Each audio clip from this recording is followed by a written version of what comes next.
Have a full report on all of that for you. Then, after that historic trip to space on Sunday, billionaire Richard Branson and his crewmate joined us to talk about all of it. It's an interview you do not want to miss. Plus, you also, this is a big week for you, Hoda. You sat down with the moms of Team USA women's gymnastics. You had some party crashers, a couple of pretty cute party crashers. Adorable ones. You'll know them both by name. Plus, it's Wednesday, so that means it's Trends Day. So we're breaking down all the hot topics for you. I love me a Trends Day. Sounds like a packed one. We should get started. It's only 30 minutes. All right. Today in 30. Let's do it. Now to new concerns about COVID and kids. With summer camp in full swing and the beginning of the school year closer than you may think. New numbers show that of the 25 million kids old enough to get the vaccine, only about a third have received it. And this comes as the Delta strain is surging. The number of daily cases now doubling in the last 3 weeks. NBC national correspondent Miguel Almaguer has the very latest. Hey, Miguel, good morning. Hoda, good morning. The CDC has made it clear they want all schools to fully reopen, and they want any child who's not vaccinated to wear a mask on campus. But most states don't have uniform mask rules, and many have disregarded those guidelines completely. This, as we fear, we could see a spike in cases this fall. This morning, as COVID wards reopen in hard-hit hospitals and outbreaks fueled by the Delta variant spread across rural communities and big cities, there's growing worry over protecting the young. New clusters of cases at summer camps are fueling concern. To help that person. Just as 28 million school-age kids under 12, who are still likely months away from qualifying for a vaccine, get set to soon return to the classroom. A big worry right now is there doesn't seem to be a plan. Parents say they're frustrated by conflicting messages, though the CDC says any student who's not vaccinated needs a mask at school. Most states have no uniform plan to require them. A few states have even passed laws prohibiting schools from doing so. Of the 25 million children old enough for vaccination, roughly a third are fully inoculated. There's no way for me to know whether my child will have a normal school year next year. Meanwhile, in a sign of political struggle over vaccines, in Tennessee, after pressure from state lawmakers, the health department will stop outreach to adolescents about all vaccines, not just the COVID shot, according to a report based on internal documents in the Tennessean newspaper. But the threat isn't going away nationwide. Mississippi's Department of Health officer says 7 children there are currently in the ICU, 2 on life support. But doctors say most children so far haven't shown severe illness. It is not leading to higher levels of hospitalizations or deaths that we can see so far. As authorities struggle to convince 98 million Americans to get vaccinated, new infections fueled by Delta are on the rise in over half the country. While many of the newly sick chose not to get protected, this morning children under 12 don't have that choice, but now face the same risk.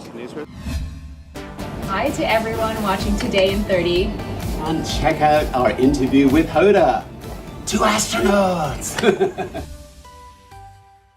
We are joined now by Richard Branson and I love Teresa that picture of Teresa looking out down at the I mean, I got chills just reading all that about you. And before we get into the flight, because I can't wait to get into it, something that Tom Costello said yesterday struck me about you. He said, by your own count, you have cheated death 75 times. 75 times. So I was curious, what's the closest you've come, and why do you keep doing these things that put you so close to the edge? Well, first of all, I have a very friendly star up there that seems to somehow get me home.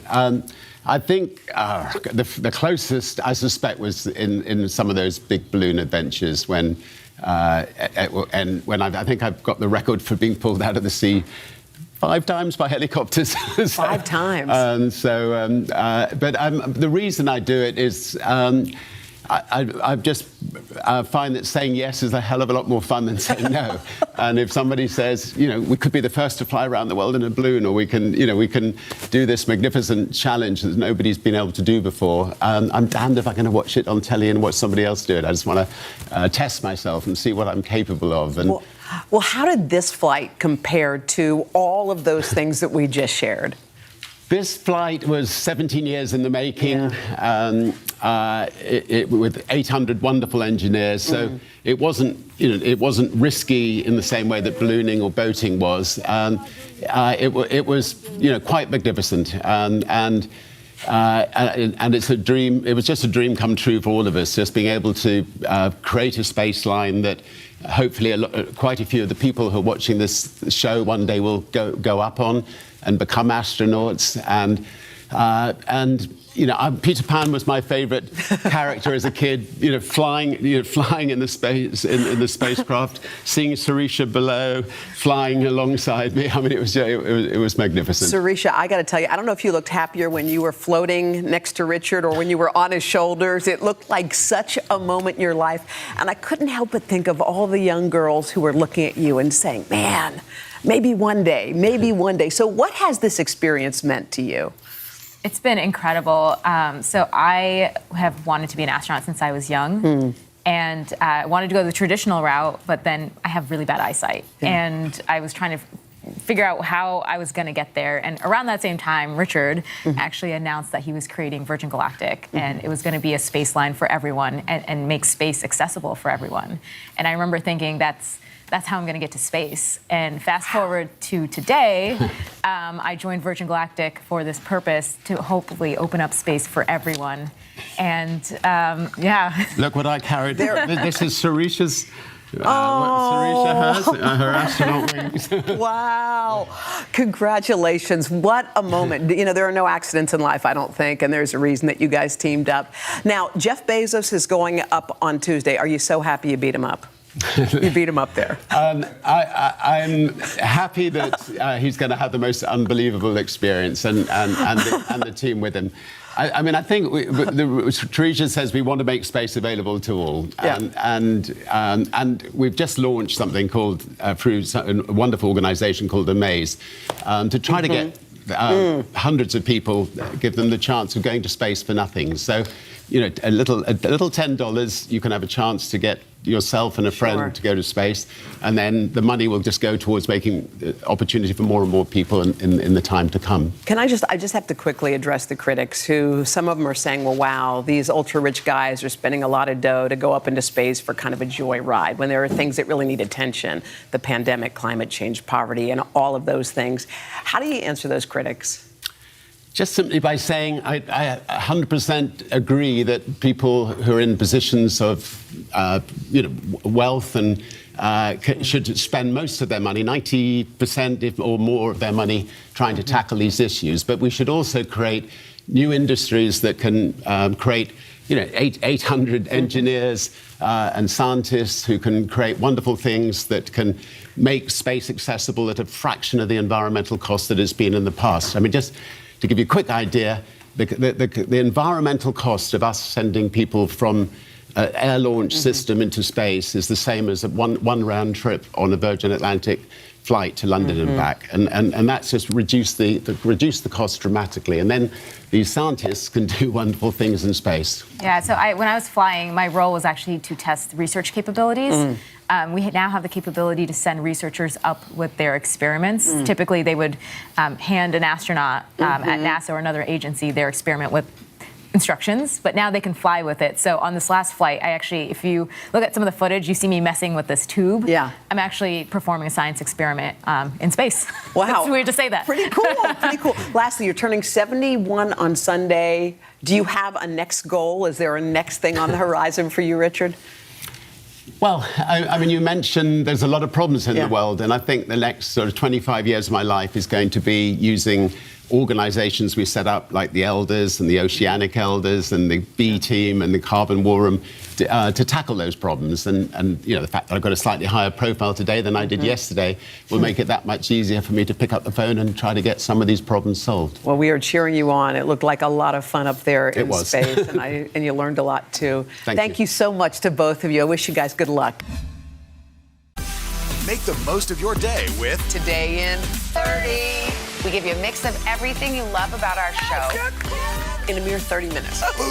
Savannah and Hoda bring you what you must know. The biggest moments of the morning. One Republic! Exclusive interviews. Why did it work for you? You're right. I am more talented than the rest. and important headlines. Major medical news this morning. Watch Today in 30 on your schedule, streaming every day on Today All Day. It has been a long year. Yeah, where it's been anything but normal. Well, now there's hope. The COVID vaccines. I know. It's been a little confusing. Like really confusing. So it's more important than ever to make a plan. Visit planyourvaccine.com to find out where and when to get your vaccine. What are you waiting for? Roll up your sleeves and plan your vaccine. Plan your vaccine. Plan your vaccine. Sometimes the news can be difficult and overwhelming for kids to understand. Will coronavirus come back next year? So to help make sense of it all, we've created a newscast just for them. Man, you know a lot. We hope your family will watch Nightly News Kids Edition. Talent and perseverance, inspiring America. I've been preparing for a moment like this for my whole life. I have lots of songs and lots of stuff to share. I want to show my daughter what it's like to overcome adversity. So many reasons to cheer for that young lady. NBC Nightly News with Lester Holt. Hey, are you watching Today in 30? Of course you are. Okay, I got a cool interview I think you're going to like.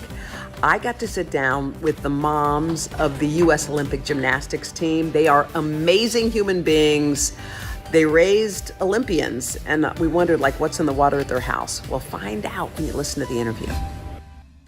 Our great bounce off the table, world-class landing. Wow, that was spectacular right there. Without a doubt, the greatest of all time. The sensational 6 women on the U.S. Olympics gymnastics team are ready to take on Tokyo.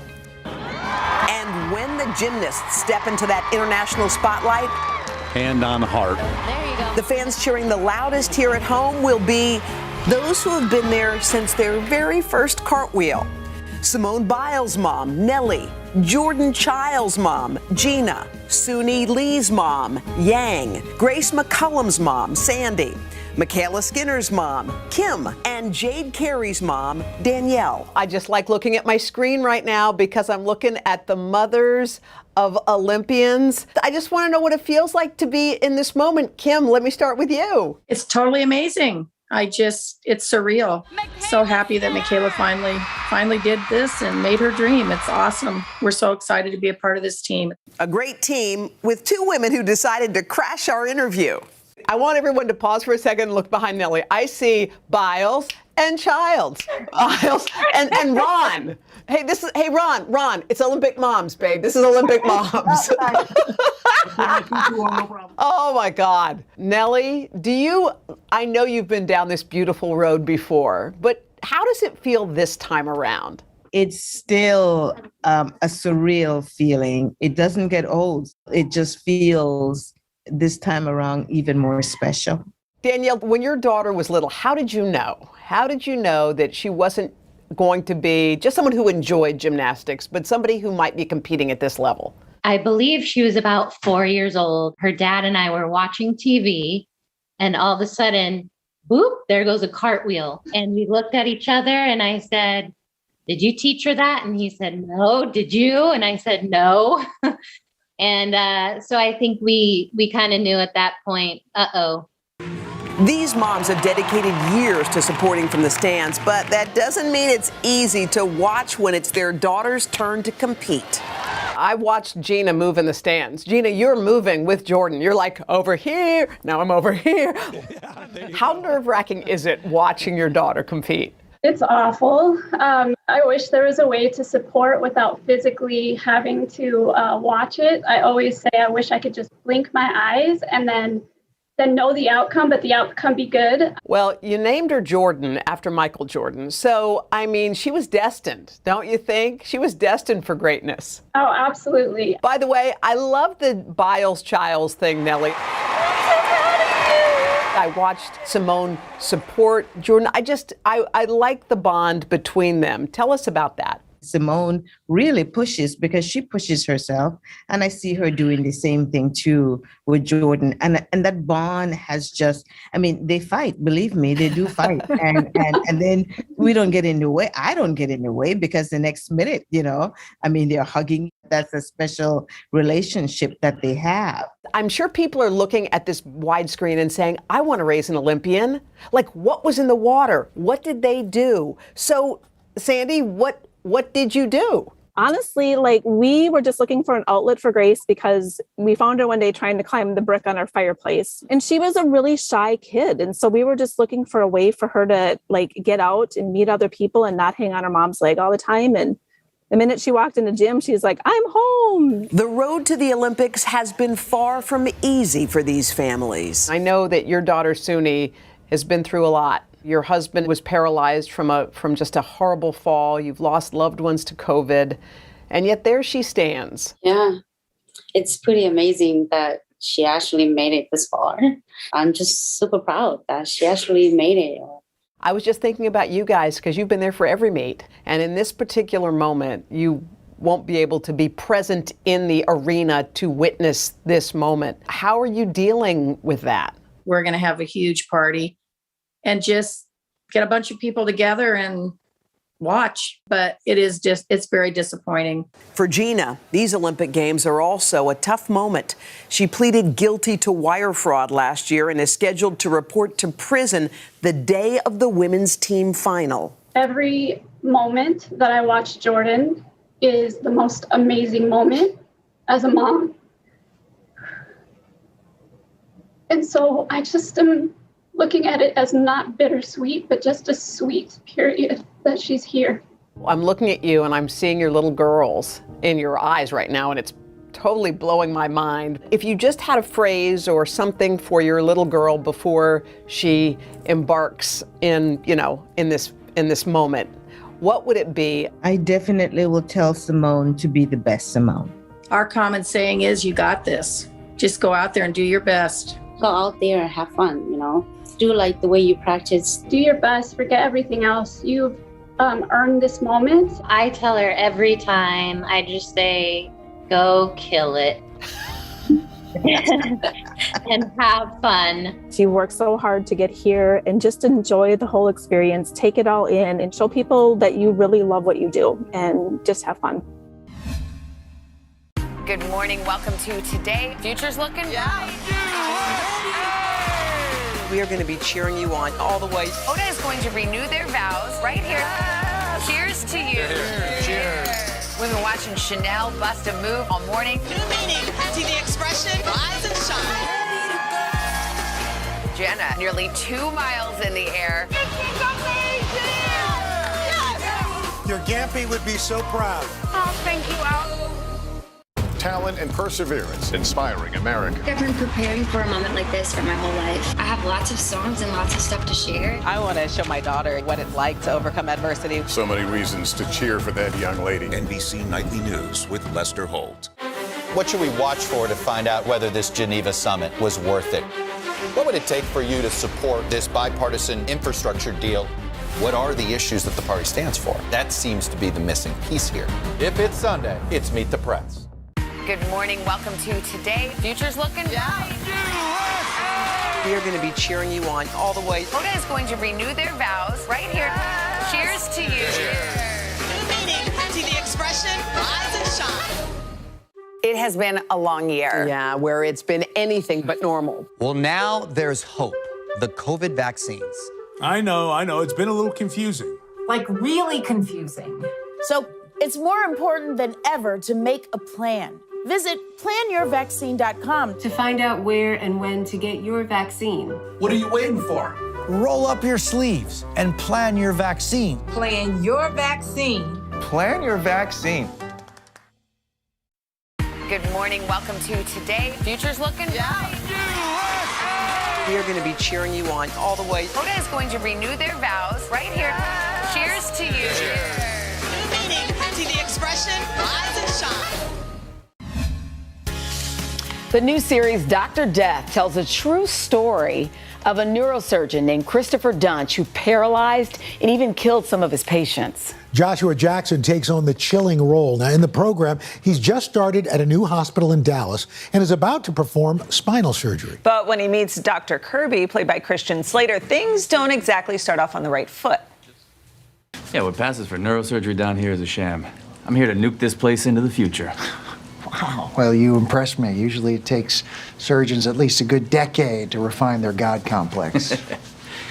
Christopher D. Duntsch, MD, PhD. Randy, so do they have to enlarge the door to get your northern head into the building?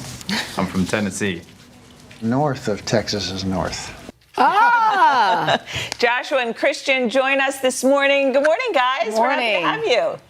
Good morning. Good morning. Thanks for having us. Josh, let's start with you because this show, it's so terrifying, especially knowing it's based on a true story. Had you heard about this story before you took on the role? No, the first conversation that I had about this story was with Patrick McManus, the showrunner, executive producer, and he gave me the broad overview, but what he really said was, you need to go listen to the podcast because there's an amazing podcast around this story. And then once you listen to that, come back and talk to me. And it is, you're right, it's an absolutely chilling, terrifying story. And this man, Christopher Duntsch, he's an outlier, but just a fascinatingly evil human being. And even more so because these are both real folks that you're portraying. And Christian, you actually were able to speak with Dr. Kirby, the guy you portray, and we're supposed to spend a little time with him, but that got canceled because of the pandemic. Correct. Yeah, I was going to fly to Dallas. We were all set to start shooting the show, and I was going to spend the weekend with him and his family, and unfortunately COVID hit, so I wasn't able to do that. I did meet him recently at the Tribeca Film Festival, and he was lovely, very passionate guy, and you really have to look at Dr. Kirby and Dr. Henderson as two heroes who are willing to put their careers on the line to stop somebody from doing something that's just so heinous. Insane. And speaking of the pandemic, I know you filmed the show Smack in the Middle of COVID. And Josh, you say it actually added to the show. What did you mean by that? I think the sense of dread, frankly, that we were all during we were right in the teeth of it through the fall and winter. And I think that added to the sense of claustrophobia and discomfort that you see on screen. Makes sense. And Christian, you mentioned Dr. Henderson is actually played by Alec Baldwin. So a lot of your scenes were shot with him. What was it like between you two on set? I'd imagine there's some levity behind, a really dark story. No, yes. They took it very serious. That's right. No, look, Alec Baldwin, we all know and love Alec Baldwin. And to get the opportunity to spend so much time with him was a great experience. Most of the levity came from the surgical scenes because, as much research as we did, I have a brother-in-law who's a vascular surgeon, so I was able to go to Baltimore and see him actually perform in the operating theater. But when it came down to it, my skills I'm so inept in the surgery that was quite hilarious. Hey, Josh, I noticed you quaffing a little liquid out of that new mug that says Dad. You and your wife welcoming a baby girl last year. Yeah. How's fatherhood doing? It's amazing. If I had known how wonderful it is, I would have done it sooner. I was just saying the same thing with Carson. Oh, that's so cool. And just so you know, Josh, I long to sit in one of those chairs on your shirt. I'm like, wherever that is, that's where I want to be. Christian, you also have an almost 2-year-old at home. You did a lot of voiceover work. Wait. No, I messed it up. I was like, there's your phone number, 555. There she is. That's so cute. So wait, how did you juggle during the pandemic? And then you did that voiceover work. Yeah, I did some voiceover work to keep busy, but having a baby in the middle of all of it, that was kind of the silver lining of the whole situation. Usually I spend so much time traveling and don't get a lot of time to spend at home. So I was able to really develop a strong foundation here with this wonderful 2-year-old daughter. Aww. Well, congratulations on everything, guys. The family, the show. Christian, Joshua, thanks so much for joining us this morning. Good. Thanks it's a good project. Thank you. Thanks for having us. Absolutely. Dr. Death starts streaming tomorrow on Peacock, which, of course, is our parent company, part of our parent company, NBC Universal.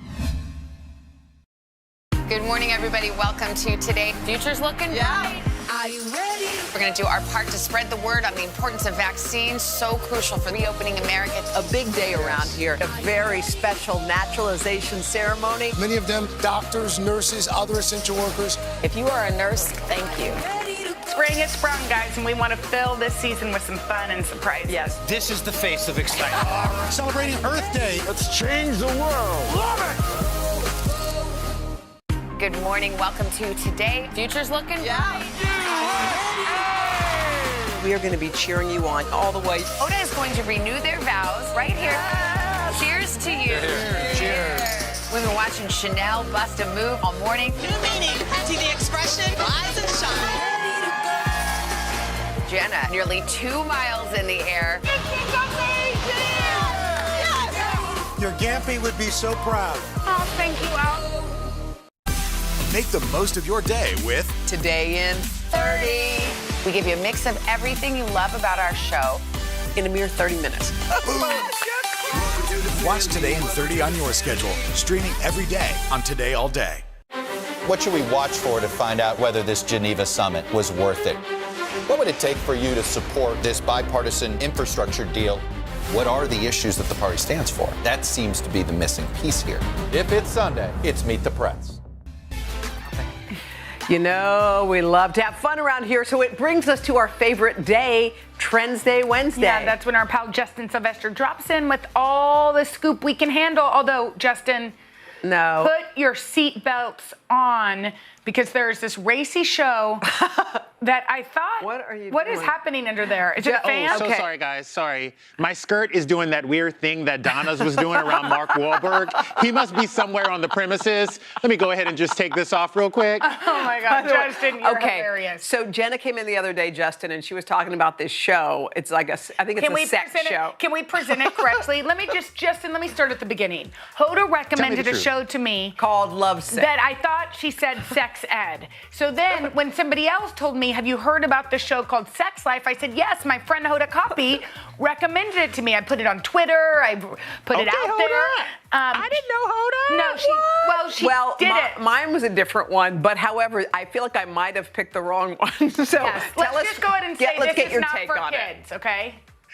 Okay, for everybody out there who doesn't know what Sex Life is, do you remember in the airport where you had to hide when you were reading 50 Shades of Grey and you had to put a different, book jacket over it? Now you have to hide binge watching Sex Life. Except if you share Netflix passwords like we all do, all your friends know exactly what episode your freaky butt is on, okay?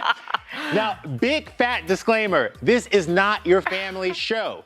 Jenna, I know if you watched it because I know you have my password and I see where your freaky butt is. Your password. I love Justin. I watched it on an airplane. She had to hide her next pad. to a lovely woman reading a book.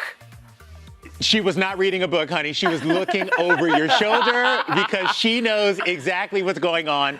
For you guys who have not seen it, like Hoda and I, and you haven't burned your virgin eyes, the series is about a suburban housewife and a mother of two who is bored with her life and starts vividly reminiscing about her past wilder days and one former flame in particular. Now, this is full of nudity and full of sex scenes. There is one particular scene. That's the boyfriend. I have not seen it, In the but shower? I think it's in episode 3, Yeah, I've seen 19 it. minutes, 20 seconds into the show. Yes, Jenna, you are correct. But don't quote me on that because I have not seen it. Just But because you have seen it. He's teasing. He's ribbing Wait, you guys, this is how crazy it is. What? It's so jaw-dropping. Did you die? Justin, you're always you have your my pearls on. He's clutching I am them. clutching my pearls just thinking about the scene, okay? Is it true that they're dating in real life, those stars?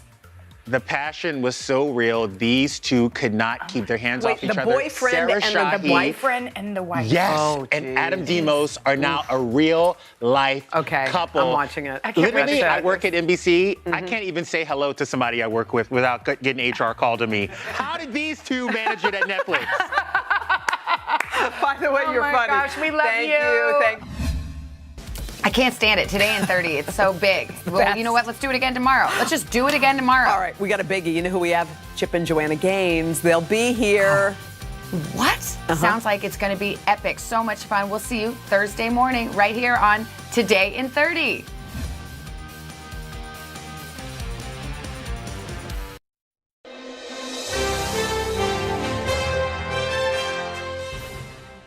Welcome to Today All Day. I am so excited to share some of my favorite stories with you. I've interviewed so many empowering change makers, amazing moms, and even a few of my own family members through the years. I hope you enjoy these stories as much as I do and learn a little something along the way. What was it like then to sit in the theater when you know that it was, Lynn's baby, if you will, and then to see it all come together? What does that feel like as a mom? A dream come true, and it was just amazing how it came together. And my husband was instrumental in making that happen. He was hugely supportive once he was on board. How important is that? It always worries me when I see children being torn down by their parents. My thought is always, if your own parents can't really build you up and support you and acknowledge what an amazing individual you are, who's going to do it? Hi, everyone. I can't wait to introduce you to my new favorite mom. She is successful, hardworking, and has raised 2 kids with an incredible work ethic. Of course, you might have heard of her son, Lin-Manuel Miranda. Yes, the man who created and starred in Hamilton and In the Heights. He has Tonys, a Grammy, an Emmy, a Pulitzer Prize, and so much more to come. But today, we chat with Dr. Luce Towns Miranda to find out how it all began.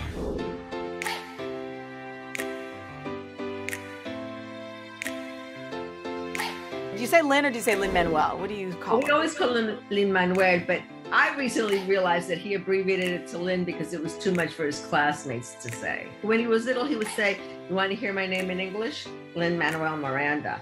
You want to hear my name in Spanish? Lin-Manuel Miranda." He had a real clear understanding. So take me back to those early days. So you were a working mom, your husband was working. How did you do it? So we both worked at any given time. As my son, you'll hear him say often, I never known that my parents didn't have more than one job. I'm very fortunate in that Luis and I really tag team and shared, depending on what was on our plates at any given time.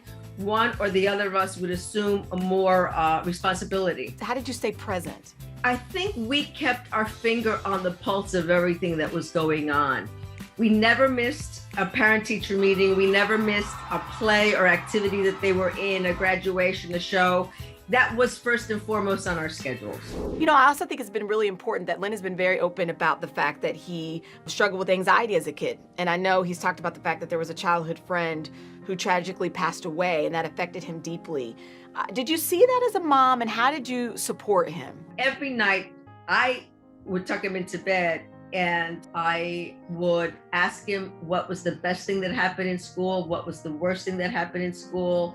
And depending on how he was feeling and if he was having any difficulty falling asleep, I would talk him through some relaxation exercises and breathing exercises to get him to sleep. So I basically tucked him into bed every night. Despite having worked all those jobs, that was one thing I never missed with either of my children.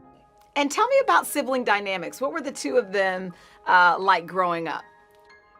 Well, Lucecita took a while to adjust to him. So much so that a month after he was born, my husband went to take her to school and the principal asked, "Has your wife had the baby yet?" And my husband said, the baby was born a month ago. He says, "She hasn't said a word about him." But over time, their connection grew. But eventually, Lucecita started sharing her music. I mean, she grew up with the original rap stars, Biggie, Big Pun. He's very grateful to her for having introduced him to that genre.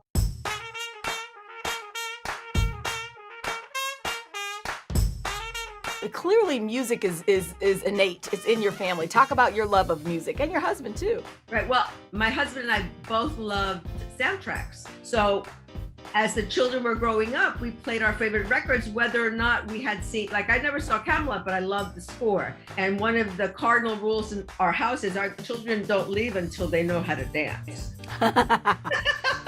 That's amazing. I saw this video of Lin, I don't know when it was, and he was dancing.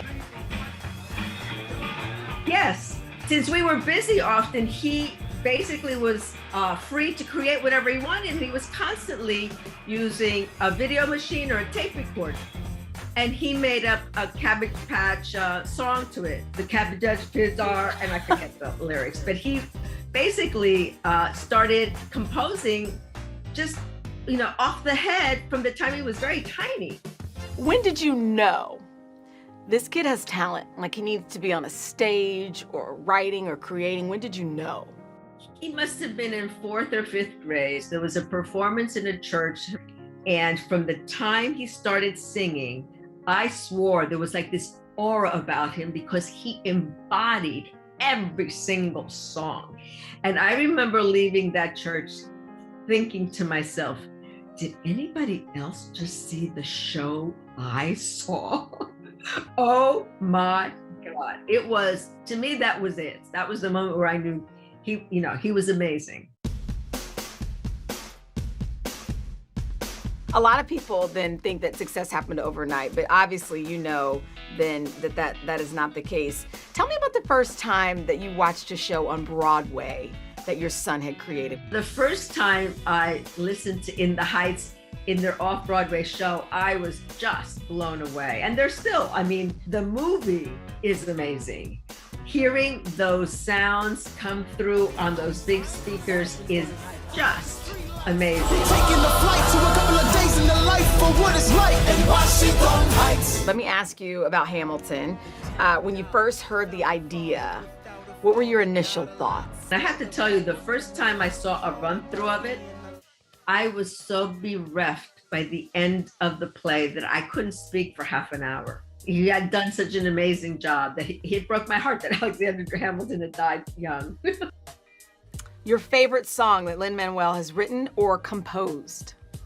I always cry at Helpless in Hamilton because I just think that wedding scene is just wonderful. You got me helpless. Look into your eyes in the skies and then I'm helpless. I was looking at the numbers here. Hamilton has now won 11 Tonys, a Grammy, a Pulitzer. Lin has now said, he's had so much success outside of Hamilton. We've talked about In the Heights now being a major motion picture. Do you ever have moments of awe? My first huge moment of awe was when he got the MacArthur Genius Award. I was like, oh my God! And they've only continued since then. Bringing Hamilton to the White House was very special. And having them sing one last time in front of the Obamas in their last year was just incredibly moving. He made a promise to you at 13 that he would take you to the Oscars one day. Well, that was kind of a pact. We were so excited when Whoopi Goldberg at the end of the Oscars said, talk to the kids in the audience, you can be up here one day. And when you go, I'm going to be with you. We're going to be there together. And it wasn't if, when you go, it's like there was this real belief that this was going to happen for him.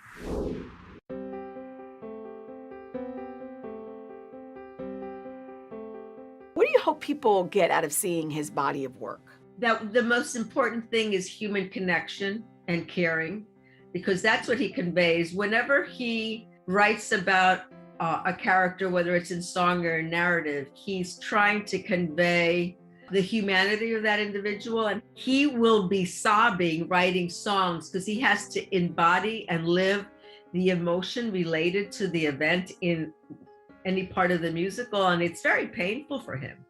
What would you say to the mom or dad or parent, aunt, uncle, grandmother, whoever is raising a child, when they feel like they're in the thick of it and things are so busy that it may feel like it's spinning out of control, but they love hard and they're as present as they can be? What would you say?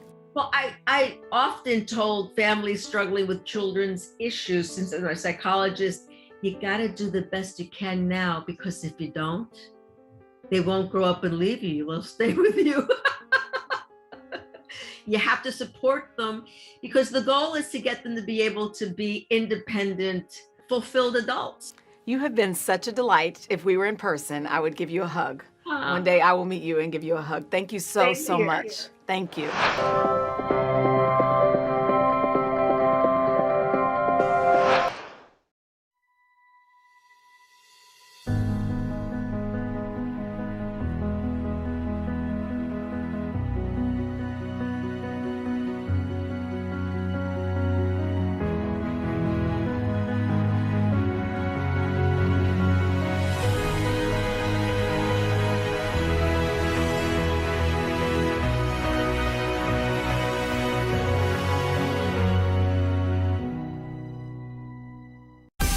Make the most of your day with Today in 30. We give you a mix of everything you love about our show in a mere 30 minutes. Watch Today in 30 on your schedule, streaming every day on Today All Day. Our week-long journey begins here in Orlando, Louisville, Kentucky, Cleveland. Our across-America journey reporting on an America rebuilding and reimagining a future after the pandemic.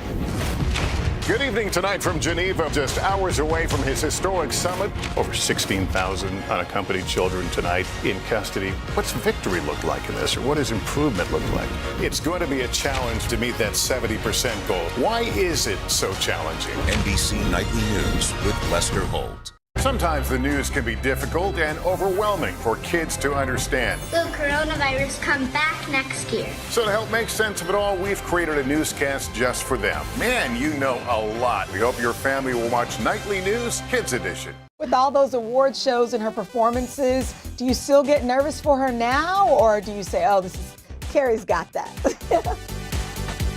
I really don't anymore. Like I said, when she first was on American Idol, if there was a magazine that had one little paragraph about her, oh, we went out and bought those magazines. I've got all of those magazines that we purchased at that time for that reason. And now it's like, I'm not going to spend my money on that. Yeah, this has been such a ride. It has definitely for her. But, you know, like I said, for us too, it's kind of like, wow, what's going to happen next? You know, what's going to happen next? My next mom knew her daughter could sing, but never imagined this hobby would turn into a successful career.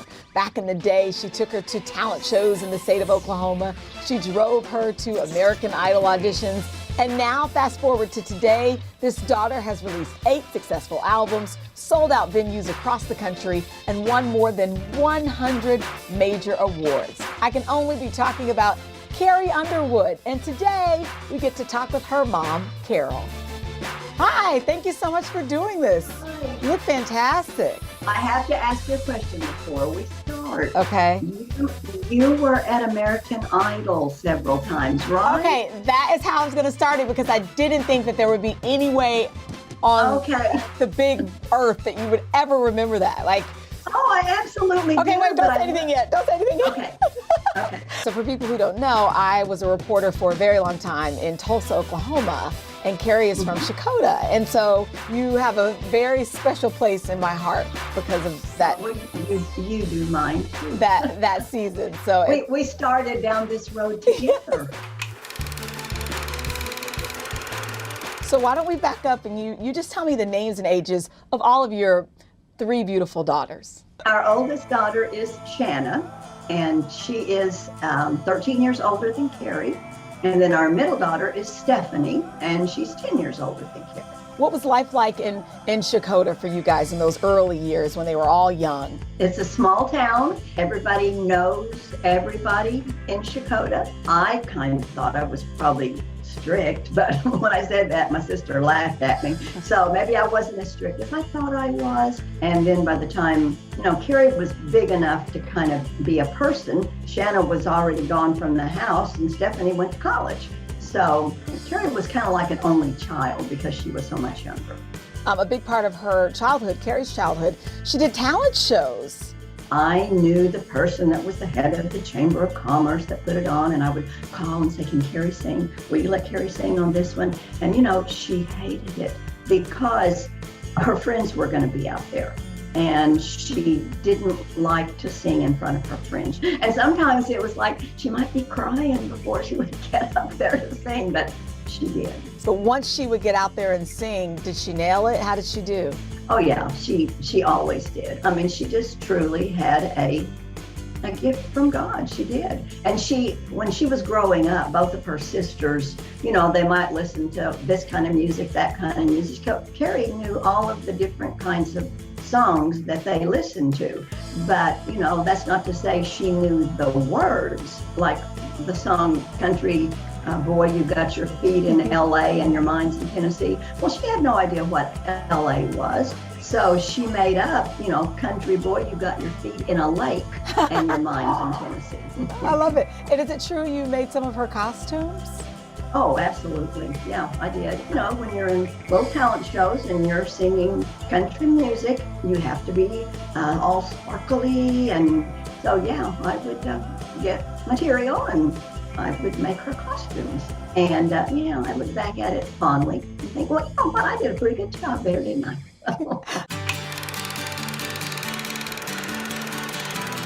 I talked to a lot of parents of musicians and artists, and there was always, for some people, there was a moment where they were like, you know, this is more than just this person has a good voice. Like, there's something there. Well, no, I truly never thought about it being something. It was just what she liked to do, and so, you know, it never occurred to me that there might be a future in it for her. And I read that when college came, you guys made a pact that maybe, you know, if she didn't do the singing, maybe she would get a job. Well, she did her degree in mass communication, and that was the reason why when she went to American Idol that I wanted her to. At least maybe then she'll have some face and name recognition, and she would get to be like an anchor or something on one of our local TV shows in Tulsa. Carrie Underwood, that's my daughter, and I'm feeling a little scared. A lot of people saw, you know, Carrie Underwood on the American Idol stage, but what was that journey like to get to American Idol? The auditions, that whole process? She came to me one afternoon and said, they're having American Idol auditions. And I said, well, where's the closest one? Well, it happened to be in St. Louis, Missouri, the next weekend. So we went. There was a huge, huge line all the way outside, and we waited. And so she got up there, and I believe she sang, I Can't Make You Love Me. All right, go ahead. 'Cause I can't make you love me if you don't. And then they gave her a golden ticket. We knew she was going to the Hollywood round, but we couldn't tell anybody. We could not tell anybody. We were taking her to the airport, and you know, she was just real nervous, and she told Steve, I'm just so nervous. And he said, well, you know what? If you don't want to go, we can just turn around and go back home. And she said, no, I want to go. I'll never know if I don't go ahead and go. So we went ahead and did that, took her to the airport. And in those days, because we'd never put our baby on an airplane before, you know, we waited at the airport until we saw that plane take off. And then it was like, oh my gosh, you know, she's gone from us right now. Make the most of your day with Today All Day. Get closer to all your friends at Today in a whole new way. Today in 30. We give you a mix of everything you love about our show in a mere 30 minutes. Shop today with Jill Martin. We're helping you shop like never before. The latest styles and biggest names. Today Food. Things are heating up in the Today All Day kitchen. Cooking essentials and recipe inspiration. Get ready. Are you ready? Oh, I'm so ready. Only on Today All Day. It has been a long year. Yeah, where it's been anything but normal. Well, now there's hope. The COVID vaccines. I know. It's been a little confusing. Like really confusing. So it's more important than ever to make a plan. Visit planyourvaccine.com to find out where and when to get your vaccine. What are you waiting for? Roll up your sleeves and plan your vaccine. Plan your vaccine. Plan your vaccine. Good morning. Welcome to Today. Future's looking bright. We are going to be cheering you on all the way. Hoda is going to renew their vows right here. Cheers to you. New meaning to the expression rise and shine.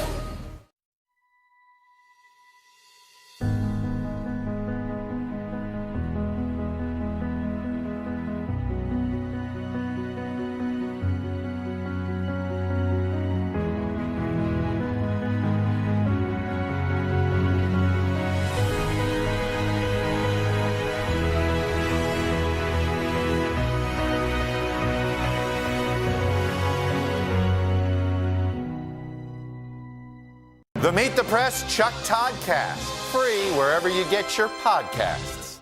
For breaking news in our changing world, download the NBC News app.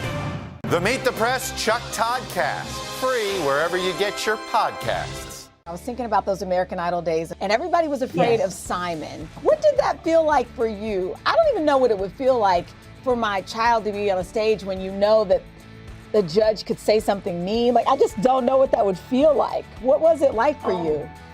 Well, you know, I said I always dreaded Tuesdays and I hated Wednesdays because, you know, her song was going to go on Tuesday. And so I always had to pray that she would be able to hit that high note and that she would carry the tune like it was supposed to be. It was just harrowing for me. And I'm sure it was for her too.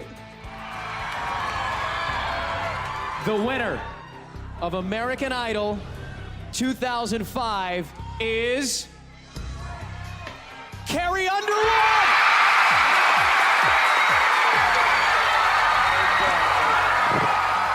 I know how it felt for all of us when she won.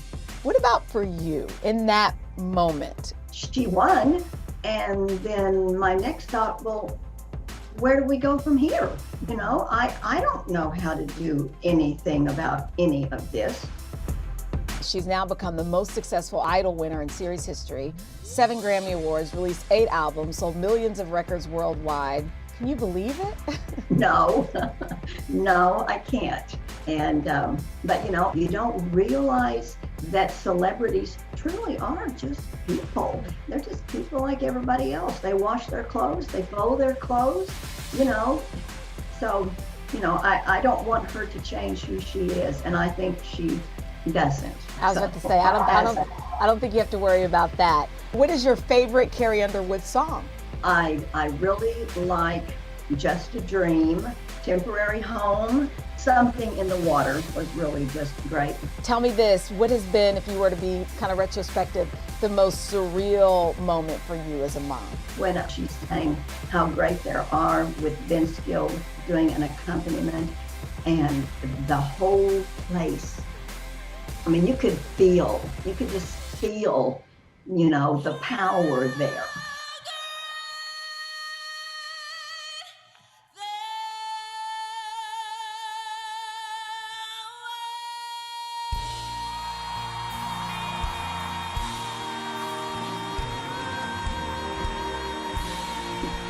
She's just got a voice that is marvelous.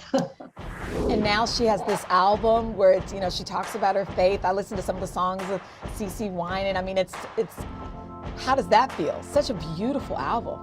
And her voice is just kind of geared for that, you know. That's like on the Christmas album. There were so many beautiful songs on there. I mean, the first time I heard that one, I cried all the way through it, you know.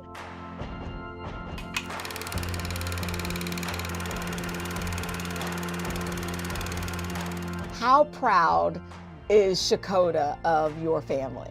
Well, you know, I don't take any credit for it at all. I'm kind of the representative that's, you know, here. But yeah, I mean, you know, she's done a lot for Shakota as far as, you know, helping with school. We have an animal shelter that she built for us. And, you know, I hope that she has made them proud. Biggest advice for other moms? Well, for me, I know that I don't know enough to be able to do any of the stuff that she needs to have done in her professional life. I never thought I could be a manager. I just think you have to step out of your kids' way and allow them to make their mistakes and do what they're going to do. Carol, you are so awesome. Thank you so much. This was so wonderful. Well, I'm so glad that we got to start this whole thing together. So. Yeah, it's surreal almost. And it's only going to get brighter, I'm telling you. I don't know how much bigger it can get, but thank you so much. God bless. Thank you. Thank you. Tonight, we're on the scene as the urgent search for survivors is underway after the deadly collapse of a high-rise building. Buildings don't fall down in America like this. The Delta variant. What does this mean for people who are fully vaccinated? NBC Nightly News with Lester Holt. Make the most of your day with Today All Day.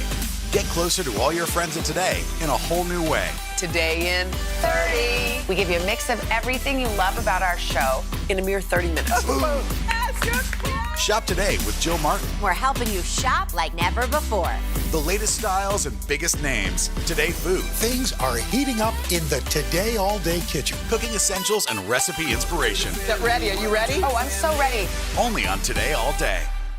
It has been a long year. Yeah, where it's been anything but normal. Well, now there's hope. the COVID vaccines. I know. It's been a little confusing.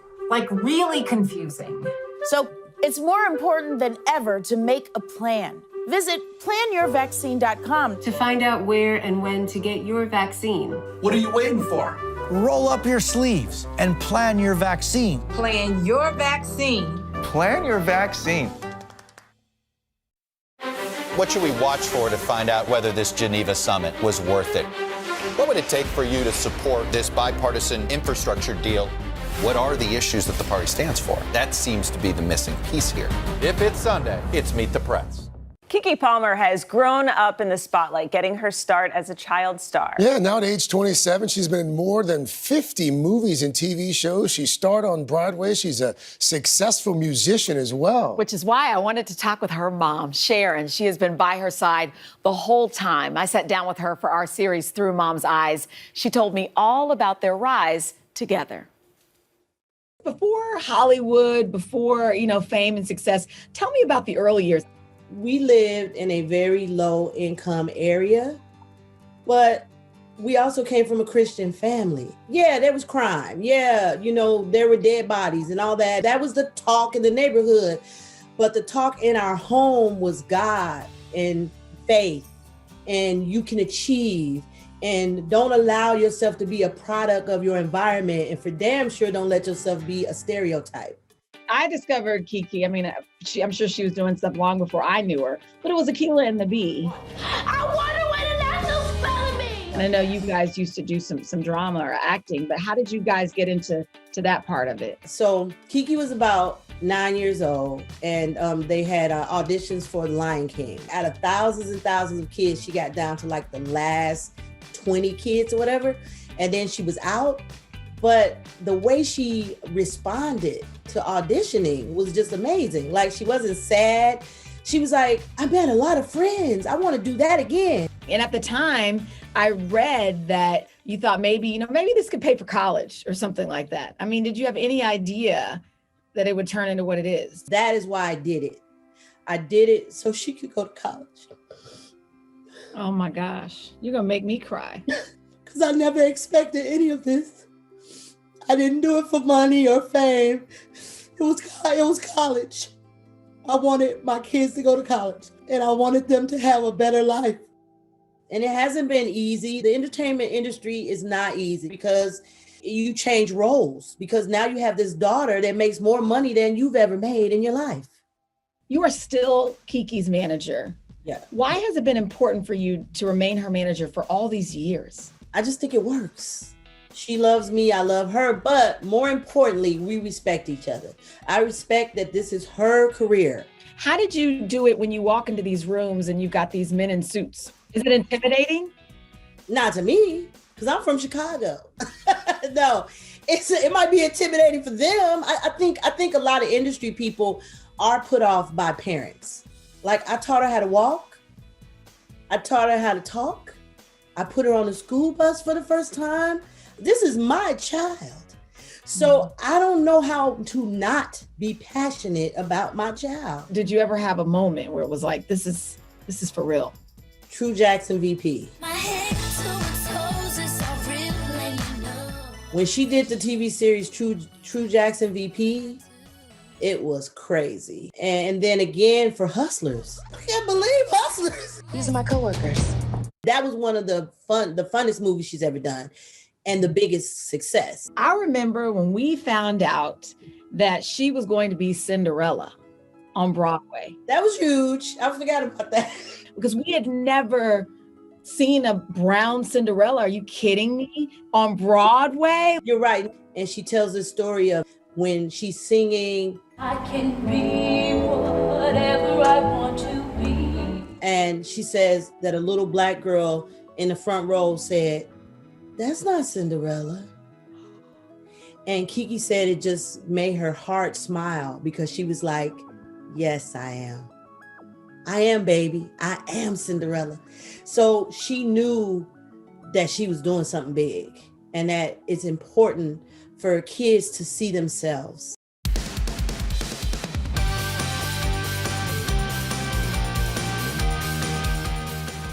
Hi, Today All Day. We've got a great show for you on this Wednesday morning, including an all-day exclusive chat you can only see here. But let's kick it off with Pop Star. It's been 8 years since The Office aired its final episode, and now 2 of the stars have written a book revealing how the show was made, and Carson has the first look. Check it out.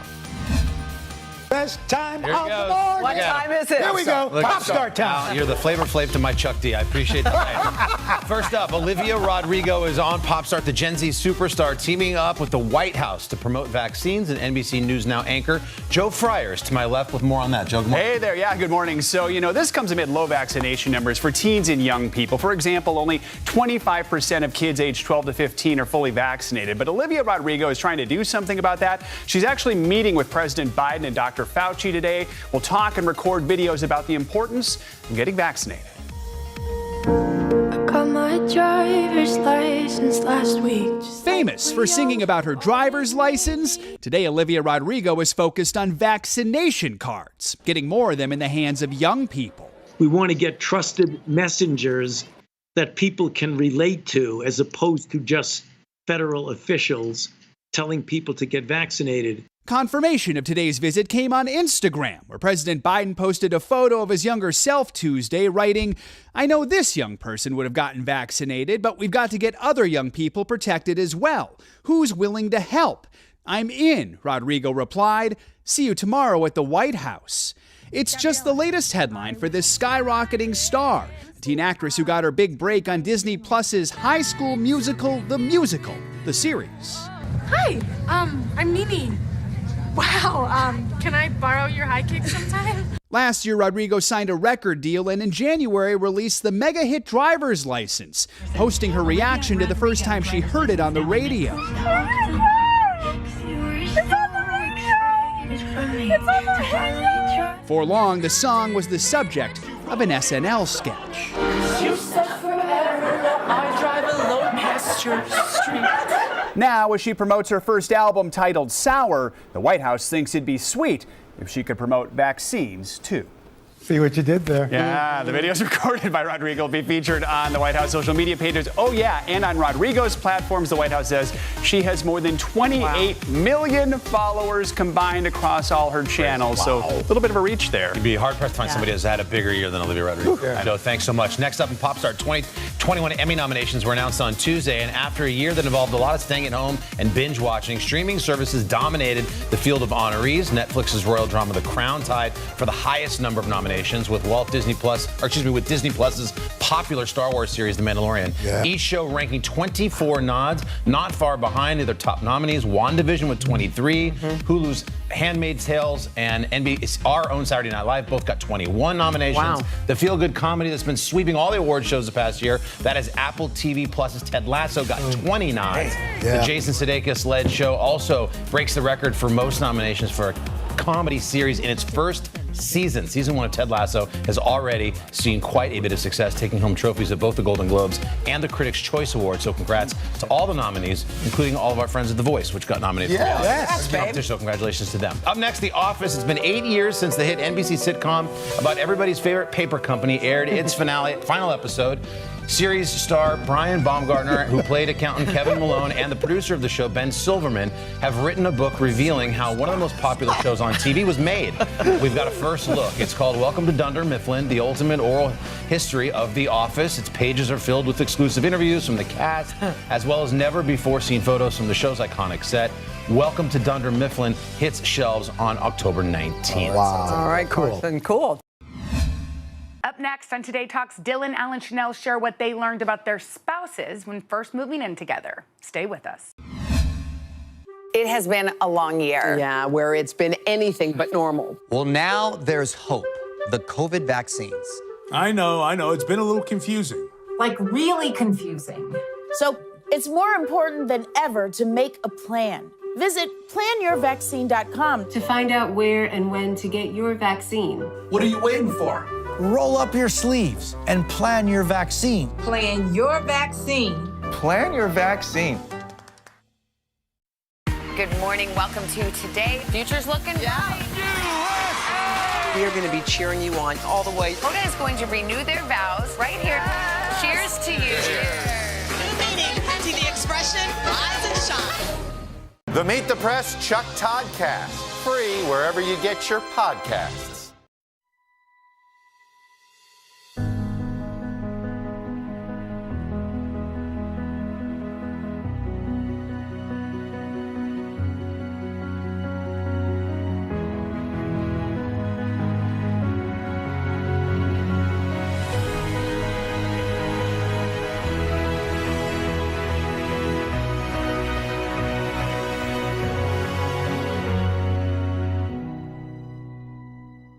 For breaking news in our changing world, download the NBC News app. The Meet the Press Chuck Todd Cast, free wherever you get your podcasts. Welcome back. Today in the third hour, the gang shares how they got together with their spouses. Take a look. Oh, it is time for Overheard on Third, and we've got a little relationship theme for this morning. Oh, yes. Research from the University of Victoria in Canada suggests about 2/3 of couples start out as friends. They were friends for about 22 months before. 22 months. Yeah, That's almost 2 specific. years. Specific, yeah. Specific. So were you friends with Uche before? You guys know my story. I was a tour guide. I was at Northwestern. His dad pulled up. I was a freshman in college. He was a senior touring Northwestern's campus, and his dad asked me for directions. I was like, "You're so cute. I'll take you around." But were you friends? I mean, did it start full You know what? blown? I thought, you know what it is? I was attracted to people who were quiet. Because I always wanted to see Yeah, what a shock. Because I wanted to see if I could get them to talk. And so he talked to me. You actually gave him an opportunity? You know what? Which is funny because with Uche, he is very quiet until you start talking. Exactly. I did and that. Then it's a long conversation. How about you and Brian? We were actually friends for several years. And you were co-workers. We were co-workers. We had like a group of friends. He was 6 years younger than me, so he was always just a friend. I mean, he was still in college when I'm like working, so it's like I didn't think of him as anything other than, you know, just a friend. And then after we just got along so well, I mean, it was just, it made sense, you know, so. 6 years. Yeah. That's almost a decade. It is almost a decade. Okay. Wait, were you and Deborah friends first? Yeah, in fact, I was like in that friend zone. You were the we don't friend. want to ruin a friendship, and I just worried. How'd you cross? Yeah, I was going to say, how did you? She went away to cover the Olympics and asked me to look after her apartment. She had no food in the fridge or the pantry. So just before she got back, I stocked her fridge, stocked the pantry, left flowers. And, So you were romantic. well, tried it anyway. It worked. Okay, well, a British telecommunications company did a little survey, and to find out what people find most surprising once they're together. What are the things that surprise them about their partner? And I'm sure they're not talking about like good things, right? It's usually could be. Well, I mean, I think as a roommate, you know, I find that Brian leaves cabinets and drawers open all the time. I mean, you go in the kitchen, you open and you don't shut it again, or you pull out clothes from the drawer and you don't shut it again. Like that's the stuff I can slam, so he knows that I'm mad about it because I'm like, this cabinet needs to shut. And then it breaks. That's wonderful. And Uche? So actually, I will give it to Dylan in that we're opposite. I am the Brian. Uche, it drives him nuts that I leave all the lights on. I admit it. I try to do better. I'm working on it. You just walk out of a room and leave the lights on? on? I turn them off, but he just thinks like sometimes when we're in the room, he likes natural sunlight. That's what I mean. So I turn the lights on whenever I'm in a room. What do you got, Stockton Con Ed? I mean, sounds like your dad. Yeah, there you go. What about you? I found it surprising because Deborah's such a serious journalist. She's really funny. Oh. You know, she's got a really good sense of humor. Yeah, way to put in a positive one. We're over here like... and she can cook, you know.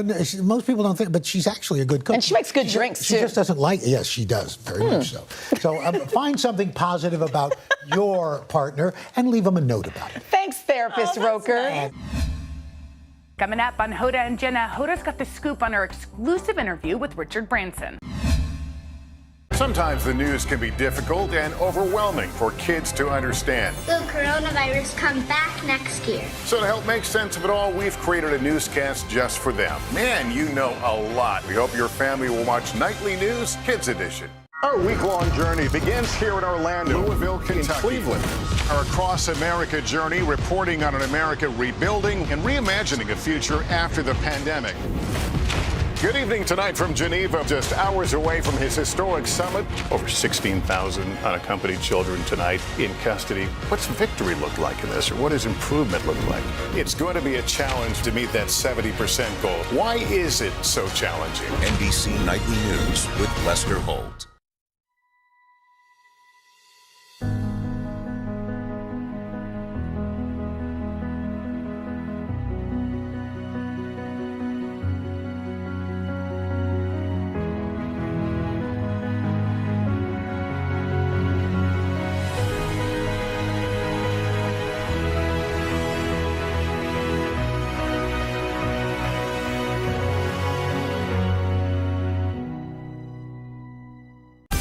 Make the most of your day with Today in 30. We give you a mix of everything you love about our show in a mere 30 minutes. Watch Today in 30 on your schedule, streaming every day on Today All Day. Make the most of your day with Today in 30. We give you a mix of everything you love about our show in a mere 30 minutes. Savannah and Hoda bring you what you must know. The biggest moments of the morning. One Republic! Exclusive interviews. Why did it work for you? You're right. I am more talented than the rest. And important headlines. Major medical news this morning. Watch Today in 30 on your schedule, streaming every day on Today All Day. Welcome back. Today on Hoda and Jenna, we're celebrating the 20th anniversary of Legally Blonde with our latest TikTok, and it's Reese approved. Check it out. Now, You're wondering why we're in a robe. It's Tuesday. Is it? It's Wednesday. That's what I meant. Okay, from Tuesday to here we are on Wednesday. Okay. Oh, yeah, it's because we choose it on Wednesday and we wear it. No, choose it on Tuesday. We wear it on Wednesday. Okay, so this was different. This just so we can remind you guys. These are the options that came straight from Donna's closet. Can we just say that whenever Donna wears something, we're always like, that's we're like, so can cute. we borrow? Can That borrow looks it? so cute. I Could wish we? that we could wear it. You Okay, know? so we're gonna look at our outfits. So those are Jenna's three right there: A, B, C. The green, the browns on either side, earth tones. Mine was that black leather blazer one, and That the darling and the beautiful jumpsuit, which I think even if it didn't win, you should wear it. And that the black and white. All Okay, right, is so it let's time? do it. Should we please step out to your area? We should do it together. Thank you. Of course. There's All only right. one way to do it. Okay. Okay. Ready? Drum roll, please. 1, 2. Okay, Donna Rama. Okay, will you stand for a second, Jen? I want people to see this outfit because can you guys How see? do where do I don't know. go? Can someone shoot her, or is it against the rules? Donna, Okay. no, listen. It's off those legs. Donna wanted me to show off my legs, and I am. So that rope okay, can see you. okay, rope. Yeah. I don't know. There I am. Yeah, by the way, you look so it's hot. super cute. It's cute. Thank you, Donna. That's hotness. I like it. You look so hot. This, I think, fits you like a glove. Can you give us a little twirl, A please? twirl? Okay. I know this makes you so uncomfortable, but I love But it. anyway, this is a Donna pick.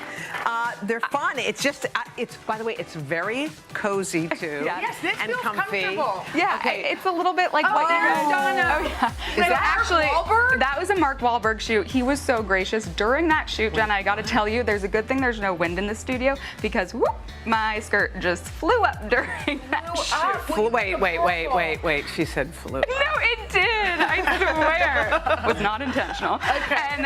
And yeah, I've worn that one too. It's it's. Oh wait, look at Donna wearing that one. With Jenny McCarthy? Yeah, when we had celebs in studio, that was a fun time. Look how cute. So what do you, Donna, be 100% serious? Yes. Which look, if you could have chosen among the three for us, what of the three would you have chosen for me, and which of the three would you have chosen for Jenna? What I want to see you guys next in, because I actually really want you in this. Okay. But I want to see you in the black blazer with the theory pants. Oh, the theory pants. Yeah, And yeah, I want to see you with the Stod brown dress with the slits at the front. I just wanted to wear that brown dress. I might be borrowing it. Maybe I'll wear it tomorrow. You're also going to borrow those shorts because they look hot on you. Yeah, Yes, you're going to wear those another day coming up. One day I'll wear them. I'm sorry I'm a little bossy with this, but I just appreciate fashion and beauty, and when things catch my eye, and you guys You know what I catch love my about eye. Donna? Donna's like a proud mom, even though I could be her mother. We call her but it's the momager. cutest, so thing. She's like, oh my God, I'm so excited. I'm so excited. I am, and it's So, genuine. I am yeah, so excited. yeah. You guys look hot. I mean, Thank you. Thank you, I love Donna. Thank you for choosing. Thank you for letting us borrow now your here's outfits. the tricky part about this. We look crazy together. Yeah, that's the only thing. We 'Cause sort of look we like I look understand. like I'm going to a 90s. I look like I'm going to a 90s party, like Alicia Silverstone, and you look like you're going to a 70s. Yes, I do. I look like. Or maybe we're both going together to a decades party. Let's just pretend we are, okay? Okay. But before you put on this rad outfit, you had an exclusive interview with Sir Richard Branson. You know which was what? So interesting. I have read about him and seen him on our show, but I've never spoken to him before myself. So what struck me about him, because you guys know that he flew on a space plane to the outer reaches of space, he's like a little boy. he's like a little boy who is constantly delighted by things. And I know he says he dreamt of this. He said Peter Pan was his favorite character. He loved it. He loved the whole feeling. So when he got to do this, and I asked him a lot of questions about, because some people saw it as kind of rich guys taking a joyride and what's that like? And he said that, there's some science obviously here, and he dedicates a lot of his life to helping the planet and helping people, and he's going to dedicate, as he said, the next 25 years to that. Mm-hmm. But just the floating, the weightlessness, the thrill, the rush, it was amazing. So here's just a little bit of the interview. Saying yes is a hell of a lot more fun than saying no. This flight was 17 years in the making, with 800 wonderful engineers. So it wasn't, it wasn't risky in the same way that ballooning or boating was. It was, quite magnificent, and it's a dream. It was just a dream come true for all of us, just being able to create a space line that hopefully quite a few of the people who are watching this show one day will go up on and become astronauts. And by the way, the lady next to him, Charissa, is an engineer. She works with him. She said her whole goal of working with him was so she could go to space. She doesn't have good vision, so she thought she'd never get chosen, and she ended up getting to go on that. So what a rush, man. Isn't that so cool? But I do wonder if there's something about his optimism and his kind of the fact that he sees the world through the eyes of a boy, the way you said, or you just sense that, that creates success. It must, because he thinks, instead of cynical. Right, nothing's impossible. We can try. And by his own account, he's cheated death 75 times, he said. He said he was plucked out of the water, the ocean waters, by rescuers 5 times in his life. He felt something about a hot air balloon accident. I mean, none of us can really take this thing, but I wonder if there is something about saying yes and seeing the world through an optimistic eye. I think so. And the other quick thing about it is, I wondered if that kind of an aircraft, because it's a space plane, it lands like a plane. Yeah. So I wonder if that one day could be used in like a more consumer-friendly way, like to take a trip from New York to Tokyo and go super fast or whatever. Interesting. It's so cool. Okay, so we got some TikTok love from our girl, the one and only Reese Witherspoon. You know that yesterday was the 20th anniversary of Legally Blonde, which I cannot believe. Oh, fans were hooting it up, man. Elle Woods got tributes on social media all over the place. You remember the bend and snap? We sure do. Uh-huh. All right, we tried that. Let's see. Tell me you're a fan of Legally Blonde without telling me you're a fan of Legally Blonde. Ready? Yeah. Let's get it right. We know how to do it. That's important. Okay, ready? Bend and snap. Where do you gotta go?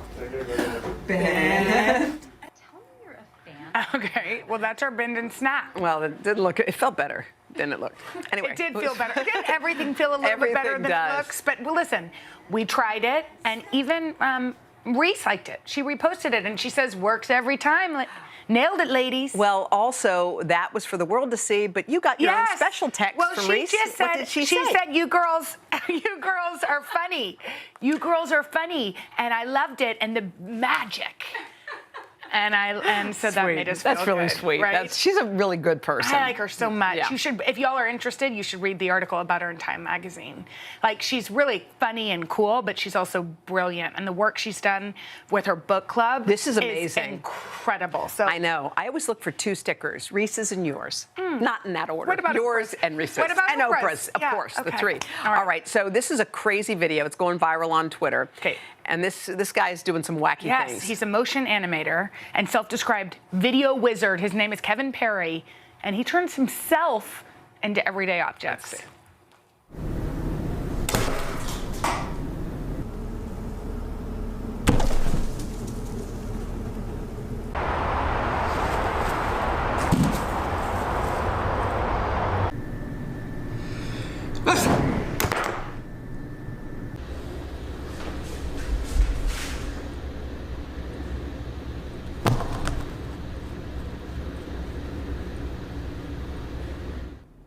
That is weirdly mesmerizing. I mean, I don't understand what's happening. Except for that you and I keep, like, thinking he's actually going to fall and start saying, oh no, even though he's just turning himself into a balloon. Okay, it's time for Unscripted. One of my favorite things that we do on the show, by the way, just to harken back to what happened about a minute ago, I love stuff like that. Yes. You have a talented singer. Do you remember when we did our show from in the studio? Yes. And that woman stood up and sang whatever that Whitney Houston song was? I feel like in this room, maybe not this one, but in other rooms, there's tons of talent just sitting there. True. No, it's waiting to bust out. Oh, I forgot to tell you, I walked out on the plaza because now we have people back, and this girl had a sign that said, "One day I'll be on Broadway with her mother." She literally stood there. I go, can you sing a few bars? And she was like, "Oh, sure." Hold on. You videoed it? I forgot. I just videoed it. Yeah. Was that this morning? Yeah, that was this morning. Hold on 1 second.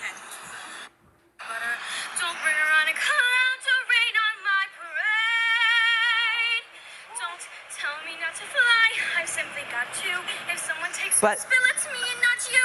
Who told you you're allowed to rain on my parade? I mean, sorry, you I didn't mean to love pull away that? so quick. But is that crazy? Like, there she was walking around. No, you're right. There's talent. It's everywhere. God, I forgot and about the fact that it was in a restaurant Yes. where she was working, She and was somebody just took working. out their phone, and then that changed her life. Because you know there's always like you always wonder like where am I and where should I like what should I be doing, like what makes me unique? Because I feel like a lot of us do jobs and because you need insurance, you have to you have to do all the things you have to do, but deep inside there's something. It's like, what's the passion? What's the What's the passion? Yes. Can we also just say congratulations to who? To Baby Spice. Oh, okay. Do you know that Baby Spice, aka Emma Bunton, yesterday she revealed that she married her partner of 21 years. Wait. 21 years? He was her partner for 21 They have 2 kids. years. They've been engaged since 2011. And they got married. I wonder what made them finally tie the knot, decide that. Because that's interesting. If you've been together that long, you have 2 children. By the way, she still looks like Baby Spice. I mean, that's what I just said. I was How is that I just said. What I was possible? thinking in my mind is that Baby Spice has changed. Not at all. Not at all. She's still a baby. I think that's interesting because there are very few couples. We always say, well, what about Goldie Hawn and Kurt Yeah. Russell? Because that's the only couple that you can think of That has just been partners forever. Partners forever. Can I tell you who I fell in love with yesterday on an interview that we're going to have later? Tell me. Hugh Jackman. Did he fall in love with you? No. No. But there was something about, you know what he did, Jenna? He walked in the room, he greeted every single person. He said, hello, hello. And Laura and Mary told me when I was going to go interview him, they said when they met him one time, they said he sat in the makeup room and gabbed with them for 30 minutes. So when they said he's real. And when I sat there with him, I said they were right. And he said, who was right? I said, Laura and Mary. They said when you sat down, you'd feel like you'd known him forever. And he goes, well, where are they? I want to say thank you. And they weren't there in that moment. And I thought to myself, like, that's pretty amazing. Really, I don't know what brought that up because I was thinking of marriage. Baby Spice? I don't know. Maybe you I were was thinking thinking about marriage and you were dreaming of marrying him. But I love his wife too, Deborah. Oh, Deb I've gotten is to interview Deb and Hugh together, and you're right. He was so kind to me. And he's so in love with her. Literally, I he spoke know. about her as much as he spoke about anything. He's crazy about her. Too bad he's not crazy about you. No, he is, just as a friend. Today Talks continues after the break. Don't miss our exclusive chat you can only see here on Today All Day.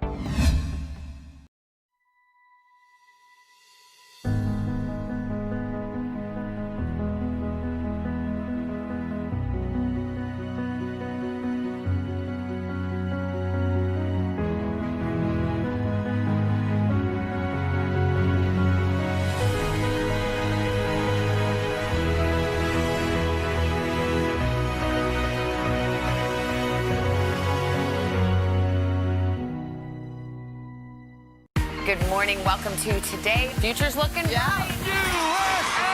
We are going to be cheering you on all the way. Hoda is going to renew their vows right here. Cheers to you.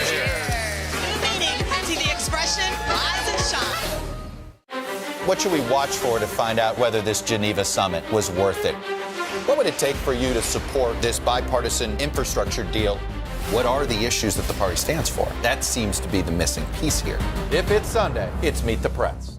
Sometimes the news can be difficult and overwhelming for kids to understand. Will coronavirus come back next year? So to help make sense of it all, we've created a newscast just for them. Man, you know a lot. We hope your family will watch Nightly News Kids Edition. For breaking news in our changing world, download the NBC News app. The Meet the Press Chuck Todd Cast, free wherever you get your podcasts. For breaking news in our changing world, download the NBC News app. Welcome back to Today Talks and our exclusive content you can only see here on Today All Day. I love Today. Wasn't Today great? By the way, the woman we just interviewed from My Unorthodox Life was incredible. She's somebody who started over at 43. Like, no matter what your history is, can you imagine the day that you decide she started over, she lived this very conservative life, fundamentalist life, and then afterwards she decided she didn't want to live that way anymore, and now she's the CEO of a company, and all of this happened in 8 years. Like, you wonder. Isn't it also so interesting because she was born into this community of Orthodox Jewish community, and she left it, meaning she left behind some siblings that won't talk to her, her parents won't talk to her. So imagine the guts it takes. So you already have that, but then at the same time, within months, she had created a company. I mean, I feel like she said she was finally herself. I mean, you know, when you hear stories, and I think everyone finds who they are as they go on, and sometimes you do feel like you're living inauthentically, you know, like you go through your life and you feel like you're a caged bird. And I loved what she said to us, because she said her philosophy is she waited 43 years to start something so she doesn't have 43 seconds to waste. Like, she's never going to stop. I mean, isn't that the kind of philosophy we should all be living with? Because we really don't. It's like life is so short. It's like we should be using all these minutes. I know. I feel like the lights go on in my house, to me, like after I take a break from something. And because, you know, when you're in a grind, sometimes you're just, like, I find that happens to me. And when I stop for a second and don't do what I love for a week or so, all of a sudden I come back and I'm never more happy to be back in it, in the middle of it. Yeah, that's so interesting. Yeah. It's like you need to be away from something. Yes. And I think that's why you've been talking about all these moments of pure delight, just being delighted by interviews or seeing somebody in person. And it's because for a couple months or a little longer than that, we couldn't. Can I tell you that Hugh Jackman story that I already told you? But I'm going to have to tell you again because I love it so much. So I interviewed Hugh Jackman, who I've never interviewed and have always thought he was amazing. And he told a story about his dad. His dad's an accountant who worked all the time tirelessly, never took a day off, raised Hugh and his brothers. And Hugh was going to be at Carnegie Hall for one day only. And his dad said, I'm coming. Lived in Australia, 24-hour flight, 24 hours in New York, and 24-hour flight back. So he would only take 3 days off. So he said, Dad, it's black tie, come. So his dad brings his black tie. And while his dad's flying, Hugh finds out that it's not black tie, it's business casual or whatever. And he says, oh, crap, I hope my dad brought something else. He said, Dad, I'm so sorry when he landed. It's not black tie. He said, don't worry, honey, I'll work it out. He goes, but can I pick you up at your hotel and walk with you to Carnegie Hall? I want to do that, my son. And he said, absolutely. So at 6 o'clock, he said, there was like knock at the door. He opens it. He says he sees his dad standing there in black tie. And he says, oh, Dad, it's not black tie, it's business casual. And he said, oh, no, my son is singing at Carnegie Hall. It's black tie for me. And he sat in that audience, and he said he could see his father in the audience, and it just touched him so deeply and in such a way. And I just thought, like, in that moment, and Hugh seems like such a normal guy, and it just struck me in that moment. He said, he was joking about, I was sexiest man alive, and he goes, you know, I like to work that in. He goes, but up until I was 30, I got nothing. I got no part I wanted. It's like if you live not receiving things and suddenly you get something. Yes, you delight in it. You delight in it. And his dad, is so real. That image of his dad coming in a tux just because to celebrate his son is one of the most beautiful things I've ever heard. Okay, and you cried, right? Of course I did. All right, well, that's it for this episode of Today Talks. Keep watching for more of Today All Day. Yeah. All day. It's great. It's all on day. all the time. It never ends. Always. Bye. Bye.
Guys, let's raise a glass. Yes. Go To what, back to each other. SG? To summer. To all of us. To us? Yes. Oh, we're yeah. right here to being back. Yeah. Wait, Carson, I didn't get a tap. To 1 foot Tap away. that. Yeah. To being together. Yes. Yes. Cheers. No No mask. mask. No mask. No mask. I can hear you. Oh, that's yummy. Remember Ow. last summer? Good choice. You What like the is- Aperol That's Spritz? good. This is a brilliant choice. I'm It's glad summer, I copied you. Summer in a glass. Summer in a I glass. remember having too many roses. Okay. How about when they put our chairs so close together at work? Yeah. I remember. That was it. I mean, that was a glaring moment. Yeah. 'Cause we're all knew there every things- morning. I knew things were better when I could sit on your lap. Yeah. By the way, When they let us sit next to each other. I've always said that. we've been inching our chairs closer We have. together. I don't think we realized when we were spread that far apart how weird it was, right? And all of a sudden, once we started moving closer, we were like, look at us, we're on top of each other. Right. But then it's like nothing's normal. changed. Yeah. But I remember looking at the monitor and going, oh, wow. So This close. is the way it used to be. Right. We're close again. But Carson, you were kind of nervous. You were. It was just fast. It was Yeah. like for so long you go giving that ATM space everywhere you go to people out of respect, and then all of a sudden we're just so close, and it took a minute for me to get used to it. You were still wearing your mask on set. Well, 'cause longer than on The Voice, there's different rules still in society at various workplaces, and so The Voice has a different set of rules than Today's Show. That's true. So I was wearing a mask. I didn't. Remember when we were all in the studio together? When we all finally got in the studio together? I thought that was one of those Yes. moments. I don't care how spread out we were. It was the Yeah. week It before was Labor cool. Day. Was that the week we finally? Well, hold on. Let's back up. When we all first got together in the backyard, yes. Yeah. just seeing each other Right. was a win in that moment, right? Physically. Forget that we were 6 feet apart. Right. So to get to this point Right. is Look like at us, a cozied home up. run. I know. Right? It was emotional when we all got together again. Sorry, Mom said don't talk. No, that's okay. That's okay. That's all right. We won't No, talk it was, Came to the wrong place. I'll tell you, outside the workspace, your daughter's wedding. And folks were sweating and dancing and singing and hugging. like everybody all- was vaccinated. Yes. And having you guys there was meant the world. And it was. We heard from more and more people. Hey, wow, what a great! It was like a coming out party. It was. Right. You know, and it was really terrific. And I was happy to pay for it. Was it expensive coming up? Just Well, before what that the- wedding, the New York Islanders were in the playoffs, and they had just opened up their place. So I went to that game, and that was 21,000 people in the barn screaming at a big time sporting event. That felt like, oh my gosh, we are back. I think it's starting to feel that way. I felt that way at the gymnastics trials. It was weird, man. You sat there, and I actually think a lot of the girls were a little nervous because of that. Yeah. They were so used to practicing in a vacuum, and suddenly they're in a stadium full of people. But it did feel like old times, and also just reminded you like what you're missing.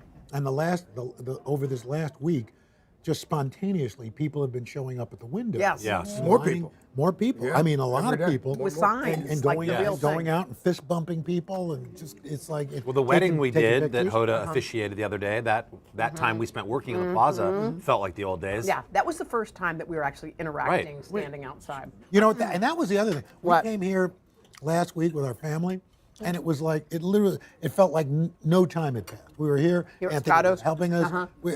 The place was packed. Everybody was having a good time. It felt so good. Let me Just ask you. walking into a store and not having to wear a mask, I almost feel guilty. Like I say, should I wear a mask? And they Right. say, well, if you're vaccinated, you don't have You to. don't And have I'm to. like, I'm vaccinated. I'll just wear my mask anyway. Right. I just don't. I can't. It's hard to make hard. that transition. It's not like turning off a Right. light. I agree. That's Takes what- a minute. yeah. I mean, you had yours on today. Yeah, I'm just still trained, and I we've all worn our masks for so long out of respect for other people. Yeah, So sure. I don't want to walk in a place all of a sudden without a mask with this bravado of like, I'm double vaxxed and I'm the man and I'm out of respect for somebody else. You know, it's hard to break that.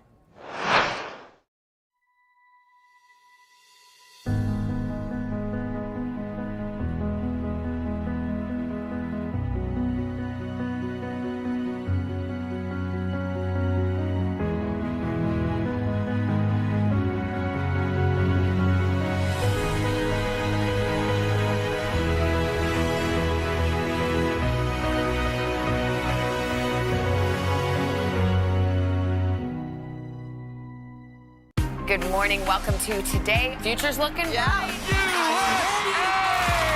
We are going to be cheering you on all the way. Hoda is going to renew their vows right here. Cheers to you. Cheers. We've been watching Chanel bust a move all morning. New meaning to the expression rise and shine. Jenna, nearly 2 miles in the air. Your Gampy would be so proud. Oh, thank you, Al. Make the most of your day with Today in 30. We give you a mix of everything you love about our show in a mere 30 minutes. Watch Today in 30 on your schedule, streaming every day on Today All Day. The Meet the Press Chuck Toddcast, free wherever you get your podcasts. For breaking news in our changing world, download the NBC News app. The Meet the Press Chuck Toddcast, free wherever you get your podcasts. So one of the other big changes, and we were thinking about this. I remember we were talking about a year ago from right now, when there was occasionally a nurse walking by. Yeah. That's all you Yeah. saw outside. Oh, yeah. That was it. That was not it. even Or not construction even worker. that was it. There was nobody else. There was a time when it was just you and our camera operator Mason and no one else in the studio. Nobody was there. And then you fast forward to like that kind of eerie, weird feeling of, and my first words I think I ever uttered every morning were the two of us. That was the first conversation you ever had was that one. But fast forward to now, you guys, we look outside. Yeah. Coldplay was on the plaza.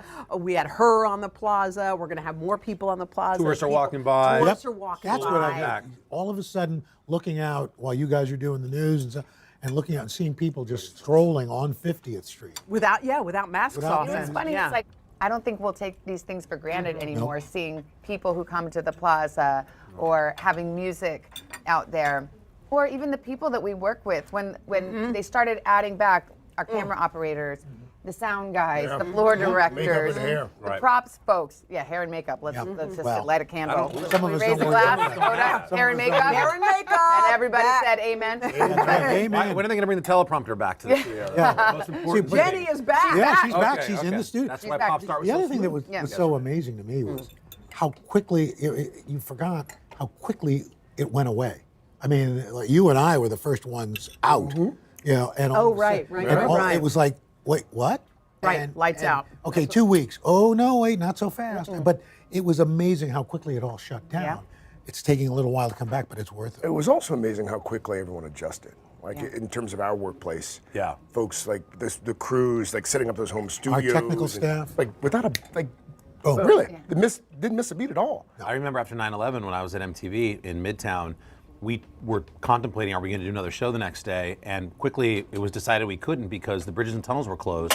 And we couldn't get a crew to Times Square. We couldn't get a camera guy. Wow. And during this pandemic, NBC News was incredible how quickly we were up running because people need information. And in our business, no matter what's happening in the world at any cost, there are those outside of the people that you see on TV that truly make it happen.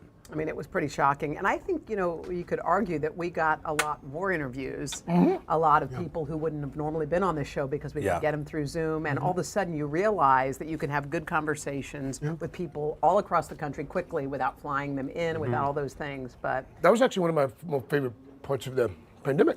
Like Hugh Jackman's like, oh wow, he lives like us. yeah. Behind him. Oh yeah. The backgrounds were a big, that Oh was yeah, a everybody fun has part of Zoom the day. rooms. Yes. You know, Yeah. people looking. Oh, look, what's there? Room Raider was that. Room Raider, or how about the ring light that makes your wrinkles disappear? Like you put I that ring discovered that light way over. too late in the pandemic. I just got one last week. I'm so I got one mad. like a But month if you ago. I wear was like, where's this glasses- God light I know, been my whole where life? has it been? Oh. I love, but that is the one part because I'm an AV nerd and I loved playing, and every day we had stuff coming in from B&H, from different audio visual places. Look at You this! loved that. I loved it. Okay, I got a 60-inch monitor. I You got were one this. of the first I got that. ones, Al, who had it going on. I mean, you literally had He was all in- your he was in his gadgets garage. Remember in your garage. You had an iPad. You had Then he got all kicked out of the garage. gadgets. Yeah. Then he was in the kitchen. He got Right. kicked out of the kitchen. I was pleased when you stopped wearing the Oswego shirts every day though, because for a while. I think Deborah. Yeah, well, Deborah, between Deborah and Craig, it was like, Yeah. you got to step this up. Yeah, and then you went to the zippy hoodie, Yeah. the zippy thing, and then you I went to the graduated. half zip. Half zip. Went to the half zip. and then you Went to graduated. the half zip. Yeah. You know. But now we get to see you in seersucker full pocket square. Glasses. With the, You know what I do pocket miss? watch. Every You know what I day do is- miss? What? I do miss seeing Vale and Charlie. Oh, That I have to say, watching them pop up, literally, it's like it was like so calming, and it felt so at home. I still remember just like Calming watching for you. Yeah. I'm like, excuse me, Mr. Defense Secretary. Out of here. Right. I don't know how you pulled that off, but even just at that 6:30 tease, they all were clamoring to get on, and I remember thinking how that's like the coolest, calmest Little thing in the kids world. with bedhead. Don't forget about her live-in tech as well. Yeah. Oh, Feldy. yeah, Feldy. Feldy was amazing. Oh, Yeah. Mike was Feldy. like- He was on headset. Our Mike, operations manager. You and Mike, my husband could be like in a relationship Yeah. because of the AV. Like Yes. he loved that tech stuff so much. It made all his dreams come true. He would dial in every morning, set his alarm, and I get us remember ready. listening. You were doing. There was some problem with the mic, and he's troubleshooting. Oh my yeah. God, I'd never into seen. it. Oh, he's so into it. Yeah. And by the way, the graphics department. No, Jack. Jack Daly. Jack needs- Daly. Jack get a little more. Jack props. needs an agent. I mean, we get stopped now, and people What? are like, "Yo, you're the kid that holds the sign." Like he. Are you the serious? People just Where and they it's- recognize the arms. That started out of a necessity. Yeah, he's like, "Look, it's me. That's me." It started out of necessity because once Field Ops came and put the studio in the house, I actually needed help. Yeah. Because, we have a newborn in the house with 4 children. Yeah. So I was, commissioning help for my children, and Jackson did it every single How day. did it feel, Carson, when you came back to the studio? It felt great. Yeah. And I don't know about you guys, but I started to harbor a little bit of guilt. I mean, I love my kids so much. I thought and I felt bad because it came at the cost of a pandemic where people are losing their lives. Sure. But I was so selfishly happy to be home with my kids Yeah. because I travel so much and I Yeah. never get a chance to see them. I thought, God, I Yeah. can work from home. Yeah. As soon as I'm done at 9:01, Yeah. I'm in my Yeah. bathing suit already and my Yeah. nice supper, and I'm going to Yeah. play with the kids. And Yeah. I loved that part. But after a while, the professional in me wanted to be in a studio. Yeah. Yeah. I didn't move to New York to stay at home and work from home. Right, I moved to right. be with my colleagues, to be in the environment Yeah. that excites me and that we're lucky enough to get to do every day. So going back to see you guys and going back to doing the job was really important. Yeah. It was fulfilling again. Being home's great. Yeah, Yeah. sure. Only for a finite time, amount of yeah. time. Make the most of your day with Today All Day. Get closer to all your friends at Today in a whole new way.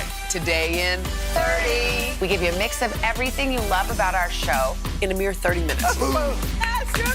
Shop today with Jill Martin. We're helping you shop like never before. The latest styles and biggest names. Today Food. Things are heating up in the Today All Day kitchen. Cooking essentials and recipe inspiration. Get ready. Are you ready? Oh, I'm so ready. Only on Today All Day.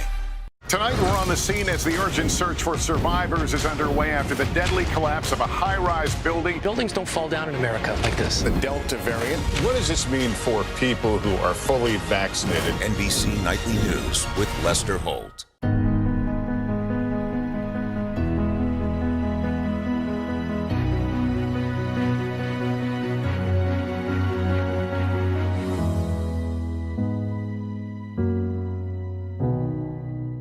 I'm rolling up my sleeves for science, so I'll survive if I contract this virus. For family dinners, family vacations, family anything. For traveling somewhere beyond my living room. And for the Rebels, there is no greater feeling than being in the stadium and cheering on Ole Miss.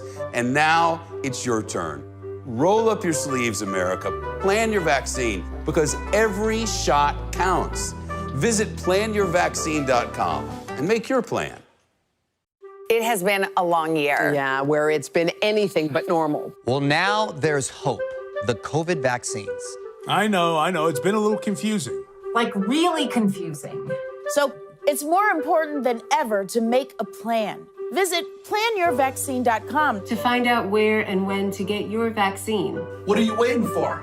Roll up your sleeves and plan your vaccine. Plan your vaccine. Plan your vaccine.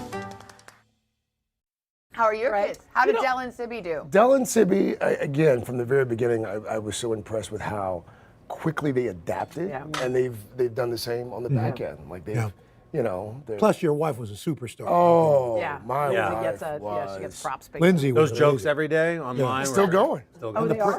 The prayer section. got The 'em? prayer section every morning to start school. No, she was. We would not have probably gotten through the pandemic had it not been for my wife. Well, That's not, that's not hyperbole. And she at got all. COVID, right? She did. She had Had to COVID. go through that too. And let me tell you, like we took it, we obviously took it very seriously. So we had to sequester her in the room, and it was me and the kids for 2 weeks. Siri got a false positive during this whole thing, and for 24 hours until it came back and they had reversed it, it went to a lab, it was a whole thing. There was a period where I was like, oh my gosh. Oh God. She's sequestered in a room, and I have all 4 kids. Like, how do I do this? Right. And then you're immediately a close contact. Yes. Just by vis-a-vis Right. your wife. Sure. Yes. So technically, you're not supposed to be. Like, I was on the phone with the doctor. Who's going to raise my children? You want to come over? Let's bring some wolves How you over. did that. Yeah. Grace of God. Mr. Mom, Michael Keaton. Well, Lindsay was parenting by phone too. Yeah. Like she was able to FaceTime and tell the kids to not do stuff. So. No, the kids have adapted well. How about yours? Same. Like, it's just so funny now how they look back at pictures and wonder why we didn't have a mask on before.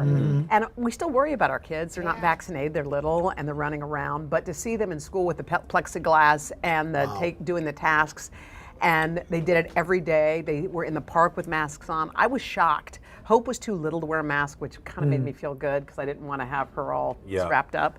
But Haley got so used to it. And now we leave and she's like, Mom, do you have your phone? Do you have a mask? Right. That's what they say. too. Oh, yeah. It's incredible how they roll adapt. with it. They get used to the mask. The day the CDC said, if you're vaccinated, you don't have to wear the mask outdoors, I picked up Vale at the bus stop with no mask. She comes down the bus stops with her mask and she's like, Mom, where's your mask? Yeah. Put it on. She's like, Yeah. she's got a job at the CDC waiting for her. There you go. You know, but it's just like they roll with it. They adapt to it. I felt guilty almost in a way for all of you guys in that I just had Nick at home. You know, Yeah. and the time was 18, and you know, he was loving it because he'd take his laptop and I said, "Where are you going?" He goes, "I'm changing class." And he was going from room to room. Oh, that's what he did? What he did. But it was great. I was like, after I finished the show, I would call Craig. I'm out on the lake. I'm sitting by a pool. Living his best life. It was. Did Nick adapt to the Oh, yeah. mask and the rest of Well, it? what was interesting is, especially for kids who have, some special needs, in a way, this was somewhat helpful because a lot of these kids are not overly social. And so they could be social over Zoom, over their computer. And I was, I had to take him with me on a trip, and he was in school in the car, and I'm listening to him. How engaged he was with his teacher, with his classmates, and he really thrived. He loved it. He ended up with an A average for the year. Did he really? Wow, good for him. We're moving, and day before yesterday, we were going through some papers, and at the beginning of the pandemic, it was suggested that you have kids write letters to, sort of cope with how they're feeling, and Dell wrote a letter. And he said, I forget who it was to, but he said, "Dear blah, blah, blah, please make the pandemic go away. Please have people stop dying. Please have people stop getting sick." And we were moving, and Lindsay and I read the letter, because we hadn't seen it since then. And just, puddles. Because we've started to forget just a year ago, like how scary it was for kids especially. Well, I think that NBC did that nightly news for kids. Yes. That Lester did. And it was really sort of born out of the idea that the information is so hard for kids to process that they would give a show for them coming from NBC. And Jackson, was a correspondent My for favorite the year. by the way. And that was really, I think, was really cool. And he had a project where he had to write a letter, and he wrote a letter to President Biden, and Biden wrote him back. That's right. Wow. What was the letter? The letter was about, and he wrote it, and then we sent it. He put it in mailbox, and then President Biden wrote him back just after being elected. And Jackson had written about, requesting some help with racial injustice and with mask wearing for the pandemic, and it was really incredible. So in our house, we had this letter that Jackson wrote, and the response from the president. That's amazing. Jackson spoke at commencement, Wait, what? Yeah, he graduated and he spoke. He spoke. Yeah. He was a What did speaker. he say? What did he say? He just talked about thanking the administrators. I mean, one of the things during school Zoom that stuck out for me was a lot of our teachers, they have kids our kids' age. Yep. And as hard as we found it, I kept saying to Siri, I'm like, look, we have to just put this in check. Think about this teacher. Yes. She's got this situation in her home, and she's teaching all. So let's, shout out to not only first responders, but to the teachers. Who are first responders? He basically was thanking the administrators for making a year even possible. Jackson does. He needs an agent. Yeah, Jackson's that's so amazing. mature. Yeah. No, it's. Sign him. Sign him up. Yeah. I think we got lucky that the pandemic, by and large, the kids in this country did pretty well, or globally actually did pretty well. If you think about had this had this COVID-19 strain been really rough on children, this really would have been a lot worse. But emotionally, I think. You know, Edit that out, Jen. That's too. Yeah, a lot of them are struggling, you know, but they're hopefully coming back. Yeah, they're doing good, though. What should we watch for to find out whether this Geneva summit was worth it? What would it take for you to support this bipartisan infrastructure deal? What are the issues that the party stands for? That seems to be the missing piece here. If it's Sunday, it's Meet the Press. Make the most of your day with Today in 30. We give you a mix of everything you love about our show. In a mere 30 minutes. Savannah and Hoda bring you what you must know. The biggest moments of the morning. One Republic! Exclusive interviews. Why did it work for you? You're right. I am more talented than the rest. And important headlines. Major medical news this morning. Watch Today in 30 on your schedule. Streaming every day on Today All Day. Make the most of your day with Today in 30. We give you a mix of everything you love about our show. In a mere 30 minutes. Watch Today in 30 on your schedule. Streaming every day on Today All Day.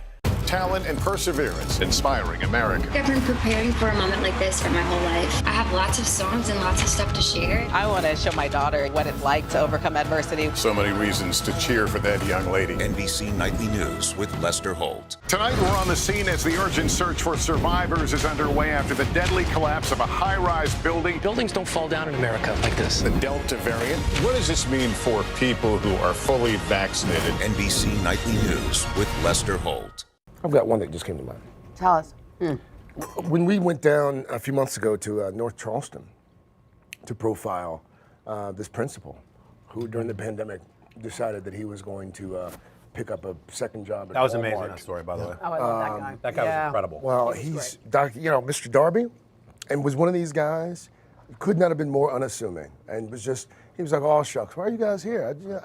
I took this job because my kids at the school, they just needed school supplies, and the parents, you know, a lot of them had got laid off, and the guy just stepped up, and even when we went to talk to him, like, he was just so surprised that we were there. Like, it was just so, it's like, this is what I do, this is what we do. We take care of each other. That was probably a highlight, and I think it was probably more of a highlight because we had spent so many months covering death and despair. Sure. Yeah. So. Yeah. Your gym, I mean, the time that I felt like the other day when you were hanging out with the gymnast, I was like, oh, we're back, baby. I did love that. I mean, that did make me feel like we were back 100% because, you know, I mean, I felt it. But probably overall, like if I were thinking back, there was one guy who was a patient and he decided that he was going to write a letter to every single person who helped him in this. Oh, that was good too. And he read it, and we surprised him by having all those the people there. pop on. But I think because once you get out, you think I dodged a bullet, and you go home. Think about any time you've been in the hospital for something. Yeah. I mean, how many times do you revisit and you say thank you? But to be able to do it face to face and to watch. A lot of these doctors and nurses were crying because they needed that attaboy, that attagirl. And I remembered thinking a thank you, a little thing like a thank you meant a lot, as you know, because that's what you do. Well, Look, that's what Elle does. I got to go to one of the food banks in Connecticut, you know, and it reminded you that how close people are living to the edge, because there were a lot of nice cars driving up, you know, but people, you know, when it comes down to it, needed help. But if it wasn't for those volunteers who run these food banks, a lot of folks would have gone hungry. And seeing people it was the dead of winter. It was freezing and cold, and kids people in the were car. out with kids in the car. And I remember. these folks who were helping, I mean, they had an assembly line going, getting food into people's cars. And that was kind of like, you know, it restores your faith in humanity. SG, what do you? I mean, it's sad, but I can't get out of my mind the doctor who was a frontline worker and an emergency room physician and had the whole world.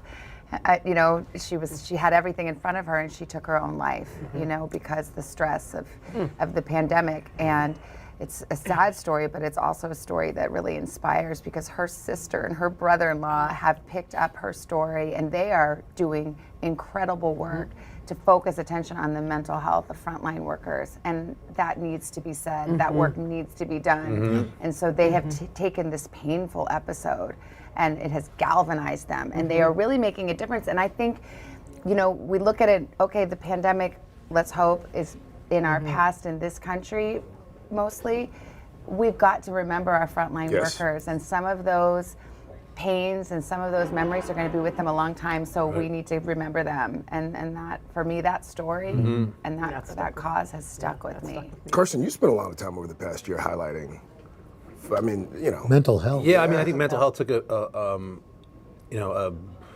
became a prominent part of the discussion of society in the last year during the pandemic, which was a good thing because nobody's talking about it, and I was able to do that through my own situation. But I think going back to what Savannah was saying, also for me back March, we were having a baby. And part of my anxiety, in general, my anxiety disorder, is that I can't control my nervous system. I run hot, like my adrenal system kind of like a Ferrari. And so I spend every day of my life trying to check and balance how I'm going to drive that Ferrari, and sometimes it's easier to control than others. At the height of the pandemic and then expecting to have a baby, my nerves were just exacerbated, as were so many millions of people going through similar situations. So, seeing the nurses in the hospital, dropping my wife off alone, pregnant, with masks on, and we were so scared. We didn't know what was what you could touch. This was new in the pandemic. Yeah. And then meeting the nurses when Goldie was born and realizing that these people, I want to go and retreat and hide in my home because I'm so nervous because I have this mental health situation. I want to hide like a little boy, yet there are people in society who, like firefighters, don't run away from the fire, they run into it. And we were we got a chance to re-meet these incredible heroic folks, in the health sector, who went in and saved people's lives and had to act like their fathers or their brothers or their sisters and hold their hands. They had to do so much work behind closed doors. I think even today, we don't realize what the nurses and doctors really did. Because no one was allowed in the hospital. Right. I think by having a baby through that process, I had that window into the healthcare system, and it was just remarkable. Celebration. Oh, yes. Celebration. The roaring 20s, baby. Your mom is back. Yes. Your tita. Yes. Your in-laws and my parents. your folks.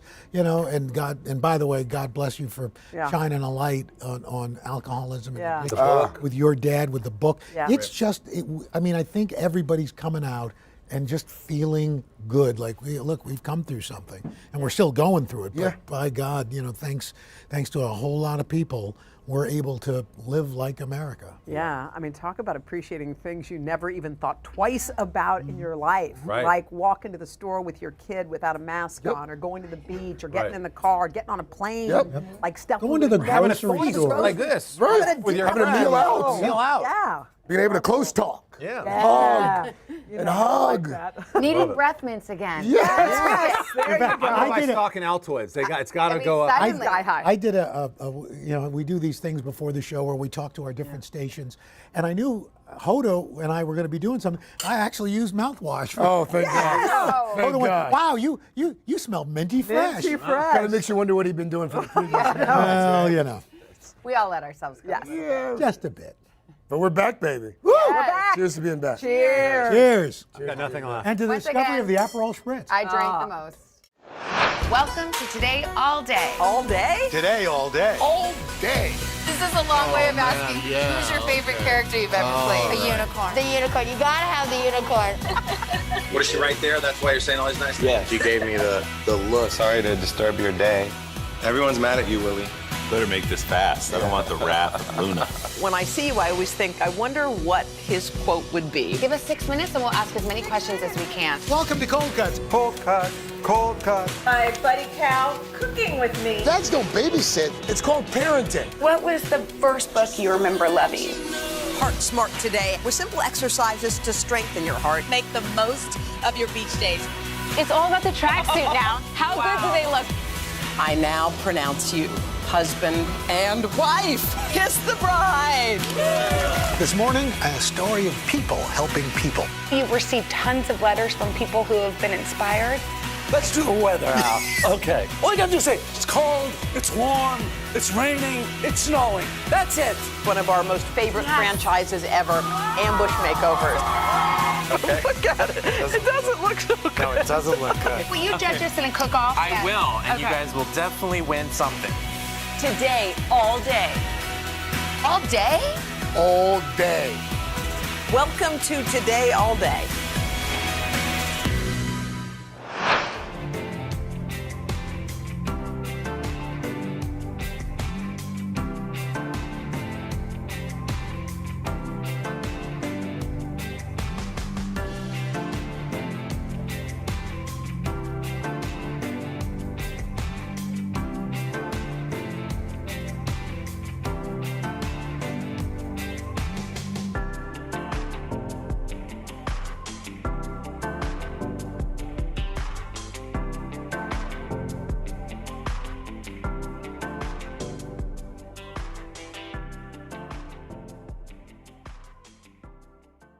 Hey, Today All Day. Next on Saucy, Anthony Contrino is whipping up 3 dishes any true lover of Italian food should never live without. First up, he's making a classic creamy risotto. Then it's a super easy red sauce. And finally, an irresistibly crispy arancini. Oh, this rice is nice. I love risotto. It can be a bit time-consuming to make, but it's actually quite easy and it always impresses. You can make risotto even tastier by deep frying it. I like to transform it into one of Sicily's most popular street foods, arancini. These OG rice bowls can be found pretty much everywhere in the region where my gram comes from, Palermo. Today, I'm making a classic creamy risotto.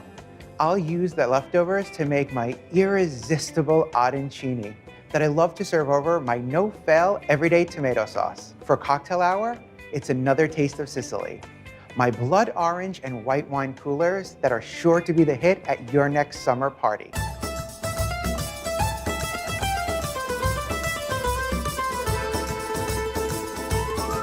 Risotto is something that I think that everyone should learn how to make. And it's a technique that's quite simple to master. Now, you can add any flavor that you'd like to it. Mushrooms are super traditional. I like to fold in some roasted butternut squash in the fall.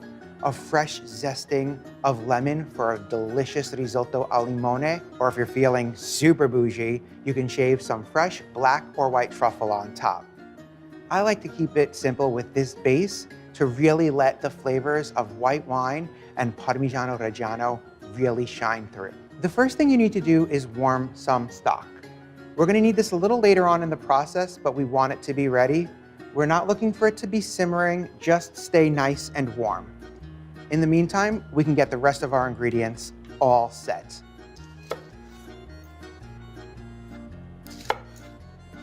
I have 2 small shallots, but you can use 1 large instead. I go this way, and then the opposite direction.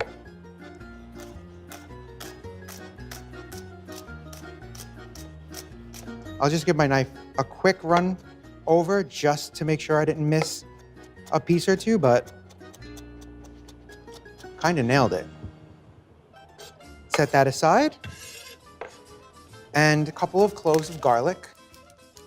Oh, God, where did we get this garlic from? Peeled garlic from now on. We want to mince this up as well.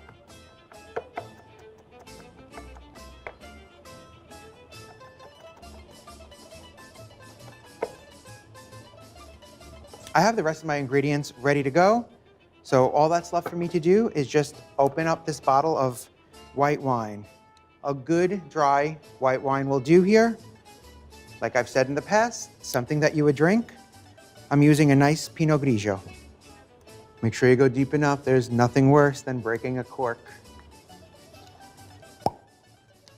Ta-da! We'll just set that aside.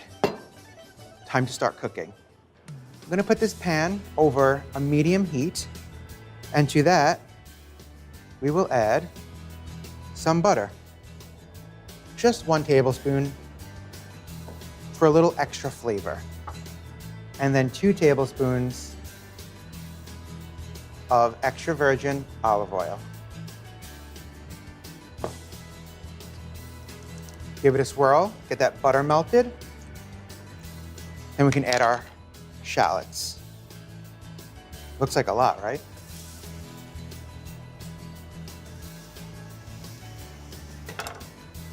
We're not looking to get any color on these shallots, just to soften them. So we're literally just going to saute these for a couple of minutes, 2 to 3. Time to add our garlic.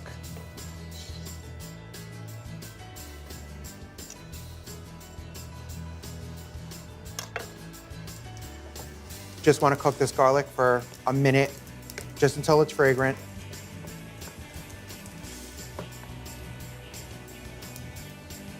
It's fragrant. Then our rice. 1 cup right into our pan. We want to toast this rice a little before we start adding the liquid to cook it. I'm using Carnaroli rice. It is considered the king of Italian rices. It has a lot of starch in it, which is going to add to the creaminess, and it also cooks to a beautiful al dente. I think this guy's getting thirsty. Time to add a half a cup of wine.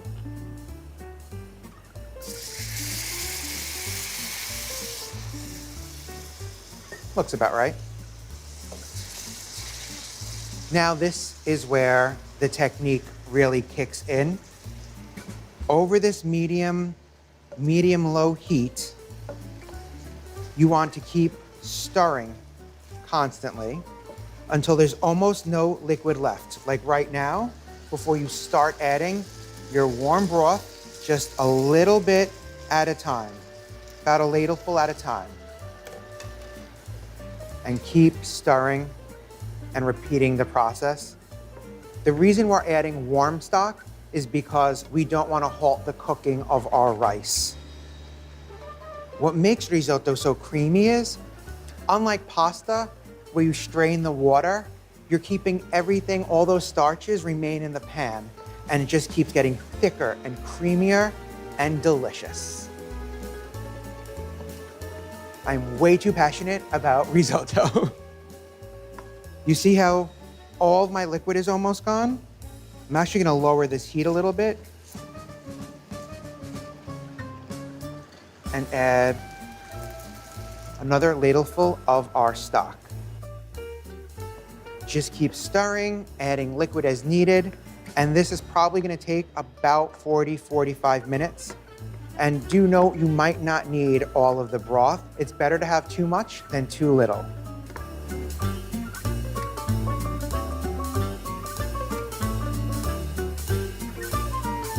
Look how creamy. It's like the parting of the seas. It takes a really long time for it to sort of come back together. I'm gonna get my last couple of ingredients on standby, so it's ready to go.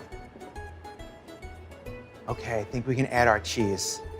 Half a cup of Parmigiano Reggiano, the good stuff, the real stuff. And a quarter cup of my secret ingredient. Looks about right. Mascarpone cheese. As if this wasn't creamy enough, this is gonna put it over the top.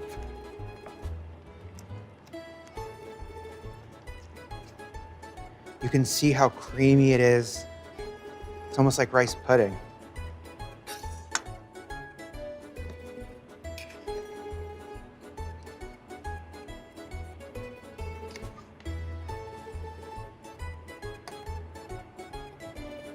It's so creamy and decadent that you don't need that much of it.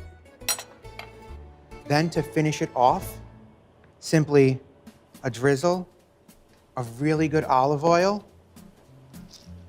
just a couple of cracks of fresh black pepper, and of course, just a little bit more Parmigiano Reggiano. Or a lot of it more. Buon appetito.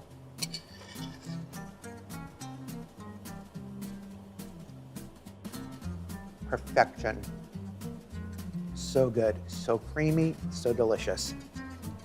Don't worry, these leftovers are not gonna go to waste. Never in my house. While it's still warm, I'm gonna transfer it to a sheet pan, spread it out nice and thin, let it come to room temperature, then we'll cover it and get it in the fridge to chill so that we can make the crispiest, the creamiest arancini you've ever had.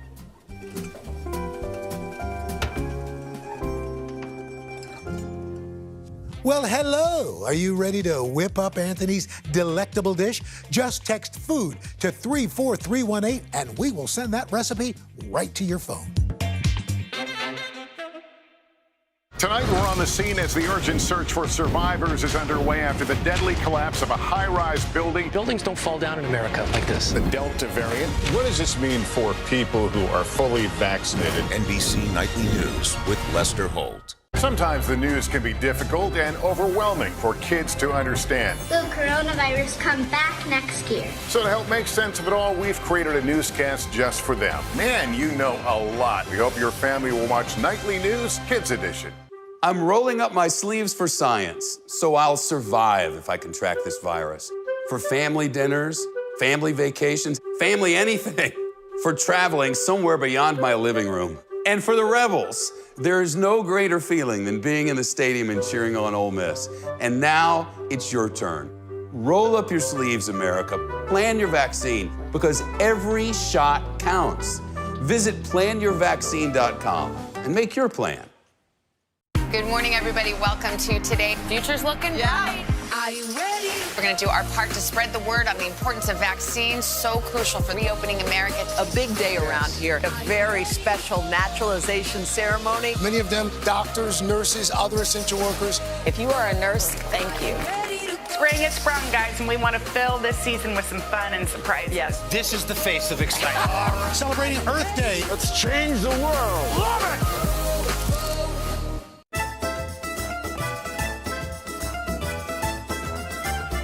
I always serve my arancini with a tomato sauce, and my family's been making this forever. Once a month, my parents would make a vat of it so that we always had it on hand, even packing it and freezing it up just to bring on vacation with us. God forbid we couldn't have sauce on a Sunday when we were in Florida.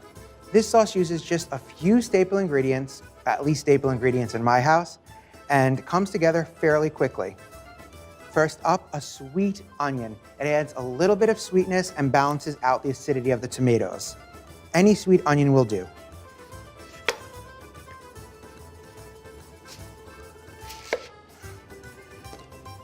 I feel like my gram had this sauce going within minutes and it would just be simmering away, and we would be in the kitchen trying to like sneak a dip of bread into it before we got yelled at.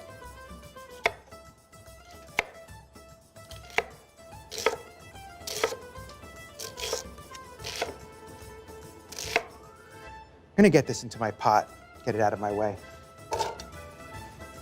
A nice healthy amount of garlic, 5 cloves. Thankfully, I have some left over from my risotto. And just thinly slice it.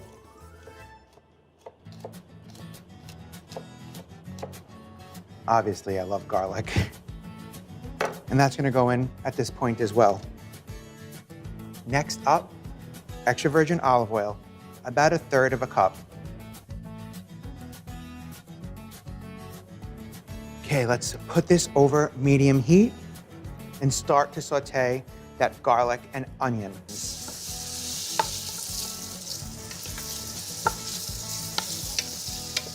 This is definitely one of my favorite smells in the world. It means that somebody's cooking up something delicious. We want these onions to get nice, soft, translucent, but not take on any color. Just stir it pretty frequently, just so that you can make sure they don't burn. Okay, these are looking perfect. Time to add our tomatoes. I have 3 28-ounce cans of what were Pilati whole peel tomatoes that I pureed in a blender, and we're gonna throw that right into our pot.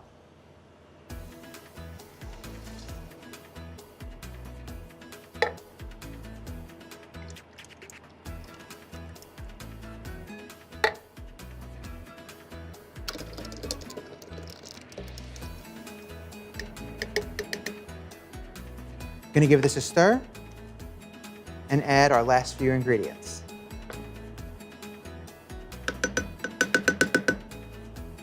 We'll add 1.5 teaspoons of salt. We'll go back later and make sure that doesn't need any more. Some fresh black pepper, about 1/4 teaspoon. Half a teaspoon of dried oregano. And a pinch of red pepper flakes. If you like a spicier sauce, of course, add more.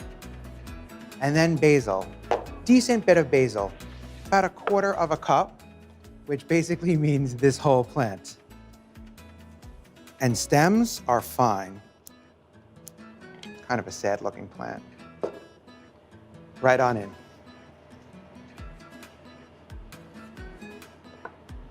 The basil is just so aromatic, and In my opinion, that's what makes a really good tomato sauce, is the basil flavor that's infused and permeated throughout this whole sauce.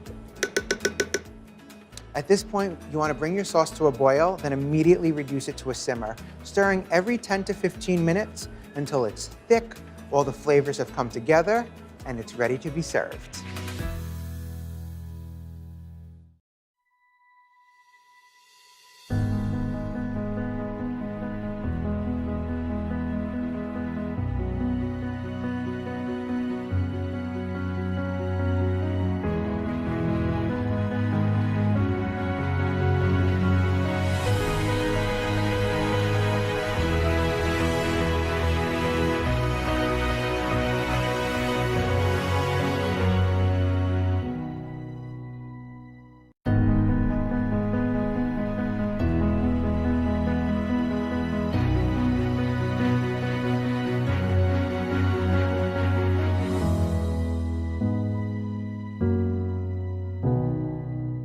I'm rolling up my sleeves for science, so I'll survive if I can track this virus. For family dinners, family vacations, family anything. For traveling somewhere beyond my living room. And for the Rebels, there is no greater feeling than being in the stadium and cheering on Ole Miss. And now it's your turn. Roll up your sleeves, America. Plan your vaccine, because every shot counts. Visit planyourvaccine.com and make your plan. Good morning, everybody. Welcome to Today. Future's looking bright. Are you ready? We're going to do our part to spread the word on the importance of vaccines, so crucial for reopening America. A big day around here, a very special naturalization ceremony. Many of them doctors, nurses, other essential workers. If you are a nurse, thank you. Spring has sprung, guys, and we want to fill this season with some fun and surprises. Yes, this is the face of excitement. Celebrating Earth Day. Let's change the world. Love it! Talent and perseverance, inspiring America. I've been preparing for a moment like this for my whole life. I have lots of songs and lots of stuff to share. I want to show my daughter what it's like to overcome adversity. So many reasons to cheer for that young lady. NBC Nightly News with Lester Holt. I've never met a rice bowl that I don't like, but these are truly the best. It has everything going on. It's creamy, it's cheesy, and has a crispy exterior. They're not your typical traditional Sicilian rice balls or arancini. I like them to be on the smaller side. They're a little bit more elegant and perfect for a cocktail party. The first thing that I need to do is set up a dredging station. I don't always use flour, but this is one of those times when I do, and I'll show you why in just a minute. So about 3/4 of a cup. Up next, a couple of eggs.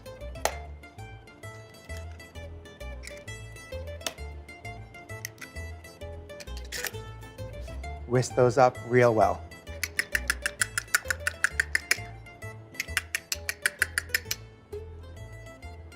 And finally, some panko. I've tried it both ways with standard breadcrumbs and panko. This is the way to get the perfect crispy exterior. So about 1.5 cups of that. Now that our dredging station is complete, on to the cheesy part. I have some fresh mozzarella. These are called ciliegine because they are the size of a ciliegine, cherry. Gonna need 12 for this recipe. And I'm just taking them out of their liquid and placing them on a paper towel. I wanna get these nice and dry so that we can wrap them in the risotto and it's not too slippery. I have my chilled risotto from earlier. It's nice, firm, and set.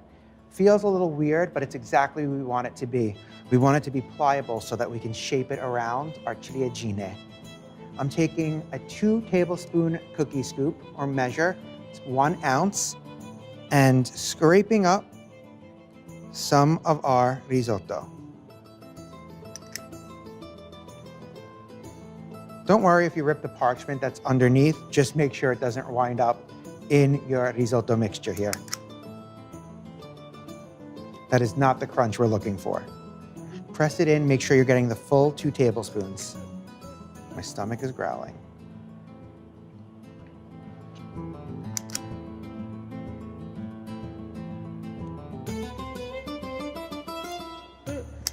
Oops.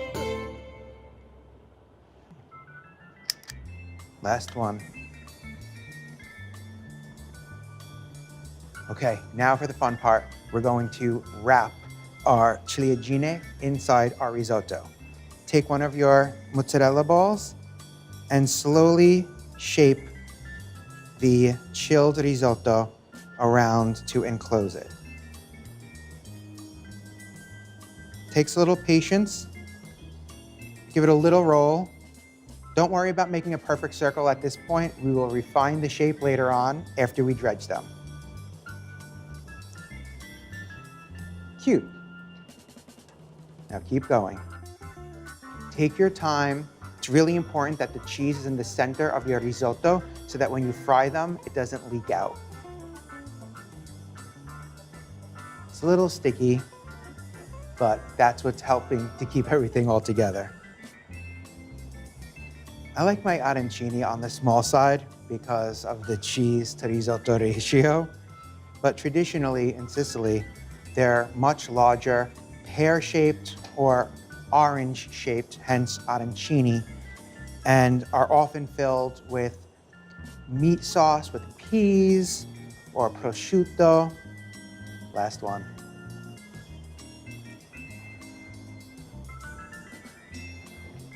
Okay, that just about does it. At this point, wash your hands. You definitely want to start with clean, dry hands for the dredging process.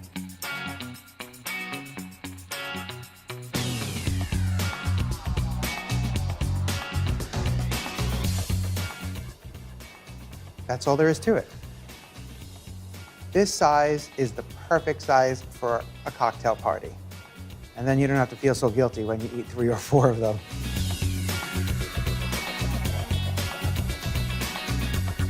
That's all there is to it. I'm gonna give my hands a quick rinse, make a little room so that we can fry these bad boys up. I have a high-sided skillet filled with a generous amount of vegetable oil. You want there to be enough oil for the balls to be completely submerged. We're looking for a deep fry, not a shallow fry. Be careful. Cook them in batches of about 4, just so that you can control the temperature of your oil.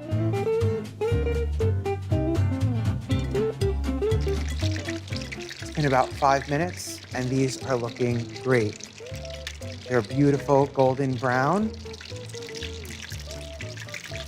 And I know that that cheese inside is nice and gooey.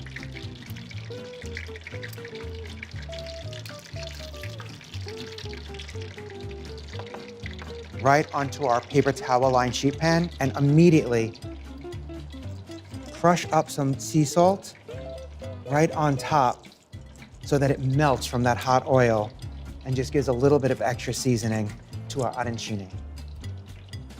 Don't they look great?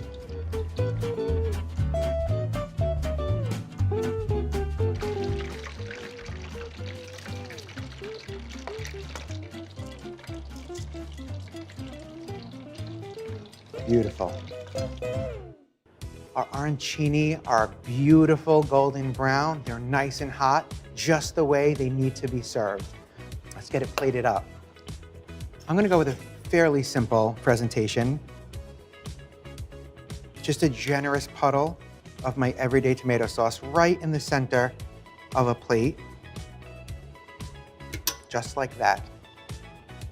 And then I think 3 is a very nice and generous portion for our arancini.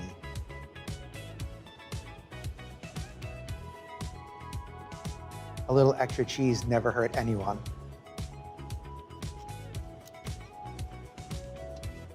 And last but not least, if you can find it, some micro basil.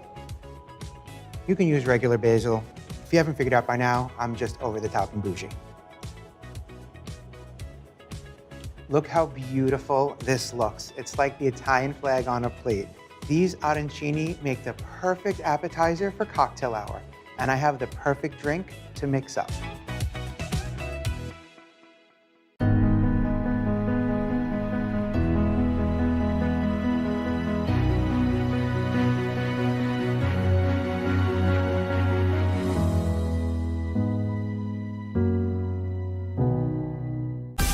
Make Make the most of your day with Today in 30. We give you a mix of everything you love about our show in a mere 30 minutes.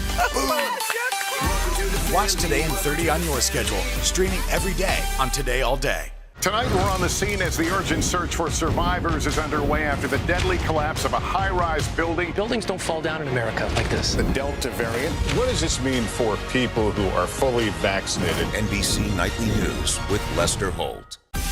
Make the most of your day with Today in 30. We give you a mix of everything you love about our show in a mere 30 minutes. Savannah and Hoda bring you what you must know. The biggest moments of the morning. One Republic! Exclusive interviews. Why did it work for you? You're right. I am more talented than the rest. And important headlines. Major medical news this morning. Watch Today in 30 on your schedule, streaming every day on Today All Day.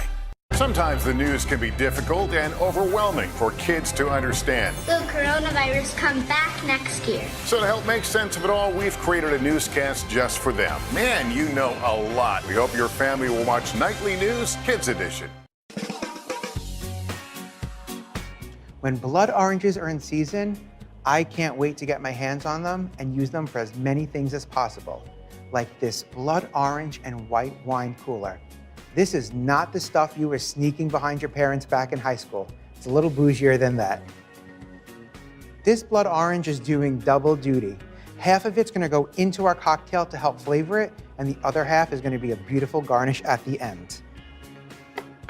So cut 1/2 into wedges, and you can throw this into a cocktail mixer or a cocktail shaker, whatever you have. The other half I'll have again, and then just slice into half moons.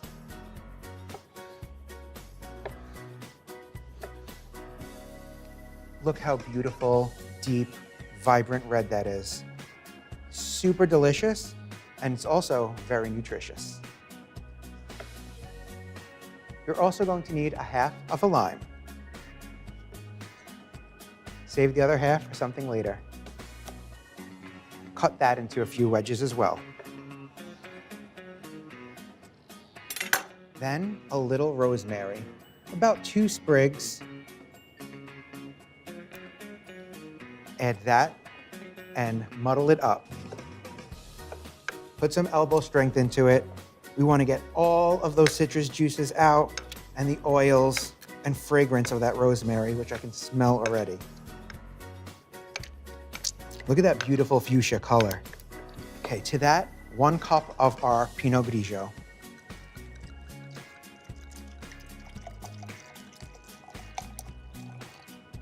Stir it up.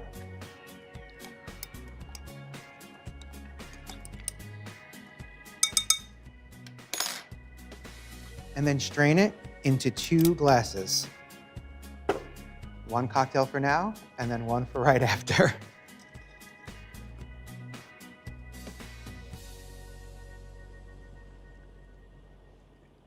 Isn't that a gorgeous color? Then to amplify our blood orange flavor, some blood orange soda. 1/2 cup to each of your glasses.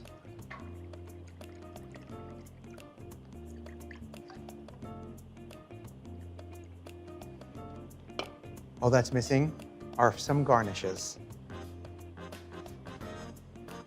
Throw a few of those half moons into your glasses. Any way they fall. Some more rosemary. I have one last surprise. It is summer after all, so some edible flowers. You can find these in the produce section of your supermarket.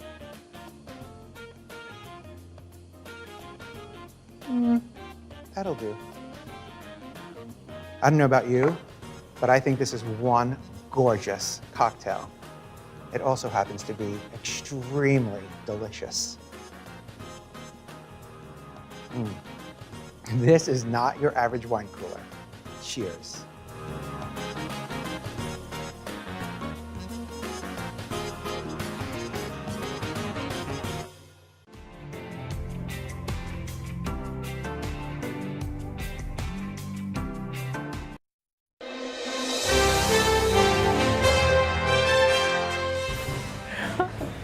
It wouldn't be game show week without an appearance by the one and the only. She's a national treasure, Jane Lynch, the Emmy-winning host of a Hollywood Game Night. Season 6 of the Star-Studded show premieres this week with a whole new group of celebrities facing off in hilarious party games. All right, so today we invited some celebrity friends of our own. First up is Jocko Sims, star of the new NBC medical drama, New Amsterdam, back this fall. It's a big hit for season 2. And Michael Uwaye is starring in the brand new legal drama Bluff City Law, premiering this fall on NBC. Yes, thank you for being here. Okay, fantastic. So this is what's going to happen. You girls are going to drive, so you're going to start first, Karen. Sit down. Oh, wait, yeah, we have to also introduce our Plaza fans. This is Karen, everybody. Right? It's time to meet our Plaza fans competing in some Hollywood Game Night fun. On my team, along with Jocko, is Ginger Hennings from North Carolina. Ginger. And on our team, my and Michael's team, is Karen Johnson from New Jersey, and she'll be, we're going to win. Right? Okay. All right. So here's, you want to tell us how it's going to work? Yeah, Jane? absolutely. Now I take control. Yes, Is that how this yes, works? yes. Okay, here's how it works.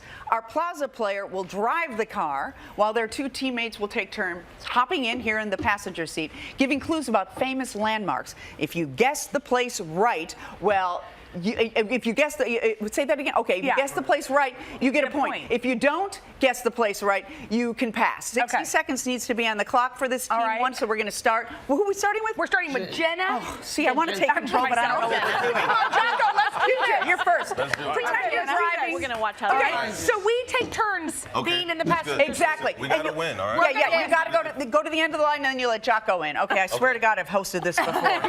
All right, here we go. Here we go. And then we switch after each question, right? Yes, yes. So if you get it, you can remember you can pass. There's 60 seconds on the clock. All right, now I am going to show you, Jenna. Okay, but you can't. Where Ginger can't. Well, watch how I do this. I'm a professional. I know how to do this. Kind of relax. 60 seconds on the clock, please, and go. Where are we going? Okay, it's in Paris. It's a place that's the most landmark tower. Yes, That's right. Come on in here.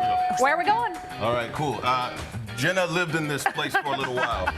Texas, the White House. There you go. The White House is correct. Where are we going? Okay, we are going to.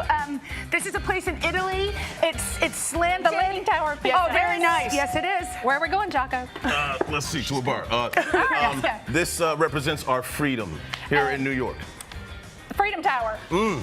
Another one that's more like a lady. Statue of Liberty. There you go. Good. Nice. Good. Where are we going? Okay, this is in San Fran. It is a red. Golden Gate Bridge. Yes, go ahead, girl. Go ahead. All right, Jocko, where are we What's the going? next one? Jocko. All right, cool. This is the place where you have the president's faces. Mount Rushmore. There you go. Atta girl. Where are we Wonderful. going? Okay, this is a big. I can't say the words. No, in this. yeah, you This can't is say a the word. big place. It's in a large Grand country. Canyon? No, it's in a country in Asia. Oh, that's all right. That was Very hard. well. It was the Great Wall of China. That was so hard. That was hard. But China you did or very well. How many did they get? How many did we get? How many? 6. Fantastic. Yes. All right, come on, Ginger. We killed it. We killed it. Ginger, come on over here. No pressure. All right, y'all come. All right, so now we've got Trisha. No pressure, Karen. You got this. And Michael, right? I start for Jocko Trisha's gonna be first? blindfolded, right? I'm just gonna, yeah. So hey, listen. So you remember where you're going each time, okay? Are we ready? 60 seconds on the clock, please. And go ahead, Trisha. It's in New York. It is one of the tallest. Empire State. Yes, Got a girl. Good job. Where we going? We are going. It's like a triangle. Pyramids. Where we going? Egypt. Yeah, we're gonna let you have that. Giza pyramids. Yeah. Where we going? We're here in the building right now. This is where they light the Christmas tree. That is correct. Tall. That's hard. Tall figures, faces, mysterious. That's a tough one. Pass. Yeah, I would pass. That's a good That's a call. tough one. Let's go. That's a tough one. Okay, this is a really big. It's in the middle of the country. You can take a mule ride down into it. You can camp into it. That girl. There you go. Where we going? Oh no. Wow. Oh my goodness. And we're gonna pass again. Yes, we are. We're gonna pass. Where we going? Where we going? Pass. Where we're gonna go? Here. Where we going? Where we going? Stars, L.A. Walk of Fame. Yes. Very good. Very good. Where we going? This is Greek. Oh, it's all right. It's all right. How many? It's Greek. Put that. 5. We got It's the 6. Coliseum. So what did they I'm not get? gonna. 5. And you got 6. You are the winner. Make the most of your day with Today All Day. Get closer to all your friends of today in a whole new way. Today in 30. We give you a mix of everything you love about our show in a mere 30 minutes. Shop today with Jill Martin. We're helping you shop like never before. The latest styles and biggest names. Today food. Things are heating up in the Today All Day kitchen. Cooking essentials and recipe inspiration. Get ready. Are you ready? Oh, I'm so ready. Only on Today All Day. What should we watch for to find out whether this Geneva summit was worth it? What would it take for you to support this bipartisan infrastructure deal? What are the issues that the party stands for? That seems to be the missing piece here. If it's Sunday, it's Meet the Press. It has been a long year. Yeah, where it's been anything but normal. Well, now there's hope. The COVID vaccines. I know. It's been a little confusing. Like really confusing. So it's more important than ever to make a plan. Visit planyourvaccine.com to find out where and when to get your vaccine. What are you waiting for? Roll up your sleeves and plan your vaccine. Plan your vaccine. Plan your vaccine. Talent and perseverance, inspiring America. I've been preparing for a moment like this for my whole life. I have lots of songs and lots of stuff to share. I want to show my daughter what it's like to overcome adversity. So many reasons to cheer for that young lady. NBC Nightly News with Lester Holt. Jane, hey, how are ya? Really good. How are you? Thank you for having me this morning. Oh, it feels so good to see your face, even virtually. What's been going on? Tell me how this quarantine has been for you. Well, I'm a bit of a loner to begin with, so I love having the excuse to stay in without feeling, badly about it, like I'm antisocial. But, it's, I think people are getting bored, and the virus isn't over yet, and I'm in that camp as well. I would love to go back to work, but it's just this continues. But I think for a lot of people, it's reached the limit, and I feel so badly for all of us. This is a tough time, and it's also been really a great time because we have kind of bonded together, and even there's a lot of division too. But when we do bond together, it just fills my heart with joy. No, it sure does. And Jane, we've been thinking about you because you are known, of course, from that great show Glee, and your co-star Naya Rivera lost her life tragically, and she was such a talent. What do you remember about her? Well, I think that one of the things that kind of got lost when we were doing the show is what a force she was, because there were so many talented people, but she was one of those people. She wasn't in every scene, but when she was, she look at that. Isn't that beautiful? Yes. She just blew everybody away. I had 3-page monologues. So did she. It took me a week to get mine. She would do them right off the bat, and they would be changing them, and she had no problem with it. And she was a real. My niece Megan was very close with Naya, and Megan always said that with Naya you felt like somebody had your back. She was somebody who wasn't going to let anybody mess with you. She was a great advocate and loved the fact that she and Heather Morris had the lesbian relationship on the show, and how much that meant to so many young people. So yeah, she was a force of nature, and it's just a gut-wrenching and heartbreaking that she's gone. Well, we are with you, and we know she will be so missed. Since the last couple months, we haven't gotten to see you, and it feels like it's been 10 years, like a long time. We thought we might catch up with you, okay? So we're going to play some questions, see what you've been doing during the quarantine. First up, what's the one thing you thought, okay, if I had more time, I'm going to totally do this, but then you didn't do it? Read a book. I really thought that I would read a book. I've gotten so, and this is because of Twitter, and I don't mean to blame something other than myself, but it's because of Twitter. My attention span is shot. Oh. I only like those adrenaline punches that you get from Twitter. So I actually did, in the beginning, I did read an actual book, a paperback book, an autobiography of Aldous Huxley. And then I thought I stacked them up. You looked around this room, you would see stacks of books, and I haven't cracked the spine of any of them. Jane, you just have to put Twitter away and open a book. I promise you it's worth it. I hear you. I got to do it. But you know what? I'm addicted. It's a tough thing. Okay. What's the one thing you're looking forward to when this is all over? Oh, and I bet you are too. But like going to the theater. Yes. Going to a movie. Going to a lecture. Yes. When I see, because I do a lot of, I listen to a lot of talks on YouTube, and I just miss that so much, being in a group of people. Like I would love to go to school again. I would love to be in a class, and I love that, getting together en masse and learning something together. I really miss it. And of course, I do stage shows with the Tony Guerrero Quintet and Kate Flannery. And we had to cancel our entire season, like most performers and musicians have had to do, and so that's a drag. I would love to get back to that. You know, it's so funny. You were sitting right in front of me at the last Broadway show that I went to, which was Moulin Rouge, which was just so fantastic. Wasn't that stunning? It was. That show just, for me, it brought Broadway home to me in such a big way. It was such an impactful show. And I can't wait for those people to get back on stage and start trotting the boards again. I agree. Okay, so have you picked up any new habits during this time? Yes, I have gone down the rabbit hole of UFOs. What? UFOs. And now, I don't know if you're aware of this. This got lost in all of the news. You know, there's so much in the news these days. But the Air Force released 3 videos of unidentified flying objects that they can't explain.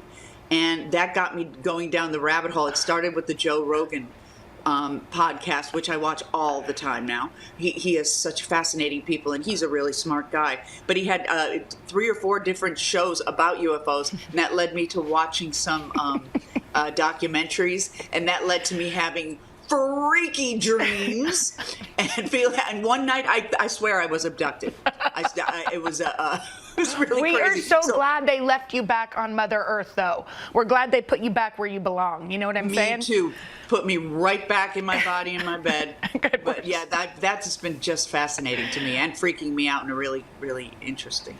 Okay, so Jane, you are an amazing game show host. We love the show Hollywood Game Night.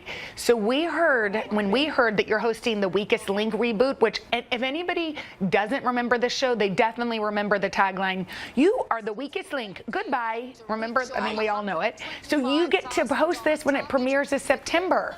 So exciting. Right. So that's the wonderful Anne Robinson, who did it for a couple of decades. Started in England, and it's based on the BBC quiz show format. And then we did it here in LA on NBC, LA, and in the USA on NBC in the early aughts, if you will. And so they're bringing it back now, and I am just honored as heck to step into those. I think she wears thigh-high leather boots. Wow. I think I'm really excited to be stepping into those. And we've been doing Zoom rehearsals. We're going to premiere it sometime in September. And that's been really fun. And what's great about this show, is that a dog? Relax. Who is growling? That's Rumi, and that's because Sweetie next door is in the backyard, and that's her backyard. I mean, this is. Oh, by the way, if anybody could have, Rumi, no, she's on TV. I know. He doesn't care. Rumi, he doesn't care. Your mother is doing something. Go outside. So good.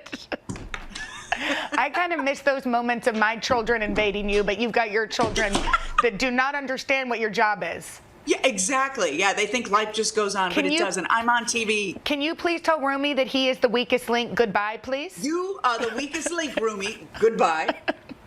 Sounds like you're ready for it. Okay, now that we've talked about future projects, we want to take a trip down memory Jane. See what we did there? You've been in so many things. So can we walk through some of your first roles that people may not remember? Okay, please. When you see this picture, tell me what pops into your head. Married with Children. Married with Children. I said, will you walk my Winky? Was the name of the dogs. Perfect theme here. And he says, you walk your own Winky, lady. So I remember that. Okay. Frasier. And that's my own dress, by the way. That's my suit. Yeah. Okay, this is this is Friends with Monica and Chandler. Tell us. Right. I played a real estate agent, and they were looking for. You remember the character who talked like this? Yes. I forget what her name is, but she used to be in love with Chandler. She was in it as well.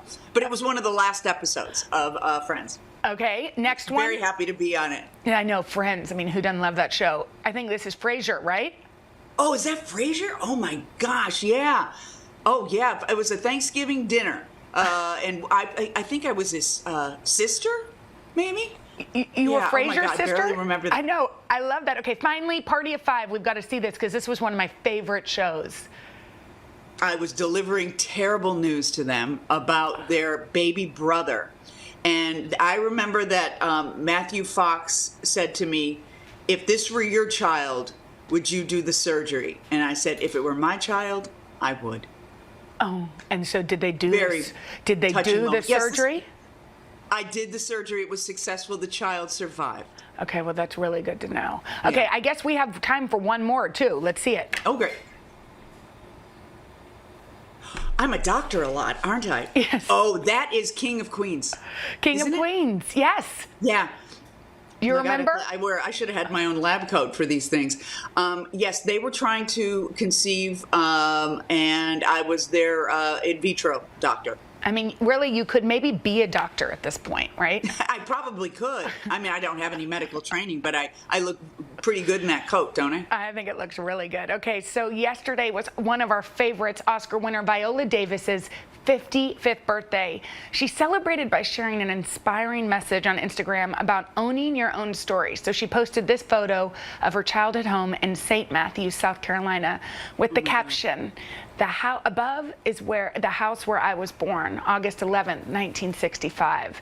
It is the birthplace of my story. Today, on my 55th year of life, I own it. All of it." So some people were a little confused whether she bought the house or not. She doesn't own the house. She was talking about owning her own story. But first of all, I love Viola. Jane, don't you? I do. She's a wonderful actress and a wonderful advocate as well. Yeah, she's a true force of nature. I think for sure. owning your story is such an important thing too. When you feel like all of you, even the things that maybe as a little girl you might have been embarrassed about are part of who makes you who you are. Was there a moment when you? I don't know that I had that I probably in small ways, but I think what's so profound about what she posted yesterday, that August 11th is also the day that Kamala Harris was announced as Joe Biden's VP choice, and the first woman, well, not the first woman to be announced, but first Black woman, first Asian woman, and for that to be her birthday, and for her to have that owning of her story and that realization of embracing all of who she is in this world, I think is pretty fortuitous that it happened on that day. And I'm sure that you share this with me, that and many people out there this morning, that I was almost shocked at I knew I'd be excited,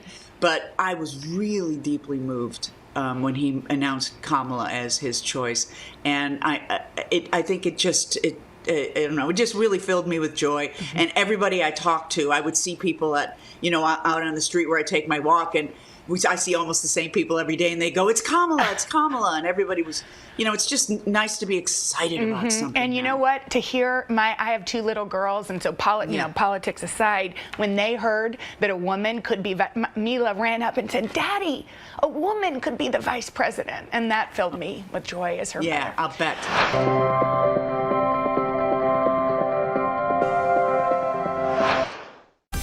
Make the most of your day with Today in 30. We give you a mix of everything you love about our show in a mere 30 minutes. Savannah and Hoda bring you what you must know. The biggest moments of the morning. One Republic! Exclusive interviews. Why did it work for you? You're right. I am more talented than the rest. And important headlines. Major medical news this morning. Watch Today in 30 on your schedule. Streaming every day on Today All Day. Make the most of your day with Today All Day. Get closer to all your friends at Today in a whole new way. Today in 30. We give you a mix of everything you love about our show in a mere 30 minutes. Shop today with Jill Martin. We're helping you shop like never before. The latest styles and biggest names. Today Food. Things are heating up in the Today All Day kitchen. Cooking essentials and recipe inspiration. Get ready. Are you ready? Oh, I'm so ready.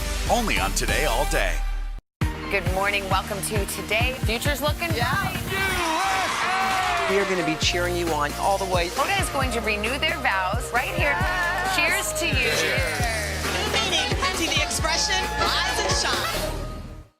What should we watch for to find out whether this Geneva summit was worth it? What would it take for you to support this bipartisan infrastructure deal? What are the issues that the party stands for? That seems to be the missing piece here. If it's Sunday, it's Meet the Press. Good morning, everybody. Welcome to Today. Future's looking bright. Are you ready? We're going to do our part to spread the word on the importance of vaccines, so crucial for reopening America. A big day around here, a very special naturalization ceremony. Many of them doctors, nurses, other essential workers. If you are a nurse, thank you. Spring has sprung, guys, and we want to fill this season with some fun and surprises. Yes. This is the face of excitement. Celebrating Earth Day. Let's change the world. Love it! We are back with Emmy-winning actress and host Jane Lynch, who's hanging out with me while Hoda enjoys some time off. And so, Jane, we cannot let the queen of game night go without playing a game. So are you up for a game we're calling the Jane Game? I love the name of it. I'm up for it, yes. Okay, okay, so this is how it's going to work. We're going to give you a quote, and you have to choose which famous Jane said it. Are you ready? Yeah, God, I hope I'm up on my Janes. Okay, I think you can do it. Put a minute on the clock. I'm just kidding. I felt like I should say that as a host. Okay, here's the first quote. It's never too late to start over. Never too late to be happy. Did Jane Fonda say that or Jane Pauley? Jane Fonda. Correct. Okay. Next one. We are all fools in love. Did Jane Austen say that or Jane the Virgin? I know you haven't read recently. I have read some Jane Austen, not recently, and that is Jane Austen. Correct. You're killing it. Okay, here's another one. Sometimes I sing too beautifully. Did Jane Seymour say that? Or Jane Krakowski as Jenna Mulroney in 30 Rock? Jane Krakowski. Correct. Oh my gosh. Did you know that for sure? I knew that for sure. I've never heard it, but it sounds so much like her character. Okay, here's another one. There is no happiness like that of being loved by your fellow creatures. Oh, I know who said this, I bet. Did Jane Eyre or Jane Goodall say that? Jane Goodall. I thought so too. It's not? No, Jane Eyre said that. Oh my God, I was so pompously sure. Me too. That was a trick one. That was. Our producers are smart. Okay, here's another one. You think this is hard? I'm passing a gallstone as we speak. That's hard. Did Jane Jetson say that or Jane Lynch and Glee? Jane Lynch. Jane Lynch. I was going to say.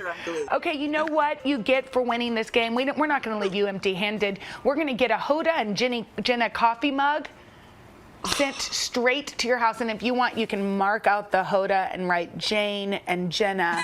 Well, you know I will. Yes, yeah. Exactly.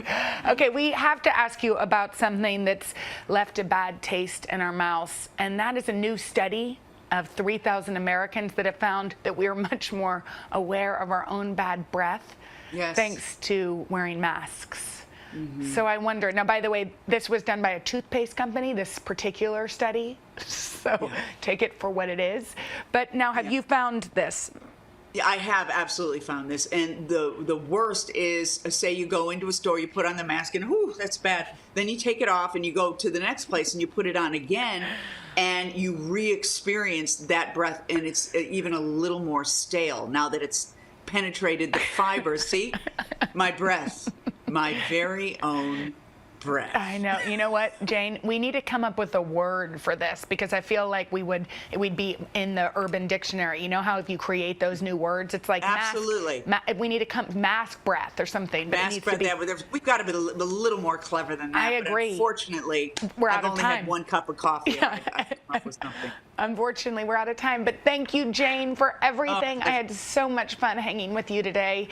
Please come back soon, and good luck on all of your projects.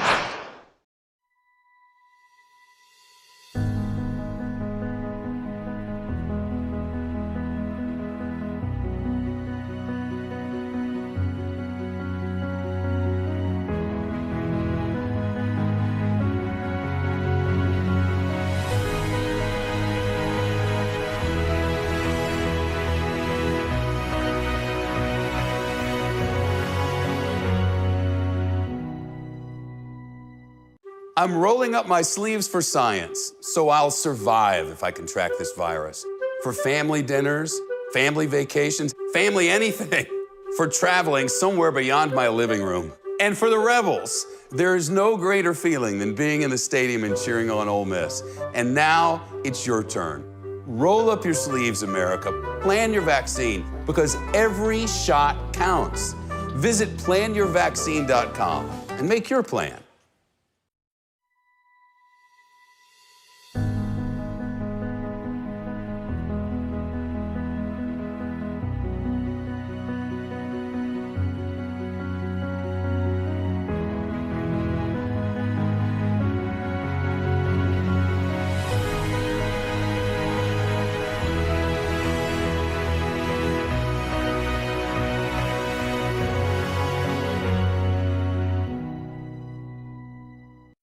She is a marvelous actress, a marvelous singer, a marvelous game show host, and she is making her marvelous return in the mega hit show, The Marvelous Mrs. Maisel. Of course, we are talking about the one, the only, the incredible Jane Lynch, who is reprising her Emmy-winning role as comic Sophie Lennon, one of the most famous comedians back in the 50s. And here's a sneak peek of the highly anticipated new season.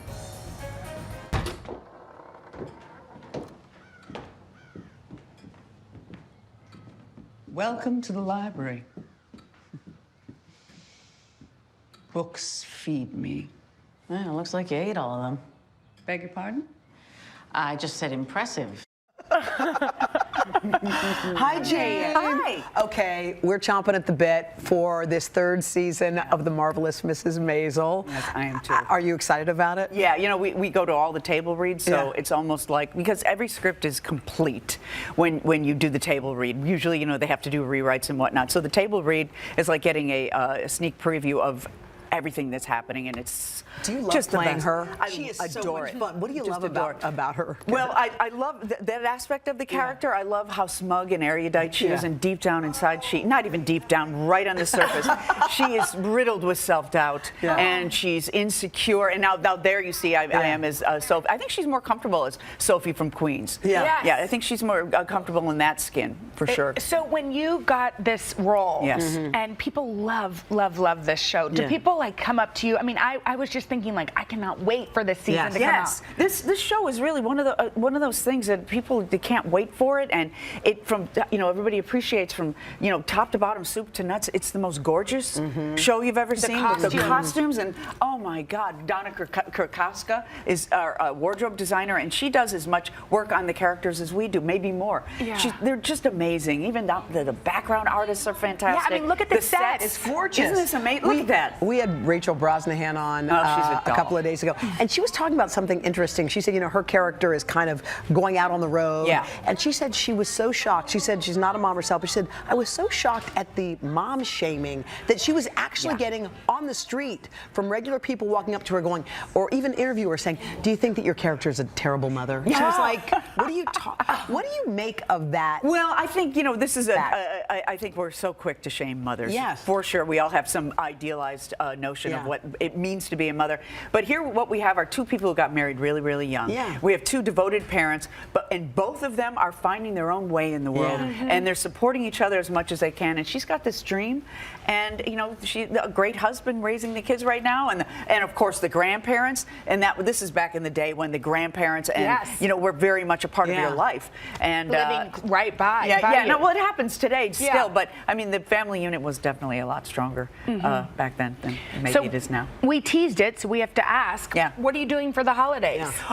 Well, I go on tour with my album, and we have a Christmas album called A Swinging Little Christmas, and it's a big band album. I do it with Kate Flannery, and we go all over with our quintet, go all over the country. So we're doing that, and then my family had traditions of McDonald's on Christmas Eve. For real? For real, McDonald's, because the only McDonald's was like 3 miles away. And McDonald's on Christmas Eve. Wait, where are you from? I'm from Chicago, the South Side. Okay. And then my dad would read The Night Before Christmas to us, and then he'd pretend to throw sleep dust in our eyes like that, and we'd go pretend to fall asleep. And we'd, of course, get up at the crack of the dawn and open presents and have ham and eggs. Did you leave cookies for Santa? We sure did. Oh, always. And a beer, a ham spear. Yeah, because my dad liked hams. Did your dad teach you? I mean, when you look at somebody as talented as you are, did you have parents that helped you learn this ability? Yeah, my father was hilarious in a very Catskills way. In fact, I do him a little bit. He'll like do like a terrible corny line and then go. Waiting for your laugh. So it was like a dad joke before dad joke was even a word. He's the original dad joke guy.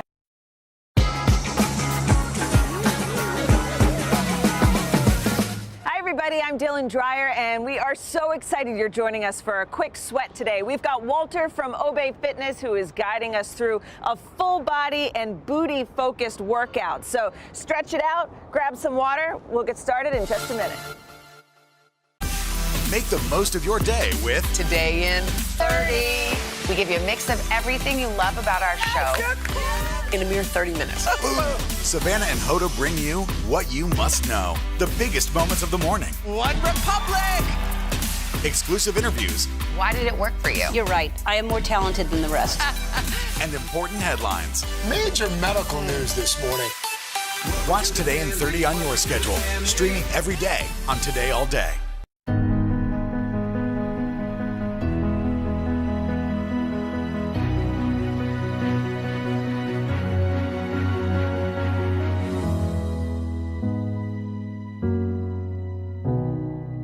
Our week-long journey begins here in Orlando, Louisville, Kentucky, Cleveland. Our Across America journey reporting on an America rebuilding and reimagining a future after the pandemic. Good evening tonight from Geneva, just hours away from his historic summit. Over 16,000 unaccompanied children tonight in custody. What's victory look like in this, or what does improvement look like? It's going to be a challenge to meet that 70% goal. Why is it so challenging? NBC Nightly News with Lester Holt. Sometimes the news can be difficult and overwhelming for kids to understand. Will coronavirus come back next year? So to help make sense of it all, we've created a newscast just for them. Man, you know a lot. We hope your family will watch Nightly News Kids Edition. My name is Walter Kim from Obey Fitness, and this is your 10-minute full body strength class. For the next 10 minutes, you need no equipment other than the will to want to do better than you did yesterday, all right? Starting with 3-point lunges. Point A is a lateral lunge, bringing it right back. Point B, you take it to a back lunge, locking out as you stand up. Point 3, curtsy, take your bow, and we repeat. Let's go. Hook it out, nice. Bring it up, take it back, nice. Stand it up, here we go. Curtsy, take your bow, nice. Again. All right, y'all, we're gonna hit this for about 30 more seconds. Nice, all right? Try to get that knee as close to the floor without you actually touching the floor, right? Give me that curtsy. You want to keep those hips super square. Bring it right back. We're almost there, y'all. Make sure you poke that booty out. Yeah, I said it. Take it back. Lock it out. Take your bow. Stand it up. Again, let's go. Push. Nice. Stand it up. Here we go. Point B.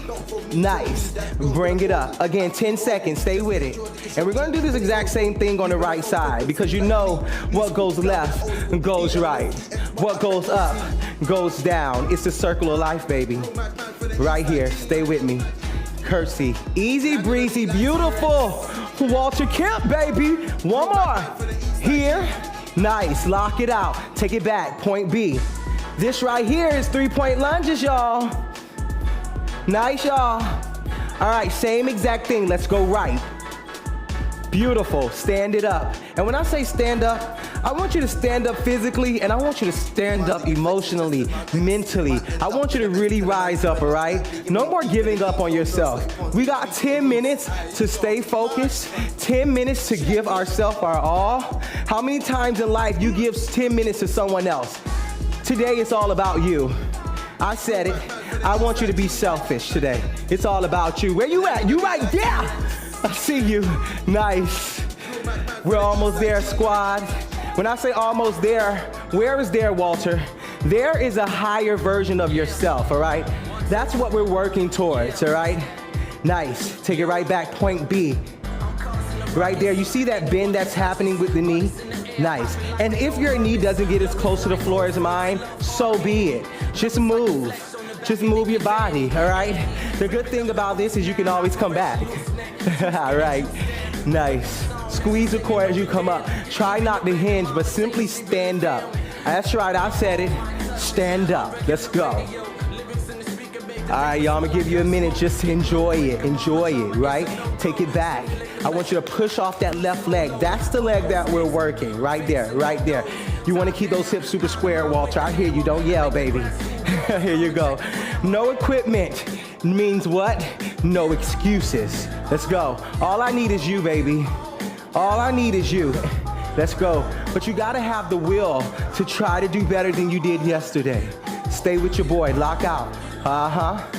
Push it back. Take it right up, nice. Take it back. Yes, I approve. I approve. Baby, you showed up. I approve, okay? Now, the real success is in completion, all right? The real success is in getting it done. If you need to take a break, take a break. But don't give up, all right? Nice, let's go. A delay is not a denial. Remember that. A delay is not a denial. Right here, your time is now, baby. Stay with Walter. Take it back. Nice. Ooh, I felt that one. Let's go. Curtsy for daddy. Stand it up.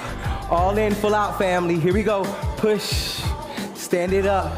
I'm starting to sweat already. I love it. I love it. I love it. I like to call this success, all right? Y'all might be dripping in sweat, but I'm dripping in success. Who's ready to join me? Push it out. Stand it up. Squeeze that core. Keep that rib cage down. I'm talking to you. Here. Nice. Bring it right back up. I see you. Nice. Right here. All right, beautiful. All right. Now we got one more leg exercise that's going to get the legs and the core involved, all right? So go ahead and turn sideways if you want. If not, keep your focus on daddy, all right? Left leg is going to go back. We're going to post for 2 and step it up. Now, here, we like to level up sometimes. And if you want to level up, all you have to do is step, drive the knee up. That's going to get that core involved. Let's go. Post. Step, knee, drop. Let's get it. Post. Step, knee drive, drop. Stay with me, y'all, because we're crossing over to arm land pretty soon. Step, drive it, stop. Switch!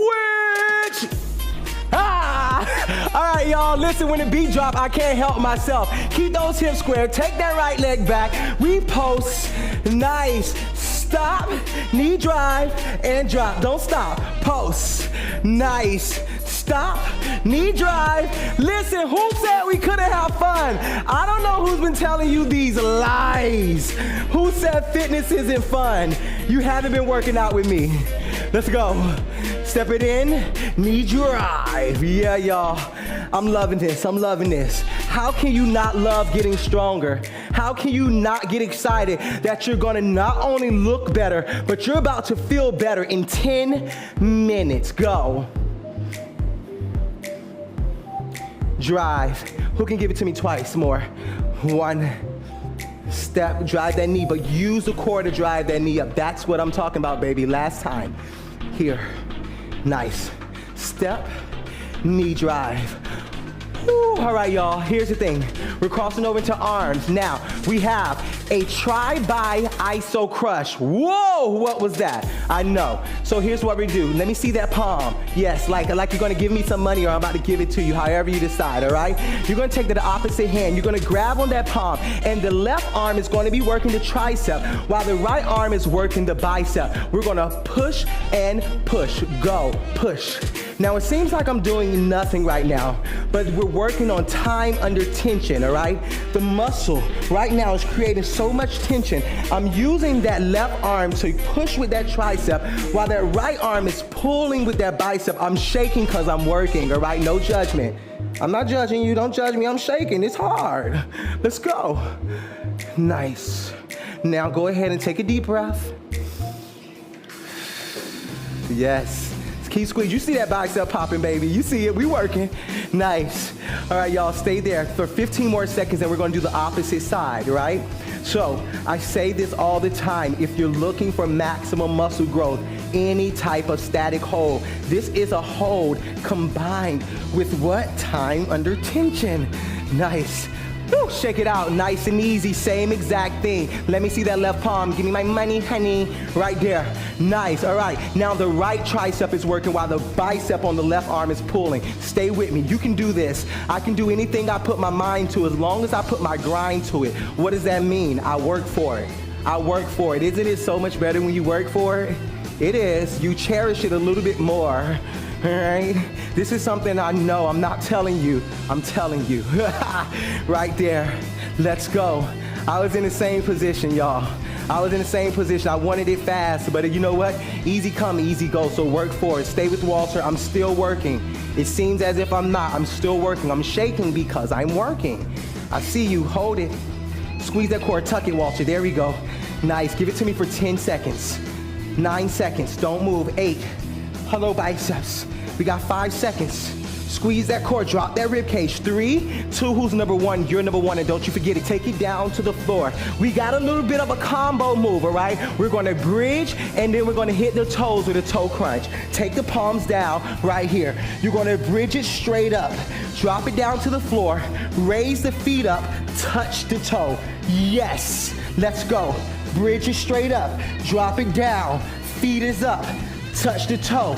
This right here is your final push. Up. Nice. Come on, y'all. Who said you couldn't get a great workout in 10 minutes? I didn't. Up. Nice. Let's go. Flex those toes. Touch the toe. I really want you to go for the toe, not the ankle. Get it up. Keep that chin towards the sky. Toe. Give it to me 2 more times. Up. Drop, feet, toe. Last time. Up, drop, rise up, touch the toe. Feet are down. Use the core to sit up, y'all. You feel that? There's so much control happening right here. My name is Walter Kemp, the number 2 from Obey Fitness. Don't give up on me, and I will not give up on you. See you guys next time. Peace. Good morning. Welcome to Today. Future's looking bright. We are going to be cheering you on all the way. Oda is going to renew their vows right here. Cheers to you. Cheers. We've been watching Chanel bust a move all morning. New meaning to the expression rise and shine. Jenna, nearly 2 miles in the air.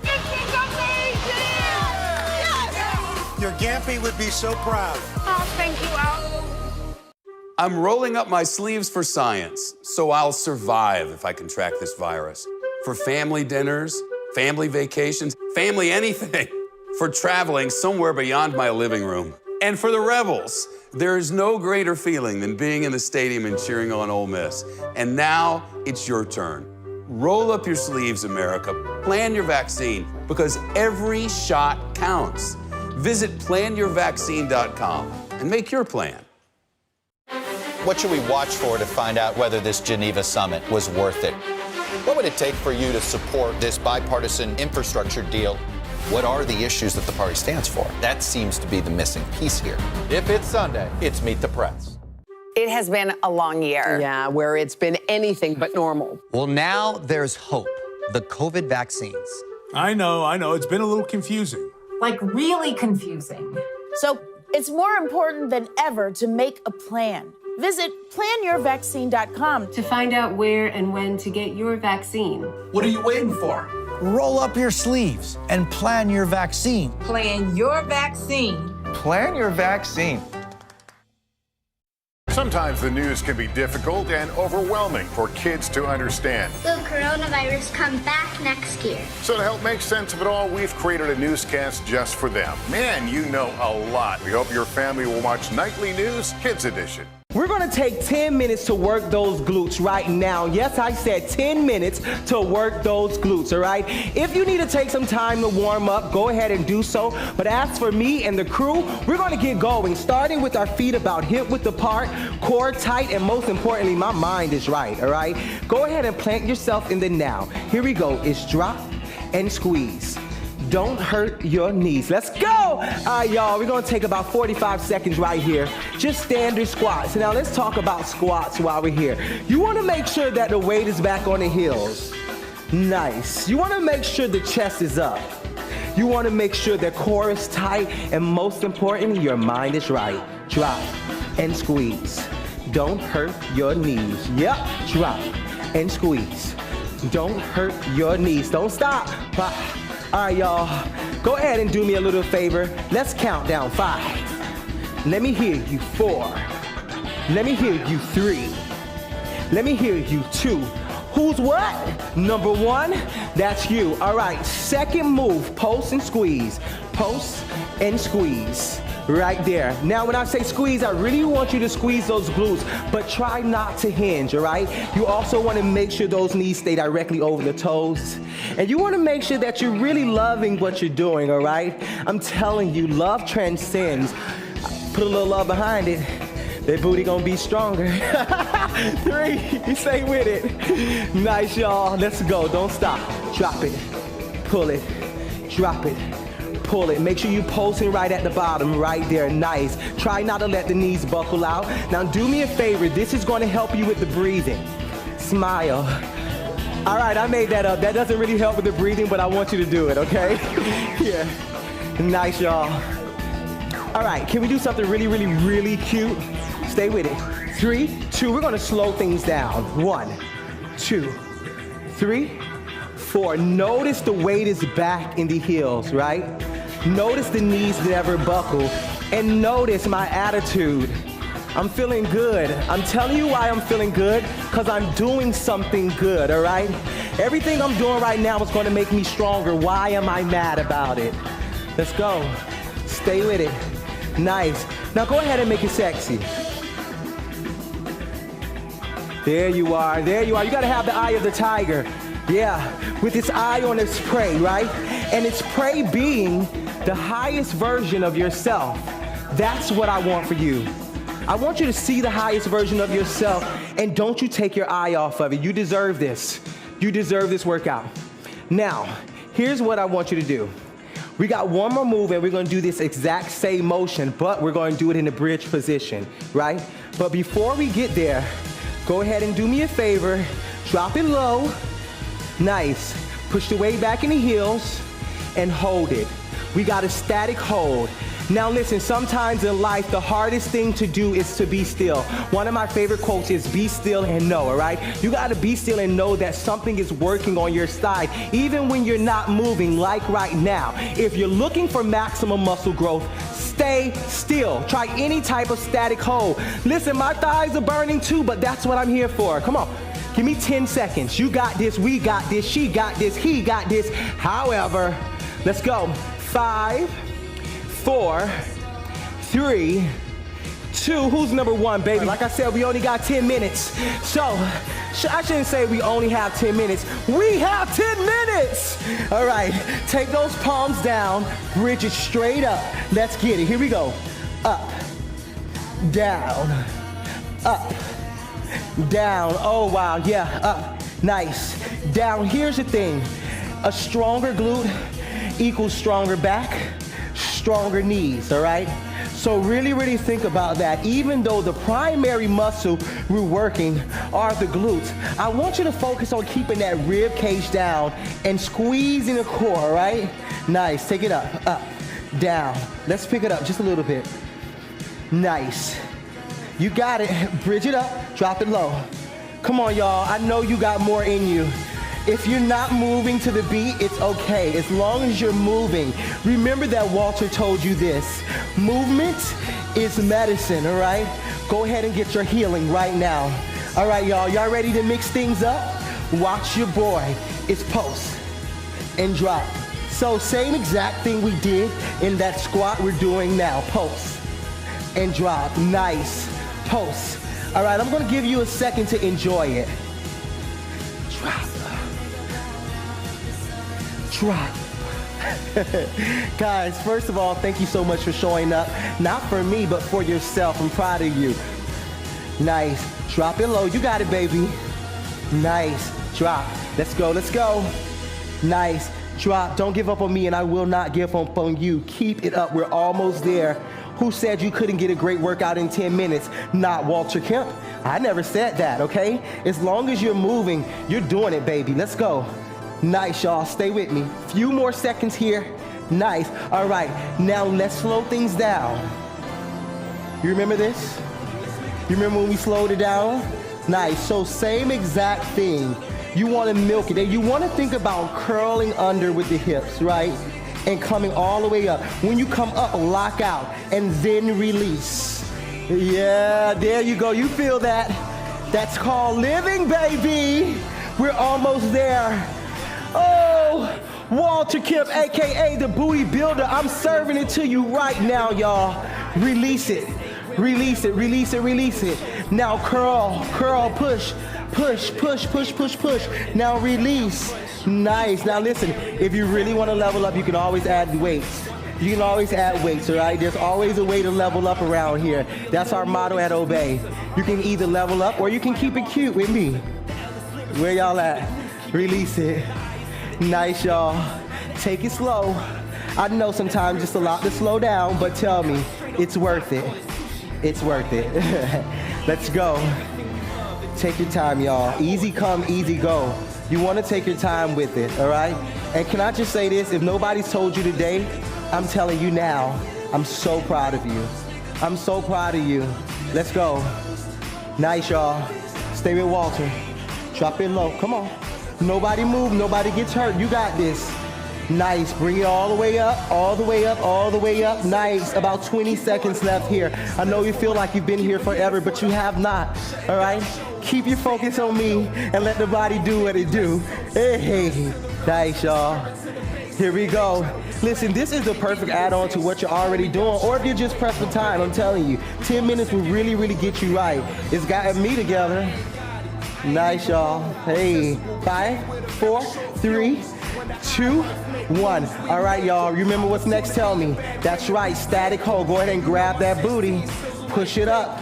Lock out, squeeze the core, drop the rib cage. I'm gonna go ahead and bring my arms right in front of me. Nice. Try not to arch the back, family, all right?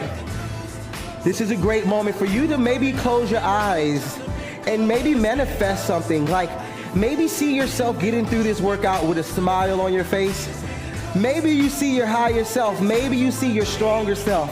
I want you to see it in your mind, because if you can hold it in your mind, you can hold it in your hand. Do not give up. Lock out.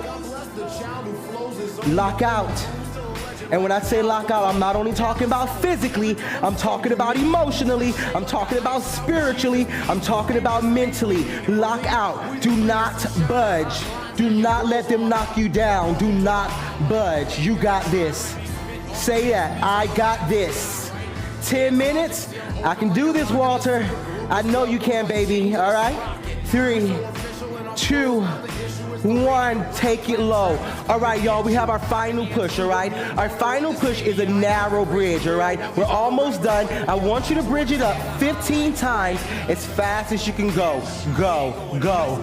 1, 2, 3, 4, 5, 6, 7, 8, 9, 10. 1, 2, 3, 4, 5. Hold it in 10, 9, 8. I love y'all. 7, that's my favorite number. 6, let's go. 5, 8, 4, I'm doing this for you. 3, yeah. 2, and remember that you're number 1 at all times. Nice. Go ahead and take the legs out, bring the arms up, and use the core to rise up. All right, y'all. Until next time, trust and believe. We at Obey, we're rooting for you. Peace.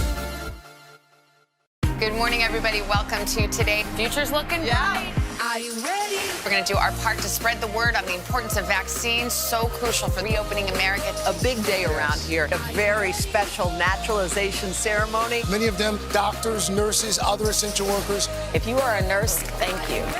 Spring has sprung, guys, and we want to fill this season with some fun and surprises. Yes. This is the face of excitement. Celebrating Earth Day. Let's change the world. Love it! I'm rolling up my sleeves for science, so I'll survive if I contract this virus. For family dinners, family vacations, family anything. For traveling somewhere beyond my living room. And for the Rebels, there is no greater feeling than being in the stadium and cheering on Ole Miss. And now it's your turn. Roll up your sleeves, America. Plan your vaccine, because every shot counts. Visit planyourvaccine.com and make your plan.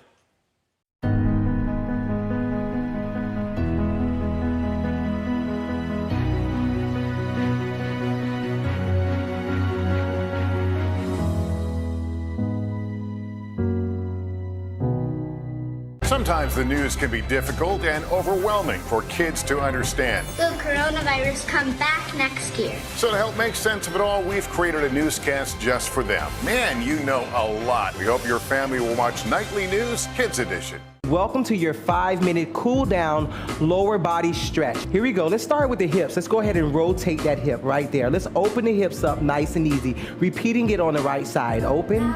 Nice. We're going to do it to the left 2 more times, all right? Left, right, left, and right. All right, now we're going to take it down, all right, using the elbows to push the knees out, all right? Now go ahead and do Daddy a favor and just rock side to side. Nice, y'all. Just open those hips up. That's going to help you so much. How y'all feeling? Now is a great time for you to take a deep breath in and let it go. So go ahead and take that right palm, touch the floor. The opposite hand is on the knee, right? The opposite leg is completely straight. You want to make sure that knee is directly over the toe. Now let's squeeze that core. Nice.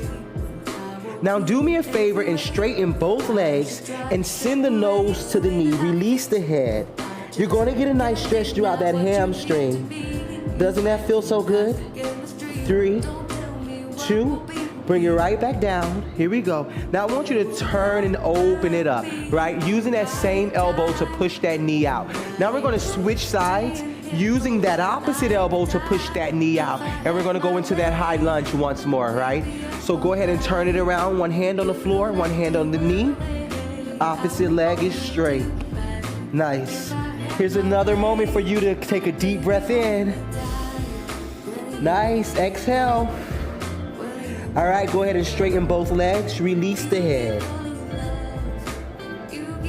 Nice. 3, 2, let's go ahead and bring it to the front nice and slow. I want you to release the head while you're in this position. Nice. Go ahead and take the hands, wrap them around the ankles and pull. Nice. Go ahead and bend the knees, slowly roll up. When you come up, remember who you are. And most importantly, remember whose you are. Nice and easy. All right, bring those feet in. Nice. We're going to repeat that again, starting with that hip opener. Rotate that left hip out.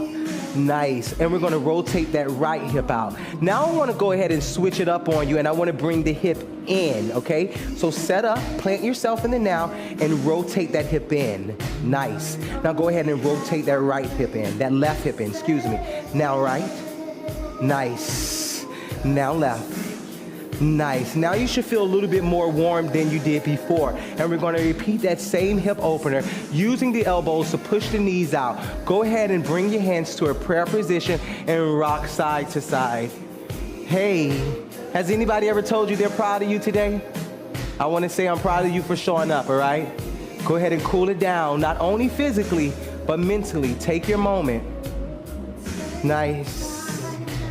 3, 2, 1. Same exact thing, but instead of the high plank, we're gonna drop the knee to the floor, all right? Taking the palms and placing them on top of the knee. And I want you to slightly hinge forward. You feel that? That's you. Say yummy. This is that yummy method, y'all. Now just breathe here for 10 seconds.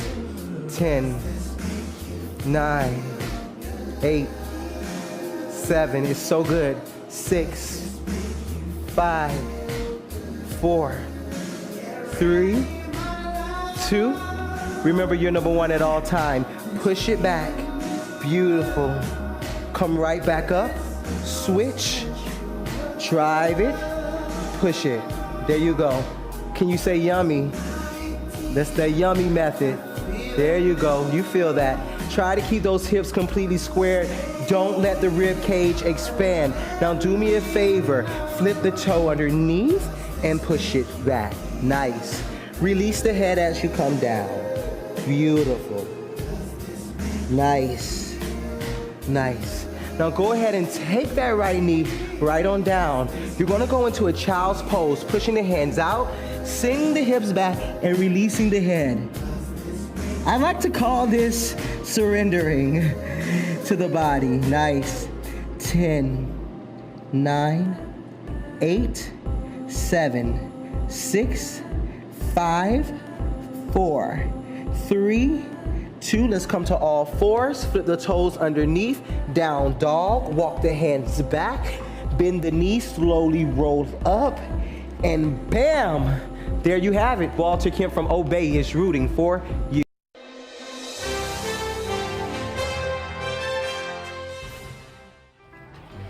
You want some sauce? Yeah, he likes sauce. All right. I know. We thank you, sir. God bless you. Come on down. Sometimes mistakes can turn into the best thing, especially when cooking. Beautiful. All right, give me a good brush on that, my dear. That's what I'm talking about. My name is Stefan DeArmond. My nickname is the Reverend. I like to say Revy Rev. I was living in Mobile, Alabama when I decided to move back to Charleston.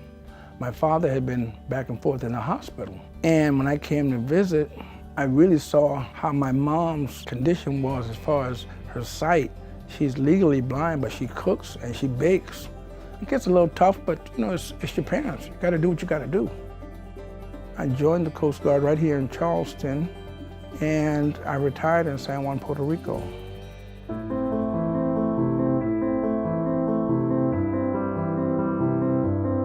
180 Place is the homeless shelter here in Charleston, South Carolina.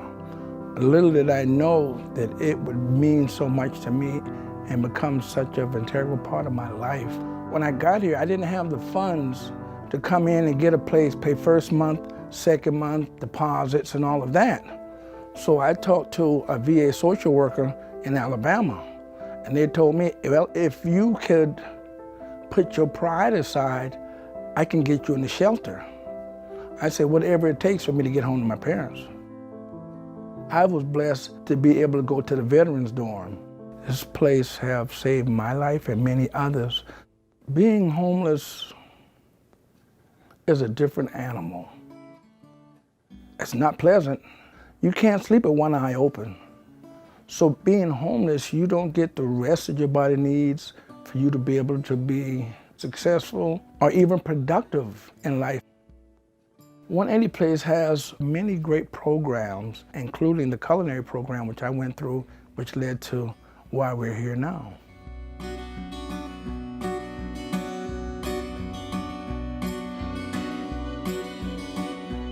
So my job is to take the trainees that come through the program and give them a crash course in how to behave in a kitchen, how to work in a kitchen, how to survive in a kitchen, and turn that into viable income.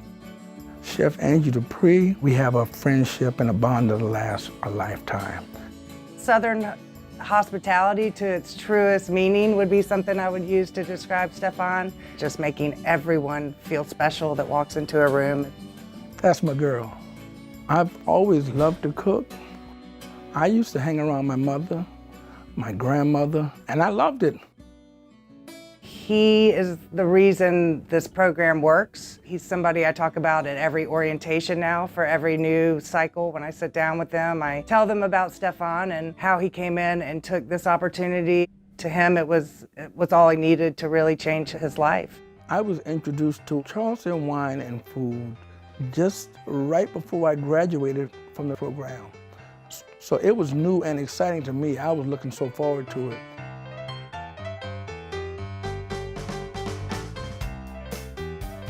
Chef Angie gave us specific instructions.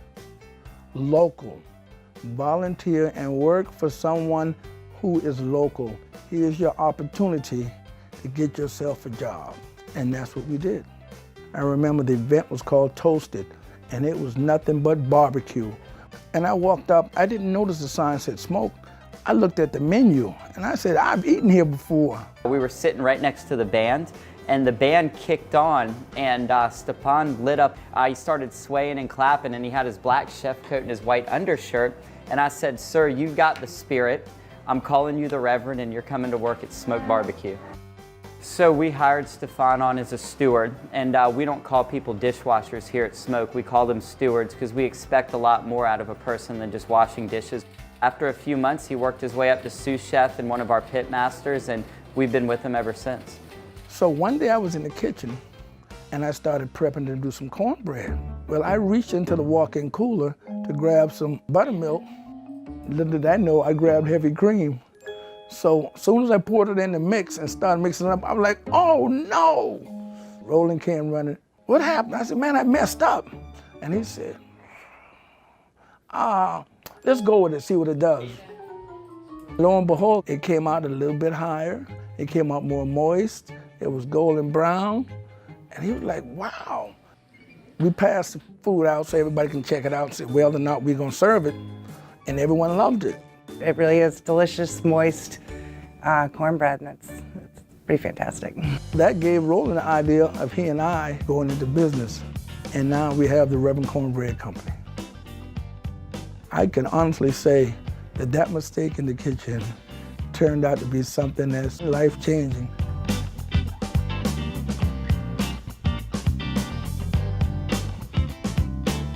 And I found out that I'd be teaching a class at this year's Charleston Wine and Food. It was mind-boggling. Look where you came from and look where you're at now.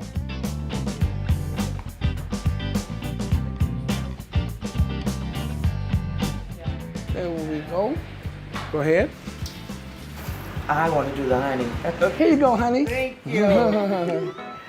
For the people that attend the Charleston Wine and Food and their events, they're paying good money. And for them to pay money to see me or have me teach them something, it's amazing. I still can't believe it.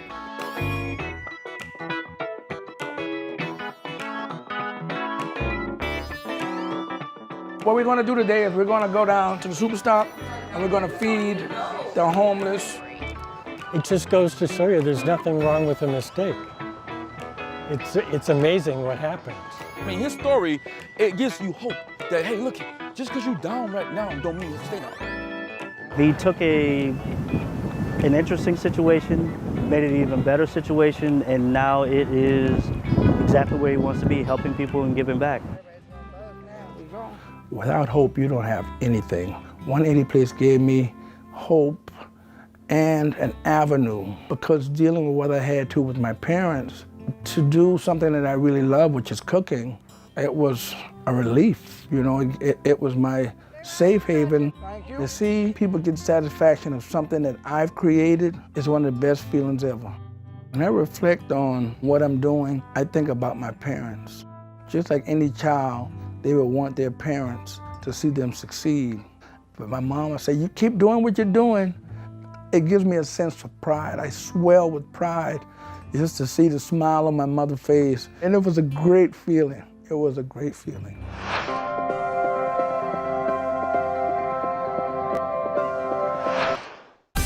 Make the most of your day with Today in 30. We give you a mix of everything you love about our show in a mere 30 minutes.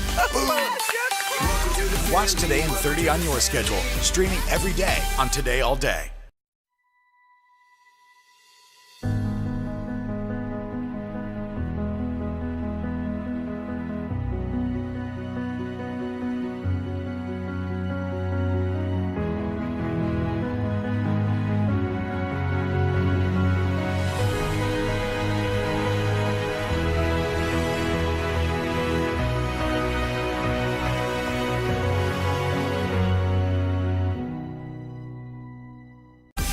Make the most of your day with Today in 30. We give you a mix of everything you love about our show in a mere 30 minutes. Savannah and Hoda bring you what you must know. The biggest moments of the morning. One Republic! Exclusive interviews. Why did it work for you? You're right. I am more talented than the rest. And important headlines. Major medical news this morning. Watch Today in 30 on your schedule, streaming every day on Today All Day.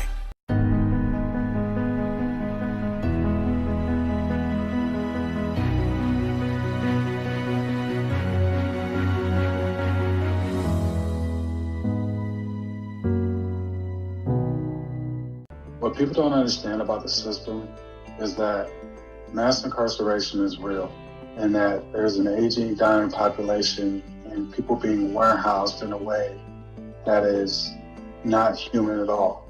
I have so much empathy and sadness for the younger version of me, and that I never stood a chance. I had no way of knowing that life could be better. My name is Rashid Stanley Lockhart. I am a reentry coordinator and grassroots fundraiser for Planting Justice. I first was incarcerated at the age of 15, where I was sentenced to California Youth Authority. I thought that, being incarcerated at that age was just a part of how life was. The only thing that I cared about was whether or not I would actually get to go to California Youth Authority, because in some messed up way I thought I was fulfilling an obligation. Beginning at age 15, Rashid was in and out of prison, ultimately receiving an 18-year sentence for armed robbery. Part of that time was spent at the California Men's Colony in San Luis Obispo, where he applied to be a caregiver for other incarcerated men with dementia and Alzheimer's. So my work with the Alzheimer's and dementia patients began with a cell. If I wanted to go do this type of work, I would be able to have what's called a single cell. We were each assigned anywhere from 4 to 5 guys. And on our caseload, from the time that they got up to the time that they went to sleep, we would assist them with their everyday needs. The whole thing of sitting there helping another grown man bathe himself and helping that person wash their privates and stuff like that. It's not for everybody. It gave me the opportunity to not worry about myself and to actually care for somebody else. In 2012, Rashid was transferred to San Quentin State Prison, where he'd serve out his full term. I became a firefighter at San Quentin for the same reasons that I became a caregiver for people with dementia and Alzheimer's. I wanted the perks, right? But I didn't know that this was going to be one of the most impactful things that I've ever done. During my time as a firefighter, I did CPR on over 50 different individuals who were all my peers, right? To be doing CPR on somebody that I potentially knew or saw or that was in the same condition as me gave me a sense of purpose. People probably did think I deserved a second chance, but I did. And I'm trying to make the most of it. And those guys who I was doing CPR on, I'm sure more than less deserved a second chance, and I'll never get it. For those that don't know me, I'm Yaya. Like Rashid, we share a similar story. I first met Rashid, I want to say in the late 90s, and we were in New Folsom State Prison together. I acted as a mentor for younger incarcerated men because early on, elders within the prison community did me the same way. So Rashid was this real inquisitive and curious individual. They say steel sharpen steel, people sharpen people. Watching him grow and mature as a man inside has been tremendously positive. Mentors like Yaya are important because nobody knows better what being system impacted is than a system impacted person. And sometimes we aren't brave enough to intervene in each other's life. And the fact that he has me here today. So I get a little emotional.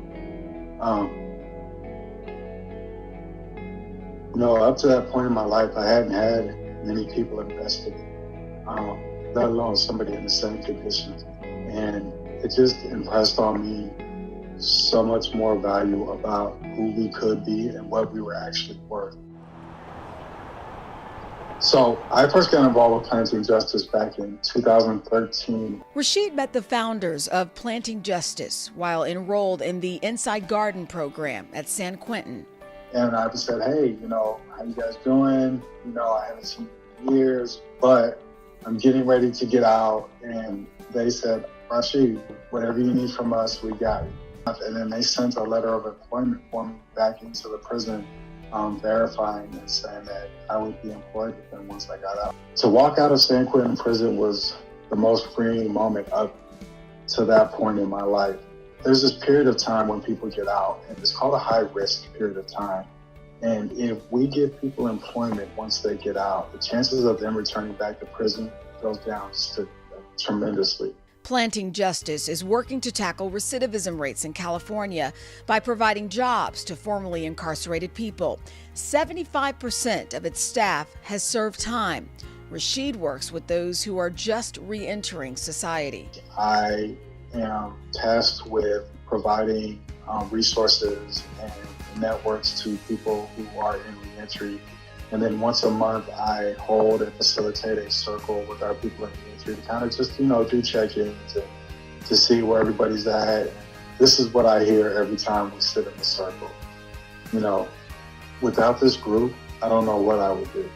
I made a commitment when I was a firefighter, and that commitment carried over into being an advocate for change. It doesn't matter, where I've been. It only matters what impact I could maybe have and that small chance that I help somebody change their life. What should we watch for to find out whether this Geneva summit was worth it? What would it take for you to support this bipartisan infrastructure deal? What are the issues that the party stands for? That seems to be the missing piece here. If it's Sunday, it's Meet the Press. Sometimes the news can be difficult and overwhelming for kids to understand. Will coronavirus come back next year? So to help make sense of it all, we've created a newscast just for them. Man, you know a lot. We hope your family will watch Nightly News Kids Edition. The Meet the Press Chuck Toddcast, free wherever you get your podcasts. Good morning. Welcome to Today. Future's looking bright. We are going to be cheering you on all the way. Hoda is going to renew their vows right here. Cheers to you. Meaning to the expression, rise and shine. Make the most of your day with Today All Day. Get closer to all your friends at Today in a whole new way. Today in 30. We give you a mix of everything you love about our show in a mere 30 minutes. Shop today with Jill Martin. We're helping you shop like never before. The latest styles and biggest names. Today Food. Things are heating up in the Today All Day kitchen. Cooking essentials and recipe inspiration. Get ready. Are you ready? Oh, I'm so ready. Only on Today All Day. Good morning. Welcome to Today. Future's looking bright. We are going to be cheering you on all the way. Hoda is going to renew their vows right here. Cheers to you. Meaning to the expression, rise and shine. What should we watch for to find out whether this Geneva summit was worth it? What would it take for you to support this bipartisan infrastructure deal? What are the issues that the party stands for? That seems to be the missing piece here. If it's Sunday, it's Meet the Press. The Meet the Press Chuck Toddcast, free wherever you get your podcasts. For breaking news in our changing world, download the NBC News app.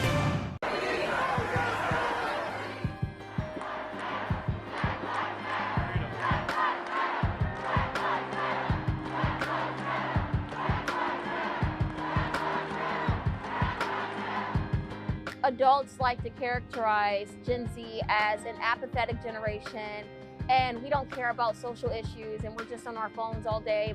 But in actuality, Gen Zers, especially Black organizers and activists right now, are using social media to organize millions of people all around the world for this cause that we're fighting for, which is Black liberation.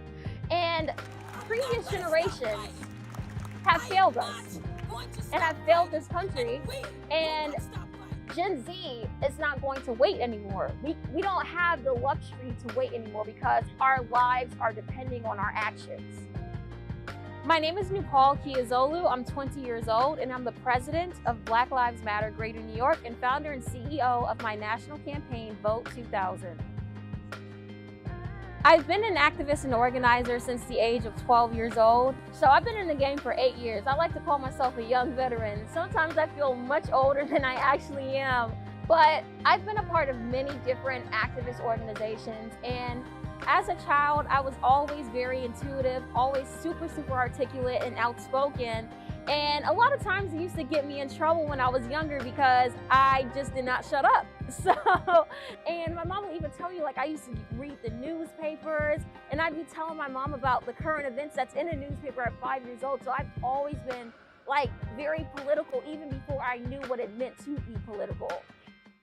New details in the investigation into the shooting death of Florida teen Trayvon Martin. The 17-year-old died from a single gunshot wound to the chest, fired from intermediate range, according to an autopsy report reviewed by NBC News. The FBI is gathering information and evidence as part of a civil rights probe to find out whether or not Martin was shot by George Zimmerman because he was black.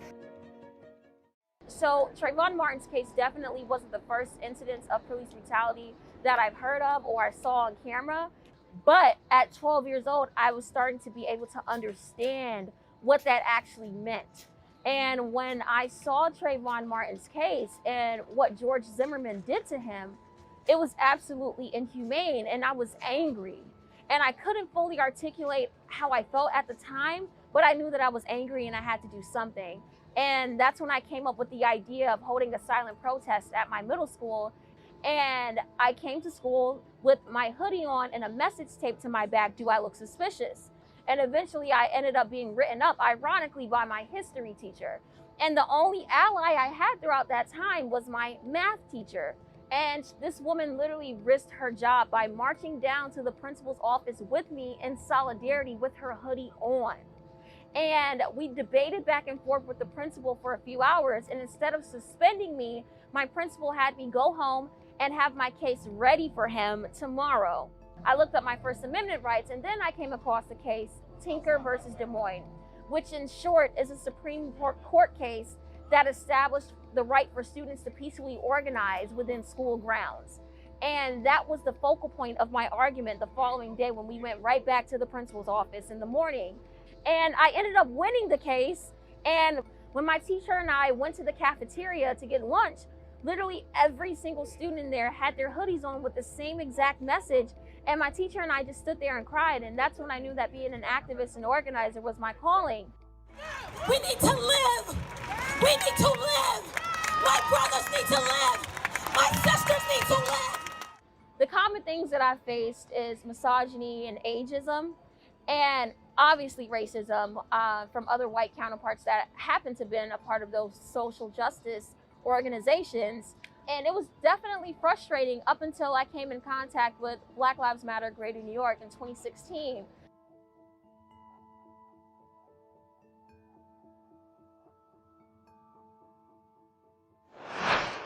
Our week-long journey begins here in Orlando, Louisville, Kentucky, Cleveland. Our across-America journey reporting on an America rebuilding and reimagining a future after the pandemic. Good evening tonight from Geneva, just hours away from his historic summit. Over 16,000 unaccompanied children tonight in custody. What's victory look like in this, or what does improvement look like? It's going to be a challenge to meet that 70% goal. Why is it so challenging? NBC Nightly News with Lester Holt. For breaking news in our changing world, download the NBC News app. Make the most of your day with Today in 30. We give you a mix of everything you love about our show in a mere 30 minutes. Savannah and Hoda bring you what you must know. The biggest moments of the morning. One Republic! Exclusive interviews. Why did it work for you? You're right. I am more talented than the rest. And important headlines. Major medical news this morning. Watch Today in 30 on your schedule. Streaming every day on Today All Day. Make the most of your day with Today in 30.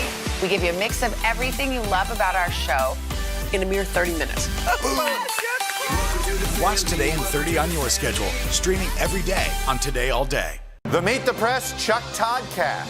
Free wherever you get your podcasts. For breaking news in our changing world, download the NBC News app. I definitely didn't walk into the organization looking for any titles. I just wanted to do the work and be respected. And when I met the former president, his name is Hawk Newsom, he immediately saw the potential in me and really helped me amplify my voice in the work that I do.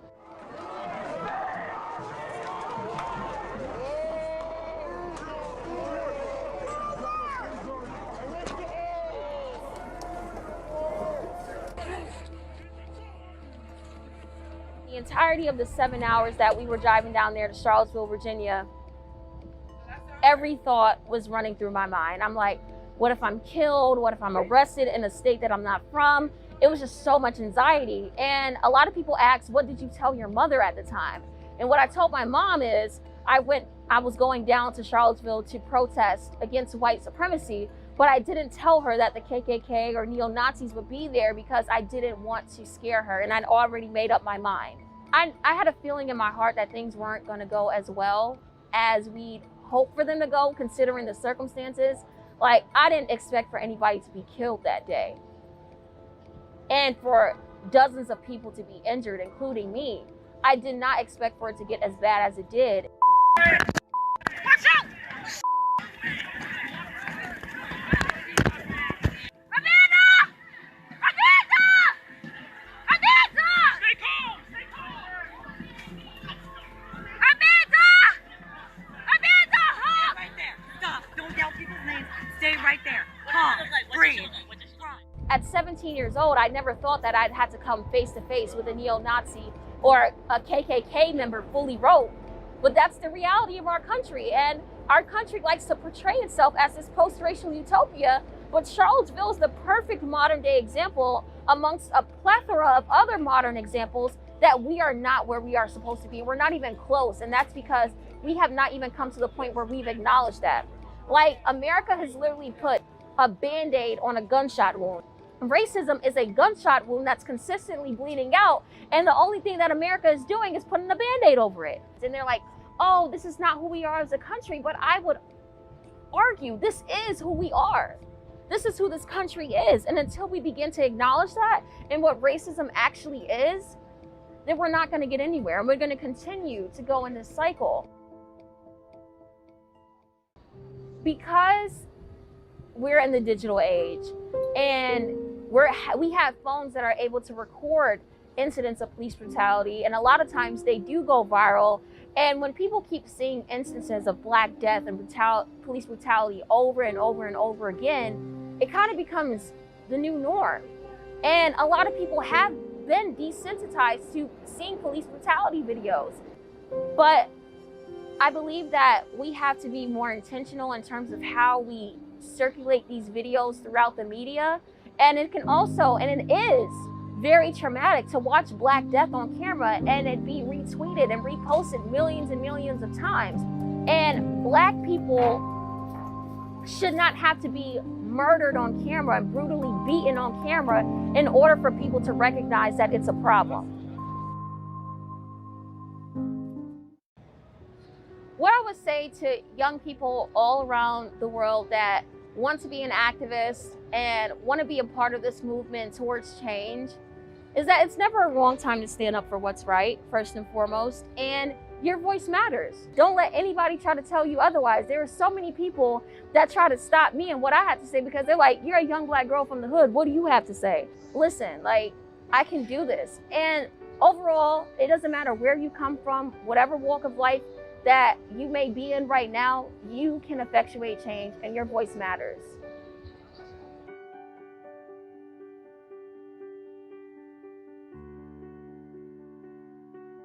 I came up with the idea in 2017 of Vote 2000 when I held a voter registration drive at my campus, and I had to get all 4 schools on board to bring their graduating seniors down to the library to get them registered to vote. And a lot of them were really irritated because they're like, why do we have to do this? And then somebody said something that struck a chord in me. They said, we already voted for the president. And when I heard that, I was like, oh my gosh, people don't really realize how much local politics actually matter. So that's why I was like, I'm gonna come up with this idea, Vote 2000. It appeals to Gen Z. I'm a Gen Zer. I was born in 2000, and we're one of the largest new voting blocks in this country. So in 2018, I was blessed with the opportunity to team up with DoSomething.org. And in partnership with DoSomething.org, we were able to get over 100,000 young people registered to vote. And I was just so proud of that. And right after undergrad, I'm going to law school, and I'm going to run for the 9th Congressional District, which is my district, right in Brownsville, Brooklyn. And then afterwards, I'm going to go run for office in 2036 for president.